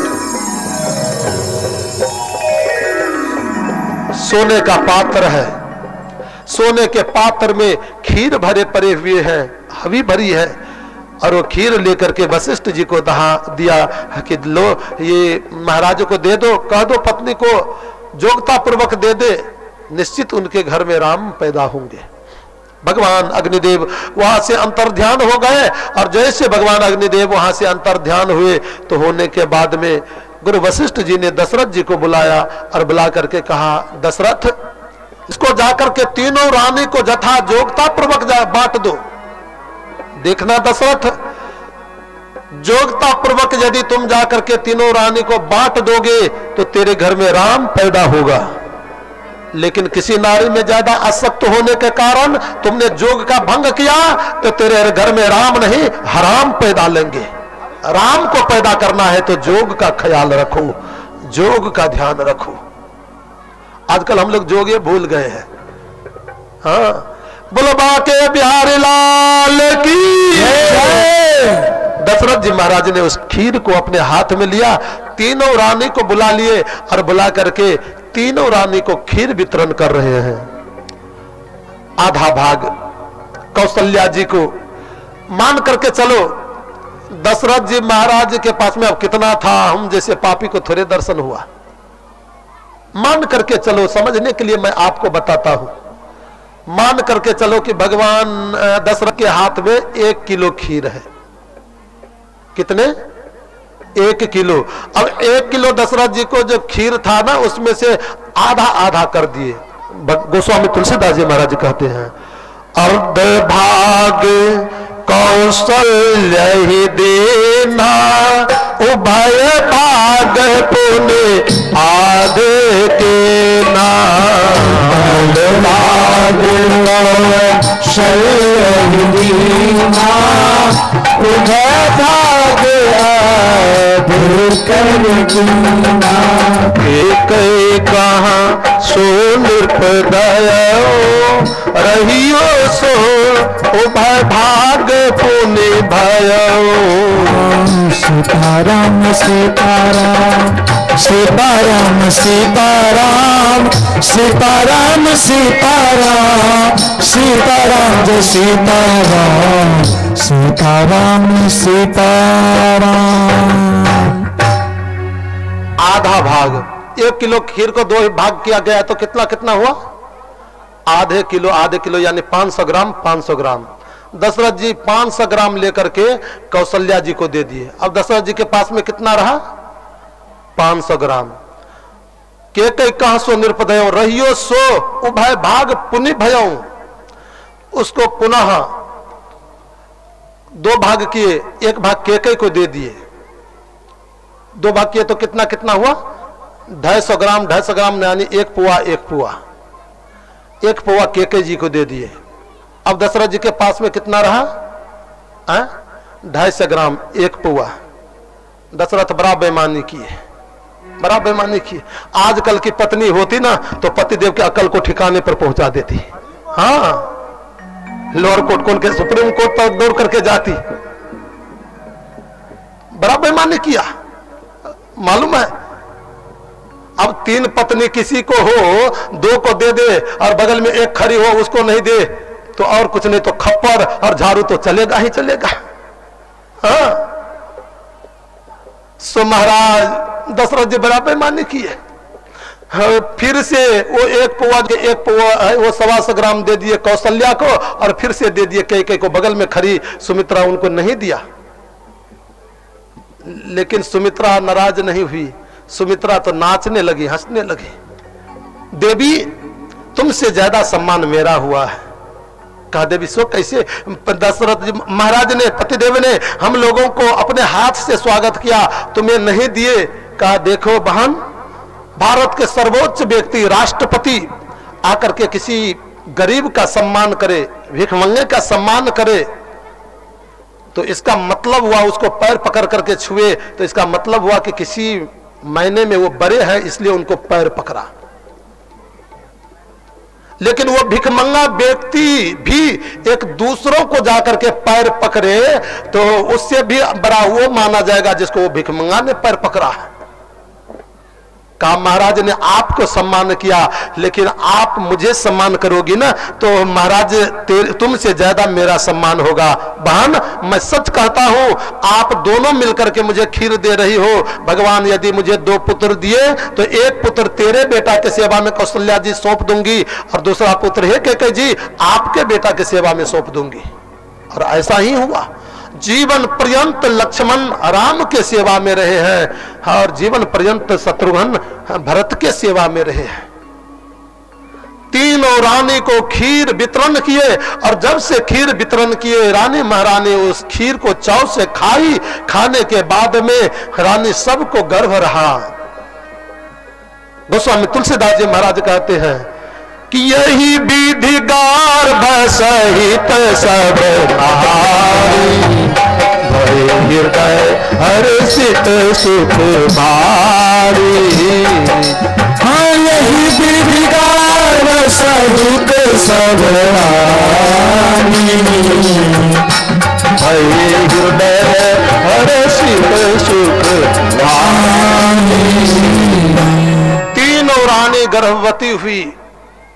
लोग कहते भगवान भी गर्भ में आते रहे। भगवान यदि गर्भ में नहीं जा पाए तो वो कौन भगवान है?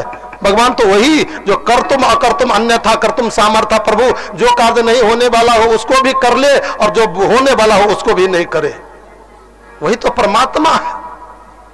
जो परमात्मा एक चींटी का रूप धारण करते, सूक्ष्म रूप धारण करते, क्या वो परमात्मा एक बालक नहीं बन सकते? भगवान सूक्ष्म रूप धारण करके कौशल्या के गर्भ में प्रवेश किए। और दूसरी बात, गर्भ की आवाज जो रानी को होती है ना, पवन देव आकर के सहायता करते। रानी को होने लगता है कि गर्भ मुझे रहा है, लेकिन जिस समय प्रकट होने को होता तो भगवान वहां आकर के वायु निकलता और अपने प्रकट हो जाते। रानी को होता कि मेरे गर्भ से जन्म लिया। परमात्मा कभी गर्भ में नहीं जाते हैं। बोलो बाके बिहारी लाल की जय हो। भगवान गर्भ में हैं और जब से मेरे परमात्मा गर्भ में आए संपूर्ण लोक में खुशी ही खुशी मनने लगी। प्रजा खुश हो गई, मंत्री सबके सब खुश हो गए, सारे राज दरबार के लोग खुश हो गए, तीनों लोक के लोग सबके सब प्रसन्न हैं। भय प्रगट कृपाल बोलो बाटे बिहार लाल की।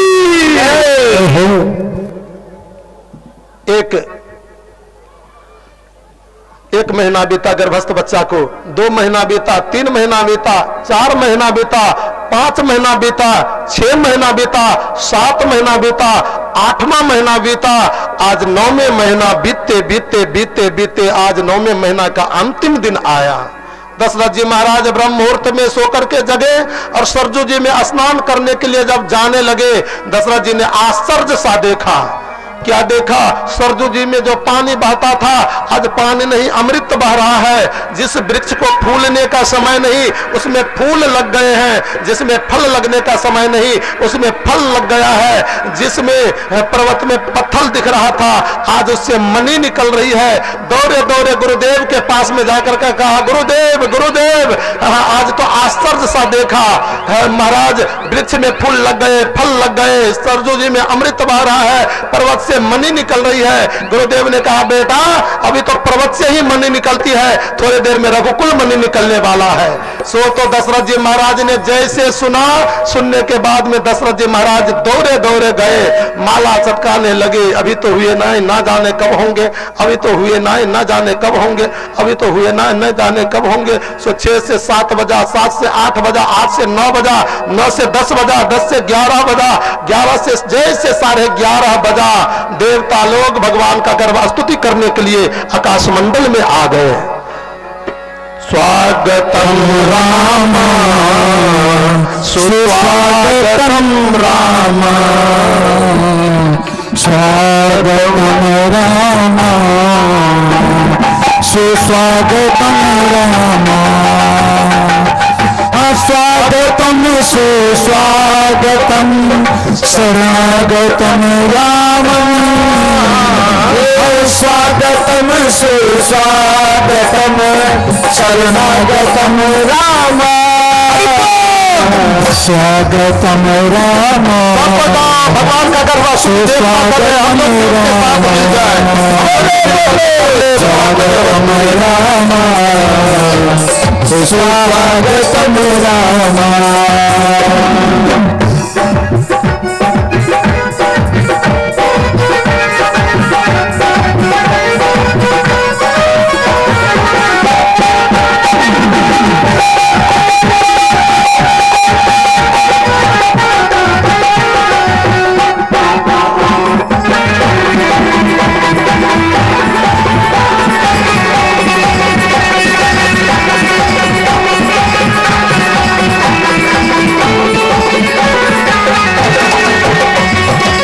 स्वागतम सुस्वागतम शरणागतम राम, स्वागतम सुस्वागतम शरणागतम राम,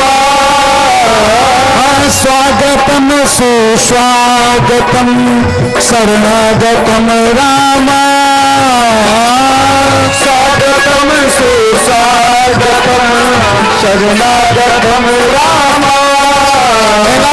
एक बार पूरा पूरा हाथ उठा लिए सब गोटा, भगवान का आवो के समय मिले और ताली बजा कर स्वागतम राम स्वागतम राम, स्वागतम राम स्वागतम राम, स्वागतम राम स्वागतम राम, स्वागतम राम सुस्वागतम राम, स्वागतम सुस्वागतम शरणागतम राम, स्वागतम सुस्वागतम शरणागतम राम, स्वागतम सुस्वागतम शरणागतम राम, स्वागतम सुस्वागतम शरणागतम राम, स्वागतम राम सुस्वागतम राम, सुस्वागतम रामा सुस्वागतम रामा स्वागतम रामा सुस्वागतम रामा स्वागतम रामा सुस्वागतम चंद्र की अयोध्या धाम की महाराज श्री चक्रवर्ती सम्राट दशरथ जी की जय। ठीक देवता लोग जैसे गर्भ स्तुति करके गए, जोग लगन ग्रह भारत थी सकल भय अनुकूल, चर और अचर हरस जुता राम जन्म सुख मूल। जैसे देवता लोग गर्भास्तुति करके गए, उस समय का जोग सेवा में तत्पर हो गया, जुगती सेवा में तत्पर हो गए, उस समय का लगन सेवा में तत्पर हो गए।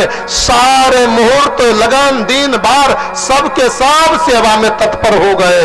बड़ी सुंदर तिथि आ गई है गोस्वामी जी। नवमी तिथि मधुमास पुनीता शुक्ल पक्ष अभिजित हरि प्रीता। नवमी तिथि मधुमास पुनीता शुक्ल अभिजित हरि प्रीता। नवमी तिथि मधुमास पुनीता शुक्ल पक्ष अभिजित हरि प्रीता। नवमी तिथि मधुमास पुनीता शुक्ल पक्ष अभिजित हरि प्रीता। मध्य दिवस अति शीत न घामा पावन काल लोक विश्रामा। मध्य दिवस अति शीत न घामा पावन काल लोक विश्रामा। ब्रह्मदेव परे सूर्यान चढ़े फूलन की कर बौछार रे। आओ राघव सावरिया ब्रह्मदेव करे सूर्यान चढ़े फूलन की कर बौछार रे। आओ राघव सावरिया।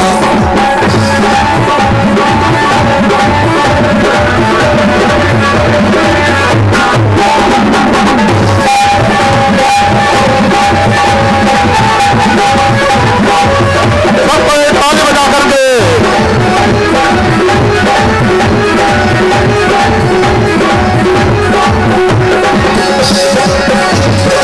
जोग लगन ग्रह बार तिथि अनुकूल सकल सब आई।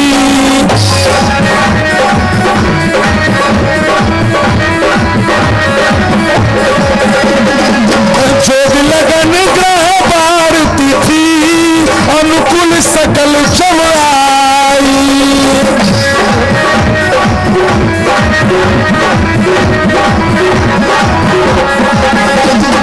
मनियारे पर्वत सब मही सोदस श्रृंगार कर छाई।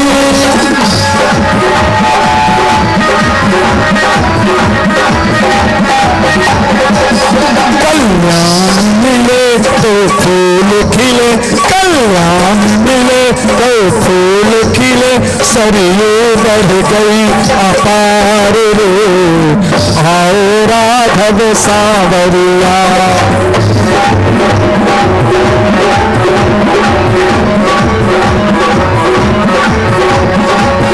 सब देव चले महादेव चले, ले ले फूलन को हार रे। आओ राघव सावरिया, हाँ आओ राघव सावरिया, अरे आओ राघव सावरिया। बड़ी सुंदर तिथि नवमी की तिथि है। नवमी तिथि मधुमास पुनीता। किसी ने पूछा कि देखो, परीक्षित जी ने सुखदेव स्वामी से पूछा कि प्रभु नवमी को क्यों प्रकट हुए, दशमी क्यों नहीं हुए, अष्टमी को नहीं हुए, नवमी को ही क्यों स्वीकारा। कहा देखो भगवान ने सोचा नवमी तिथि को इसलिए स्वीकारा। अंक कितने होते हैं हा? आप लोग बताना अंक कितने होते हैं हा? हे भगवान उधर से तो कोई आवाजें नहीं देता है। आप लोग नहीं बोलते हो ना, तब हमें बड़ा जैसे लगता है कि हम चुपे हो जाए हैं? कितने अंक हैं? हाँ अंक नहीं होता है, उसके आगे का जो अंक है ना वो सब एक दूसरों के सहारा से बना है। पहले वाला अंक है तो अंक जितने हैं सब अंक में सबसे श्रेष्ठ अंक कौन होता है? 9। भगवान कहते हैं कि देखो अवतार जितने हैं ना, सब अवतार से श्रेष्ठ अवतार मेरा रामा अवतार होगा, इसलिए मैंने 9वीं तिथि को स्वीकारा। दूसरी बात, भगवान 9वीं तिथि को इसलिए स्वीकारा, भगवान कहते हैं कि देखो और अवतार में तो कोई मेरा भूषण का अवतार था, कोई मेरे वस्त्र का अवतार था, कोई मेरे कोप का अवतार था, तो कोई मेरे श्रृंगार का अवतार था, लेकिन ये अवतार जो है ना परिपूर्ण अवतार है, इसमें फेट फटाई नहीं और कम नहीं, वो परिपूर्ण अवतार है। स्वयं मैं आ रहा हूं, जैसे 9 अंक को आप कितना भी गुणन करोगे ना, वो कभी कमता नहीं, सदा एक रस बना रहता है। बोले तो 9 दूनी 1 पर 8 पढ़ने से 18 बनता है, और 8 1 को जोड़ोगे तो कितना होगा? 9 तिया 2 पर 7 पढ़ने से 27 होता है, और 7 2 को जोड़ोगे तो कितना होगा? 9 चौक, आप लोग को बोलना पड़ेगा, हम पढ़े लिखे कम हैं। 3 पर 6 पढ़ने से 36 होता है, और 6 3 को जोड़ोगे तो कितना होगा? 9 पंचे 4 पर 5 पढ़ने से 45 होता, 9 और 5 4 को जोड़ोगे तो कितना होगा? 9 सत्ते 6 पर 3 पढ़ने से 63 होता है, और 6 3 को जोड़ोगे तो कितना होगा? 9 को एक बार क्या हजारों बार गुणन करोगे ना, वो 9 का 9 ही रहता, वो कभी कमता नहीं। मानो भगवान कह रहे हैं कि मैं परिपूर्ण अवतार लेकर के आया हूं, इसलिए 9वीं तिथि को स्वीकारा। और मधुमास चैत का महीना है, न तो ज्यादा गर्मी और न ज्यादा ठंडी, उसमें भी शुक्ल पक्ष, भगवान कृष्ण जो आए ना वो कृष्ण पक्ष में, लेकिन राम जी शुक्ल पक्ष में आते, क्यों? का रावण के पाप से पूरे संसार अंधकारमय हो गया है, रावण रूपी पाप को संहार करूंगा, दूर करूंगा, इसलिए मैं सूर्य वंश में आ रहा हूं, शुक्ल पक्ष में आ रहा हूं। मध्य दिवस दोपहर का समय है, न सुबह न शाम, दोपहर का समय, और दोपहर का समय विराम का समय होता है। चैत के महीना में लोग कमा करके आते हैं और थोड़ी देर तक आराम करते हैं, दोपहर के समय विश्राम का समय है। कहा मैं जगत को विश्राम दूंगा, रावण के कोप से जो अशांत हो गया है दुनिया, पूरे दुनिया को मैं शांति प्रदान करूंगा, इसलिए मैंने दोपहर के समय विश्राम के समय को चुना हूं। और भगवान श्री राम मध्य दिवस अति शीत नव घामा, पावन काल लोक विश्रामा, उस समय वृक्ष में फूल लग गए। किसी ने पूछा कि महाराज वृक्ष में क्यों फूल लग गए? कहा वृक्ष में फूल इसलिए लग गए कि कहा भगवान भले अयोध्या में अवतार लेंगे, लेकिन अवतार लेने के बाद जब मिथिला में आएंगे ना, तो अपने कोमल कोमल हाथ से फूल को तोड़ेंगे, मैं भी कृतार्थ हो जाऊंगा, इसलिए फूल खिल करके खुशी मनाने लगा। फल सबके सब खुशी मनाने लगे। कहा भगवान भले अयोध्या में अवतार लेंगे, लेकिन 14 वर्ष तक जंगल में रह करके मुझे खा करके रहेंगे, मेरा फल वंश भी पवित्र हो जाएगा, इसलिए भगवान फल को स्वीकार किए। फल खुशी मनाने लगा, फल गए। कहा सरजू जी से अमृत बहने लगा, क्यों? सरजू जी ने सोचा कि भले अयोध्या जी में राज दरबार में भगवान अवतार लेंगे, लेकिन खेलने के लिए जब बालू के रेते पर आएंगे ना, तब मेरे अंदर ही प्रवेश करके स्नान करेंगे, मैं भी धन धन हो जाऊंगी। सो सरजू अमृत को बहाने लगी। पर्वत से मणि क्यों निकलने लगा? पर्वत ने कहा कि देखो हजारों वर्ष के बाद बाप और बेटी का मिलन हो जाएगा, इसलिए पर्वत खुशी मनाने लगे, मणि लुटाने लगे। आप जानते हो पर्वत की बेटी कौन है? नदी। ये जितनी नदी निकलती है ना, पर्वत से ही निकलती है, समुद्र में जाकर के समाहित हो जाती। कहा ये जब से पिता के घर को छोड़ करके ये नदी समुद्र में गई, आज तक लौट करके पिता को भेंट करने नहीं आई, पिता और बेटी का मिलन नहीं हुआ। आज मैं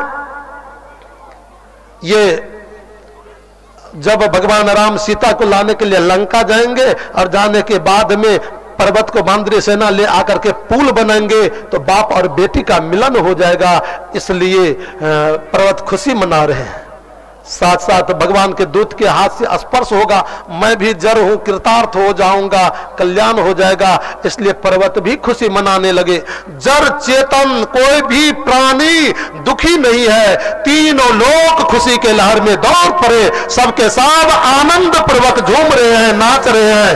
बड़ा सुंदर 11:30 से 12:15 हुआ और 12:15 से धीरे धीरे धीरे धीरे घड़ी की काटा जैसे 12 पर गई कि तत्क्षण प्राप्त पर अखिलेश्वर ब्रह्म मां कौशल्या के गर्भ से प्रादुर्भाव हो गए।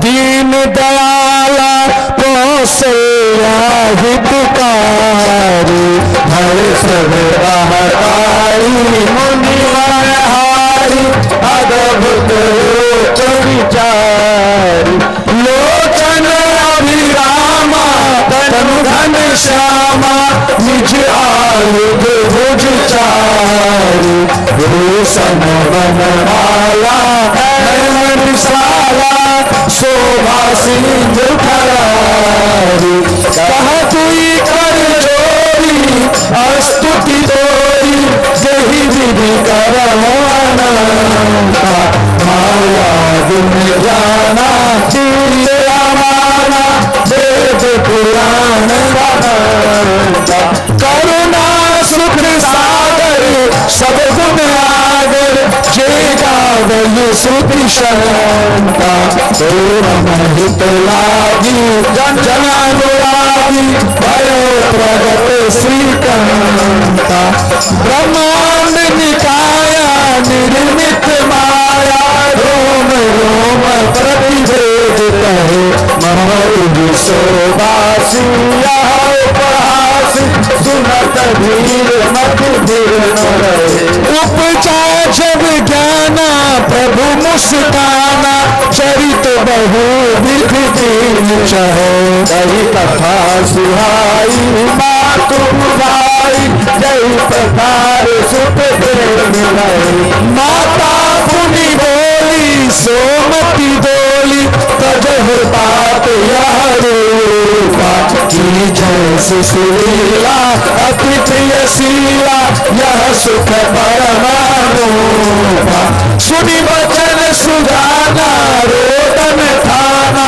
होई बालक सुन रूपा, यह चरित जुगावई, हरिपद पावई, तीन परहि भवतूपा, भय प्रभत कृपाला, दीन दयाला, कौशल्या हितकारी, हर्षित महतारी, मुनि मनहारी, अद्भुत रूप विचारी, अद्भुत रूप विचारी।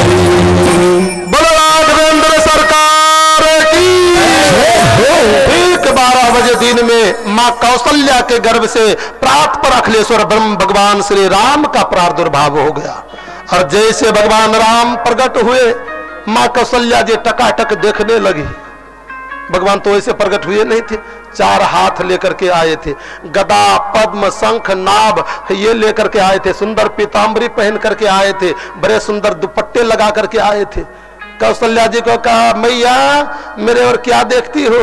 याद है कश्यप अदिति के समय में तूने विशाल तप किया, मैंने वरदान दिया था बेटा बन करके आऊंगा, वही वरदान को पूरा करने आया।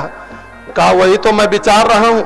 अरे उस समय आपने वरदान दिया बेटा बन करके आऊंगा, लेकिन आप अपने वरदान में चूक गए हो। कहा सो कैसे? कहा आप बेटा नहीं, आप तो बाप बन करके आ गए हो। कहा माँ ऐसे क्यों कहते हो? हम माँ कहते हैं तो बेटा कह दो, संबंध यहाँ से प्रारंभ हो जाए। कहा ना ना, बच्चा जन्म लेता ना तो इतना बड़ा हट्ठे कट्ठे मोटे नहीं होते, ये 4-4 हाथ नहीं होता, ये गदा पद्म शंख नाभ नहीं होता। क्या करूं? लोचन अभिरामा, तनु घनश्यामा, निज आयुध भुज चारी। कहा ये चारों भुजा जो है ना, इसमें जो गदा पद्म शंख नाभ लिए हो इसको पहले हटा दो। भगवान हटा दिए। कहा अब तो ये भी हटा दिए, बेटा कह दो ना। कहा नहीं नहीं, बच्चा जन्म लेता तो ये 4 हाथ नहीं होता, बाहर लोग देखेंगे कहेंगे कौन राक्षस आ गया कि क्या आ गया है, लोग तो डर जाएंगे। बेटा संसार का होता तो 2 हाथ वाला होता, 2 हाथ हटा दो। श्रीमान जी 2 हाथ हटा दिए और श्रीमान जी जब 2 हाथ हटा दिए तो कहा मैया अब तो 2 हाथ भी हटा दियो, अस्त्र शस्त्र भी हटा दियो, अब तो बेटा कह दो ना। कहा नहीं नहीं, बेटा जन्म लेता तो इतना बड़ा नहीं होता, छोटे हो जाओ। तो श्रीमान जी छोटे हो गए। और जैसे श्रीमान जी छोटे हुए तो छोटे होने के बाद में कहा मैया अब तो छोटे भी कर दियो, अब तो कम से कम एक बार बेटा कह दो ना। कहा नहीं नहीं, बच्चा जब जन्म लेता तो नंगे धरंगे होता, तो सुंदर पिताम्बरी दुपट्टा पहन करके आए हो।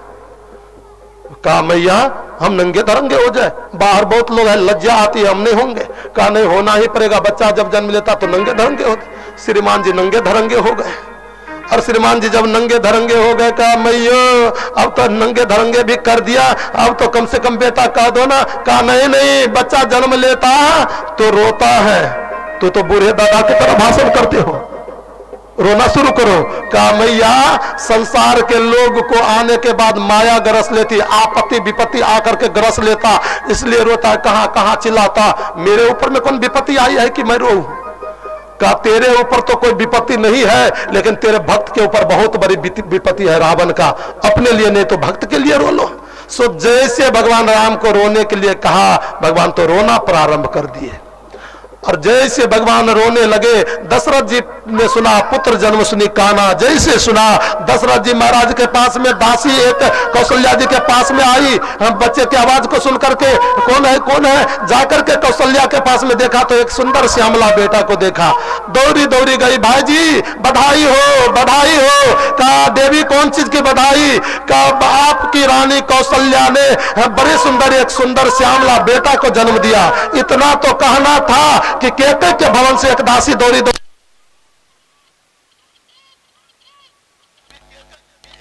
श्यामला बेटा को जन्म दिया।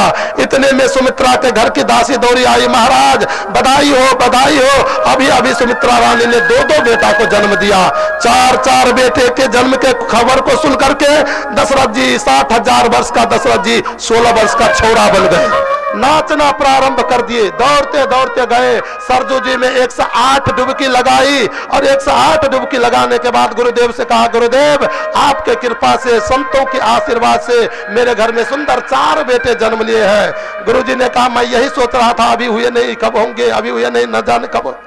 गए 1000 शिष्य के साथ उनको ढेर सारा स्वस्तिवासन करके आशीर्वाद दिया। पूरे प्रवासी को पता चला, सबके सब आ गए, सबके सब राम के बधाई गा करके झूमने नाचने लग रहे।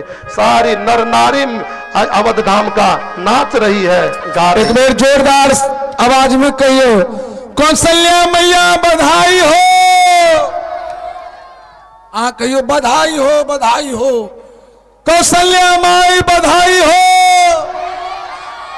हाथ उठाकर सबको पूरा हाथ उठाकर ताली बजाकर, अरे जन्म लियो रघुरैया अवधपुर बाजे बधैया। जन्म लियो रघुरैया अवध में बाजे बधैया। जन्म लियो रघुरैया अवधपुर बाजे बधैया। जन्म लियो रघुरैया अवध में बाजे बधैया। बाजे बधैया हो बाजे बधैया, बाजे बधैया हो बाजे बधैया।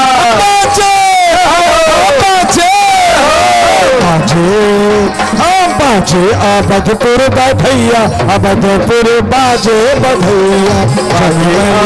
रघुरैया अवध में बाजे बधैया। ताली बजा करके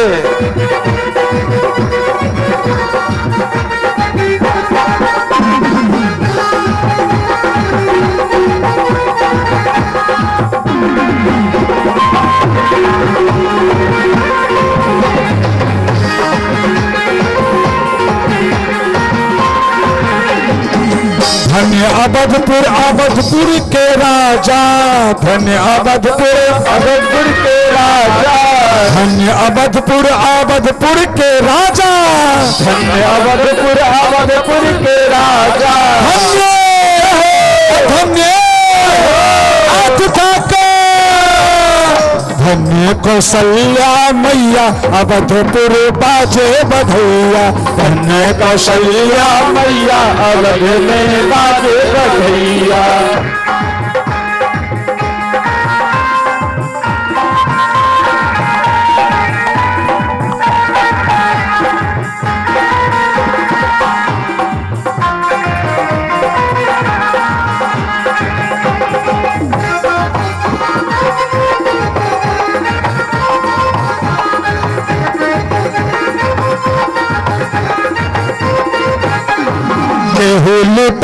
लुटावेला अनधन सुनमा, केहू लुटावेला अनधन सुनमा, अनधन सुनमा हो अनधन सुनमा, अनधन सुनमा हो अनधन सुनमा, केहू केहू केहू लुटावेला गैया अवधपुर बाजे बधैया, केहू लुटावेला गैया अब बधैया, जन्म लिए रघुरैया अवधपुर बाजे बधैया, जन्म लिए रघुरैया अवधपुर बाजे बधैया।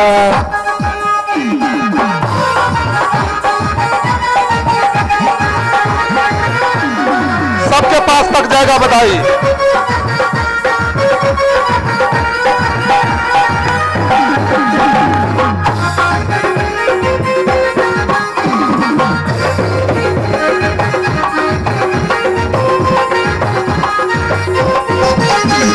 राजा लुटावेले अनधन सुनमा, राजा लुटावेले अनधन सुनमा, राजा राजा हाथ उठाके, राजा लुटावेले अनधन सुनमा, राजा लुटावेले अनधन सुनमा, रानी रानी रानी लुटावेली गैया अवधपुर बाजे बधैया, रानी लुटावेली गैया अवध में बाजे बधैया, बाजे बधैया हो नभ सहनैया, बाजे बधैया हो बजते बधैया, बाजे बधैया हो नभ सहनैया, बाजे बधैया हो सब सहनैया, जन्म लिए रघुरैया अवधपुर बाजे बधैया, जन्म लिए रघुरैया अवध में बाजे बधैया।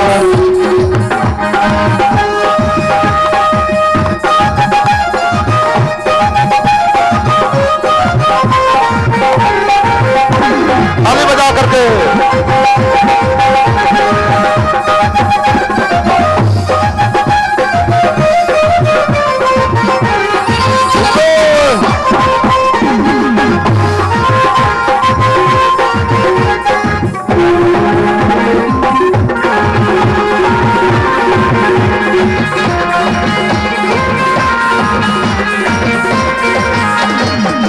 बंदी जन बिरुदावली गावे,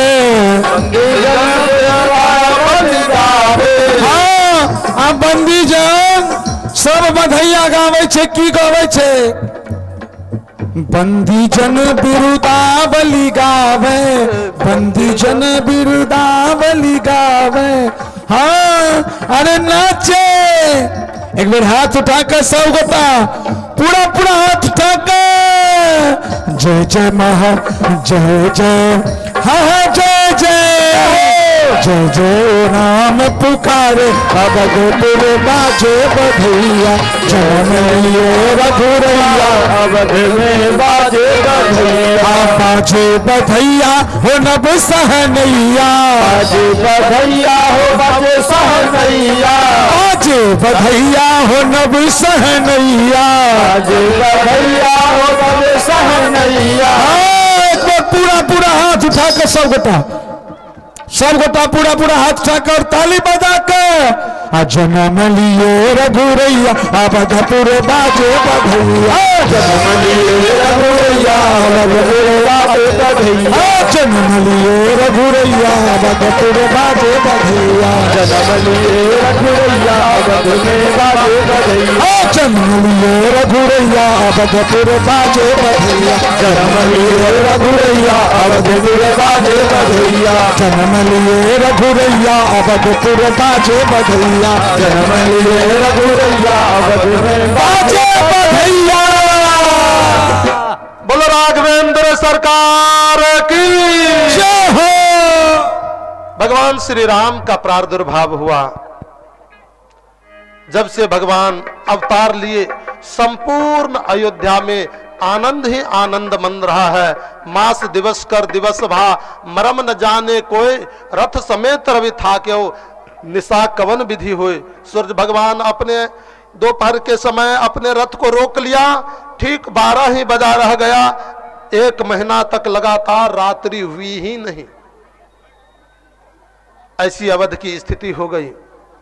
महीनों के बाद दशरथ जी को याद आया कि मैं अपने बेटा का नामकरण नहीं किया। आज गुरुदेव को बुला लिए, सुंदर चौका लगवाए और चौका लगवाने के बाद अपने बेटा का नामकरण करते हैं। गुरुदेव से कहा मेरे बेटा का नाम रखो। कहा दशरथ इसका नाम मैं क्या रखूं? तेरे बेटा का एक नाम हो मैं रख दूं, तेरे बेटा के तो अनेकन नाम है।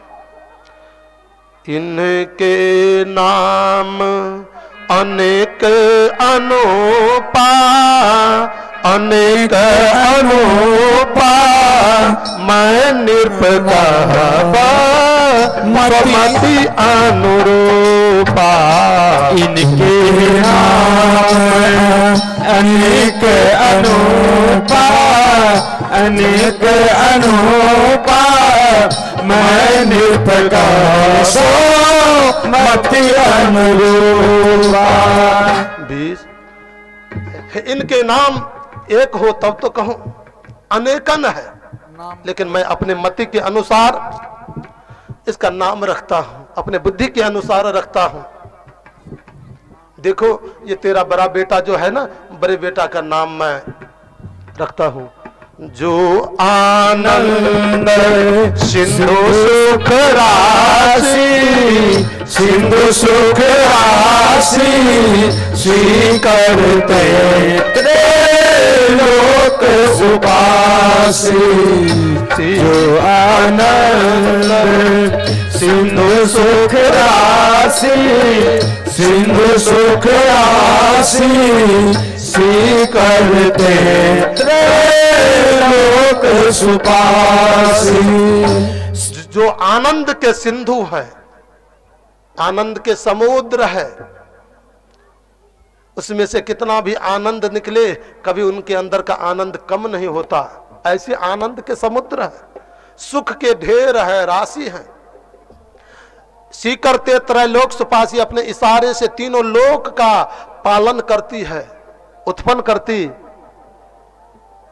ऐसे जो साकेताधीश आकर के तेरा बेटा बनाना, सो सुख धाम राम अस नामा, राम अस नामा, अखिल लोक दायक विश्राम।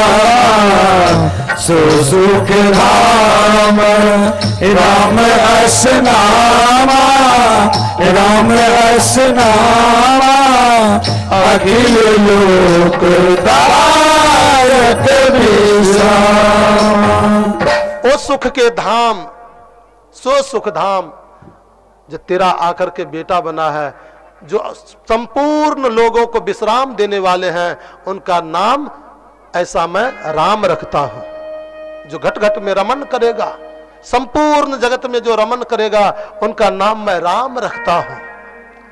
ज्येष्ठ बेटा का नाम रखा और पुनः केके के बेटा को नाम रखते हैं।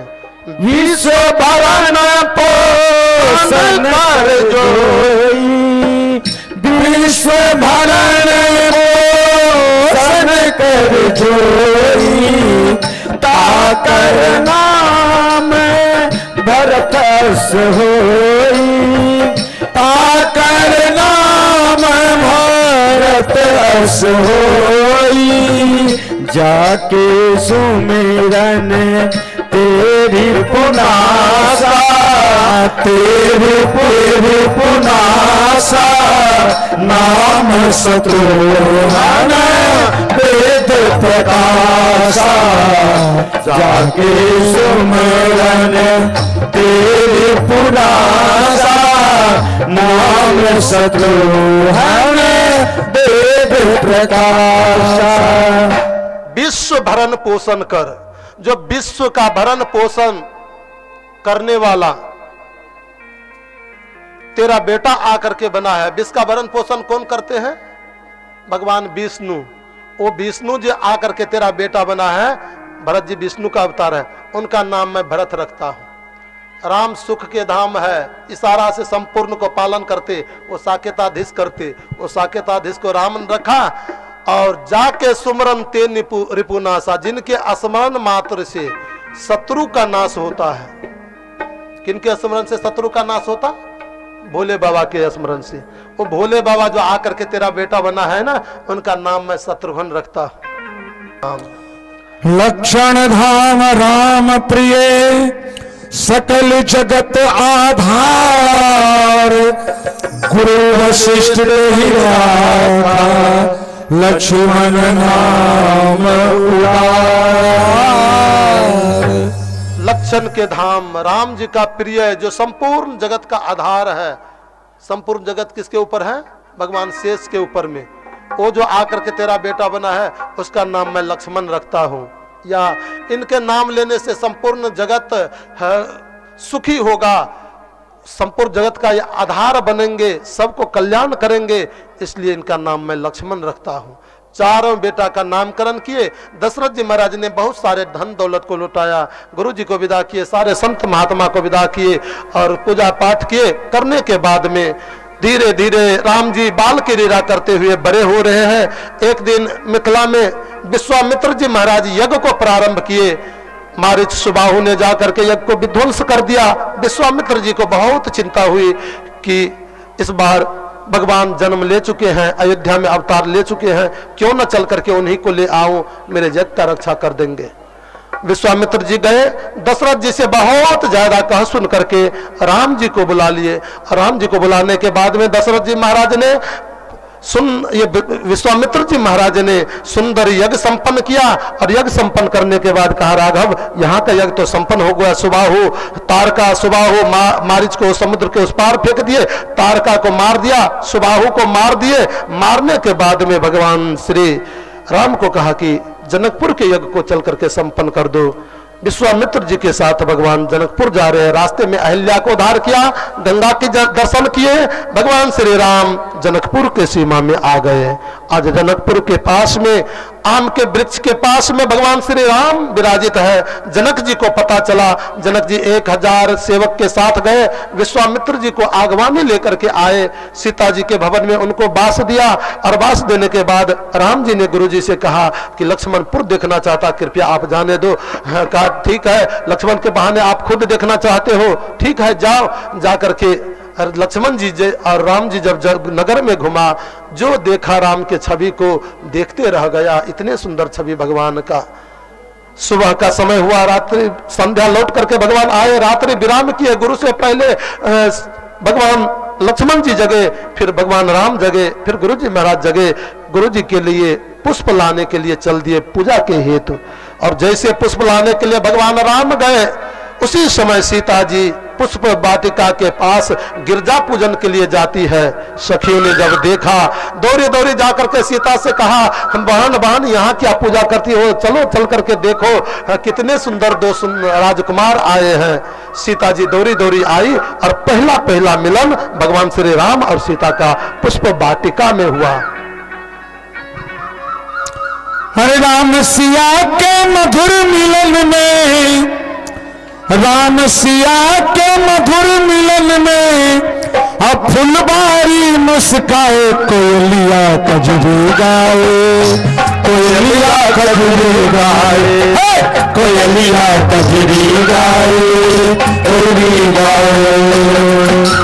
राम सिया के मधुर मिलन में, राम सिया के मधुर मिलन में, राम सिया के मधुर मिलन में, राम सिया के मधुर मिलन में, फुलबारी मुस्काए, कोयलिया कजरी गाए, कोयलिया कजरी गाए, कोयलिया कजरी गाए, कोयलिया कजरी गाए।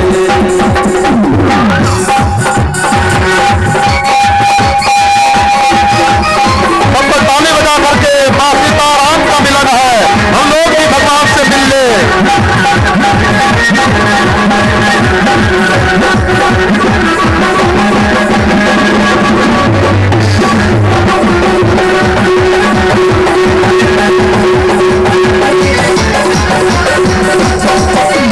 जोन रहे थे फूल राम जी, गिरजा पूजन चली जानकी। जो रहे थे फूल राम जी, गिरजा पूजन चली चूम रहे थे फूल राम जी, गिरजा पूजन चली जानकी। तोड़ रहे थे फूल राम जी, गिरजा पूजन चली जानकी। चूम रहे थे फूल राम जी, गिरजा पूजन चली जानकी। रहे थे फूल राम जी, गिरजा पूजन चली जानकी। पायल के झनकार से उनको, पायल की झनकार से उनको, रोम रोम हर साल कोयलिया खजूरी गाए, कोयलिया खजूरी गाए, कोयलिया खजूरी गाए, कोयलिया खजूरी गाए।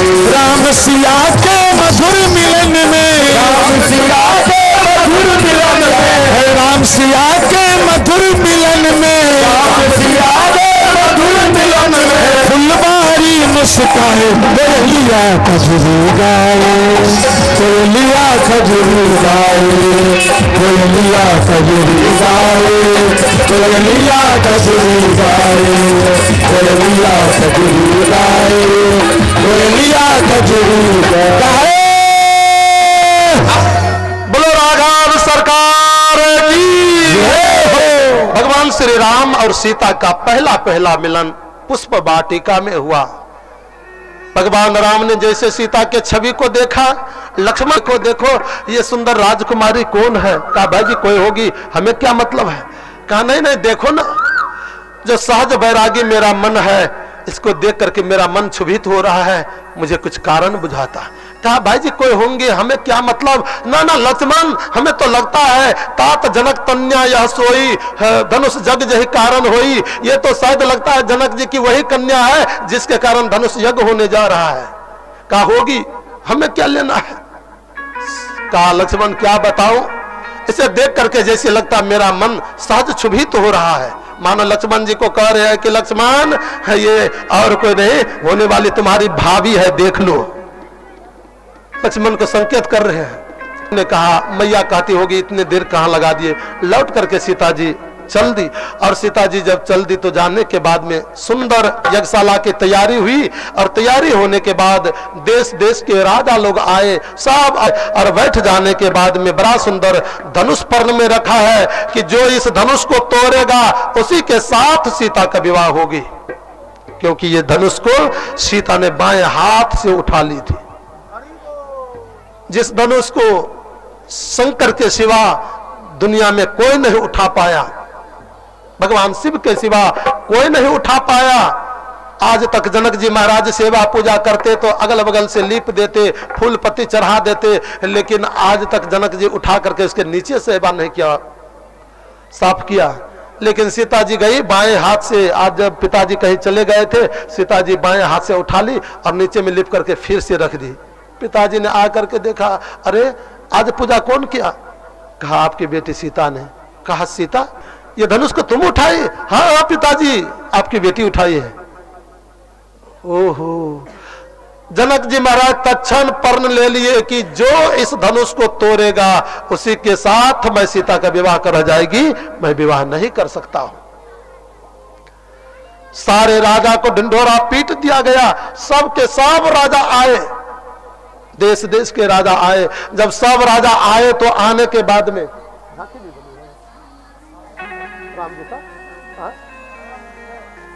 बुलवा के बिहारी लाल की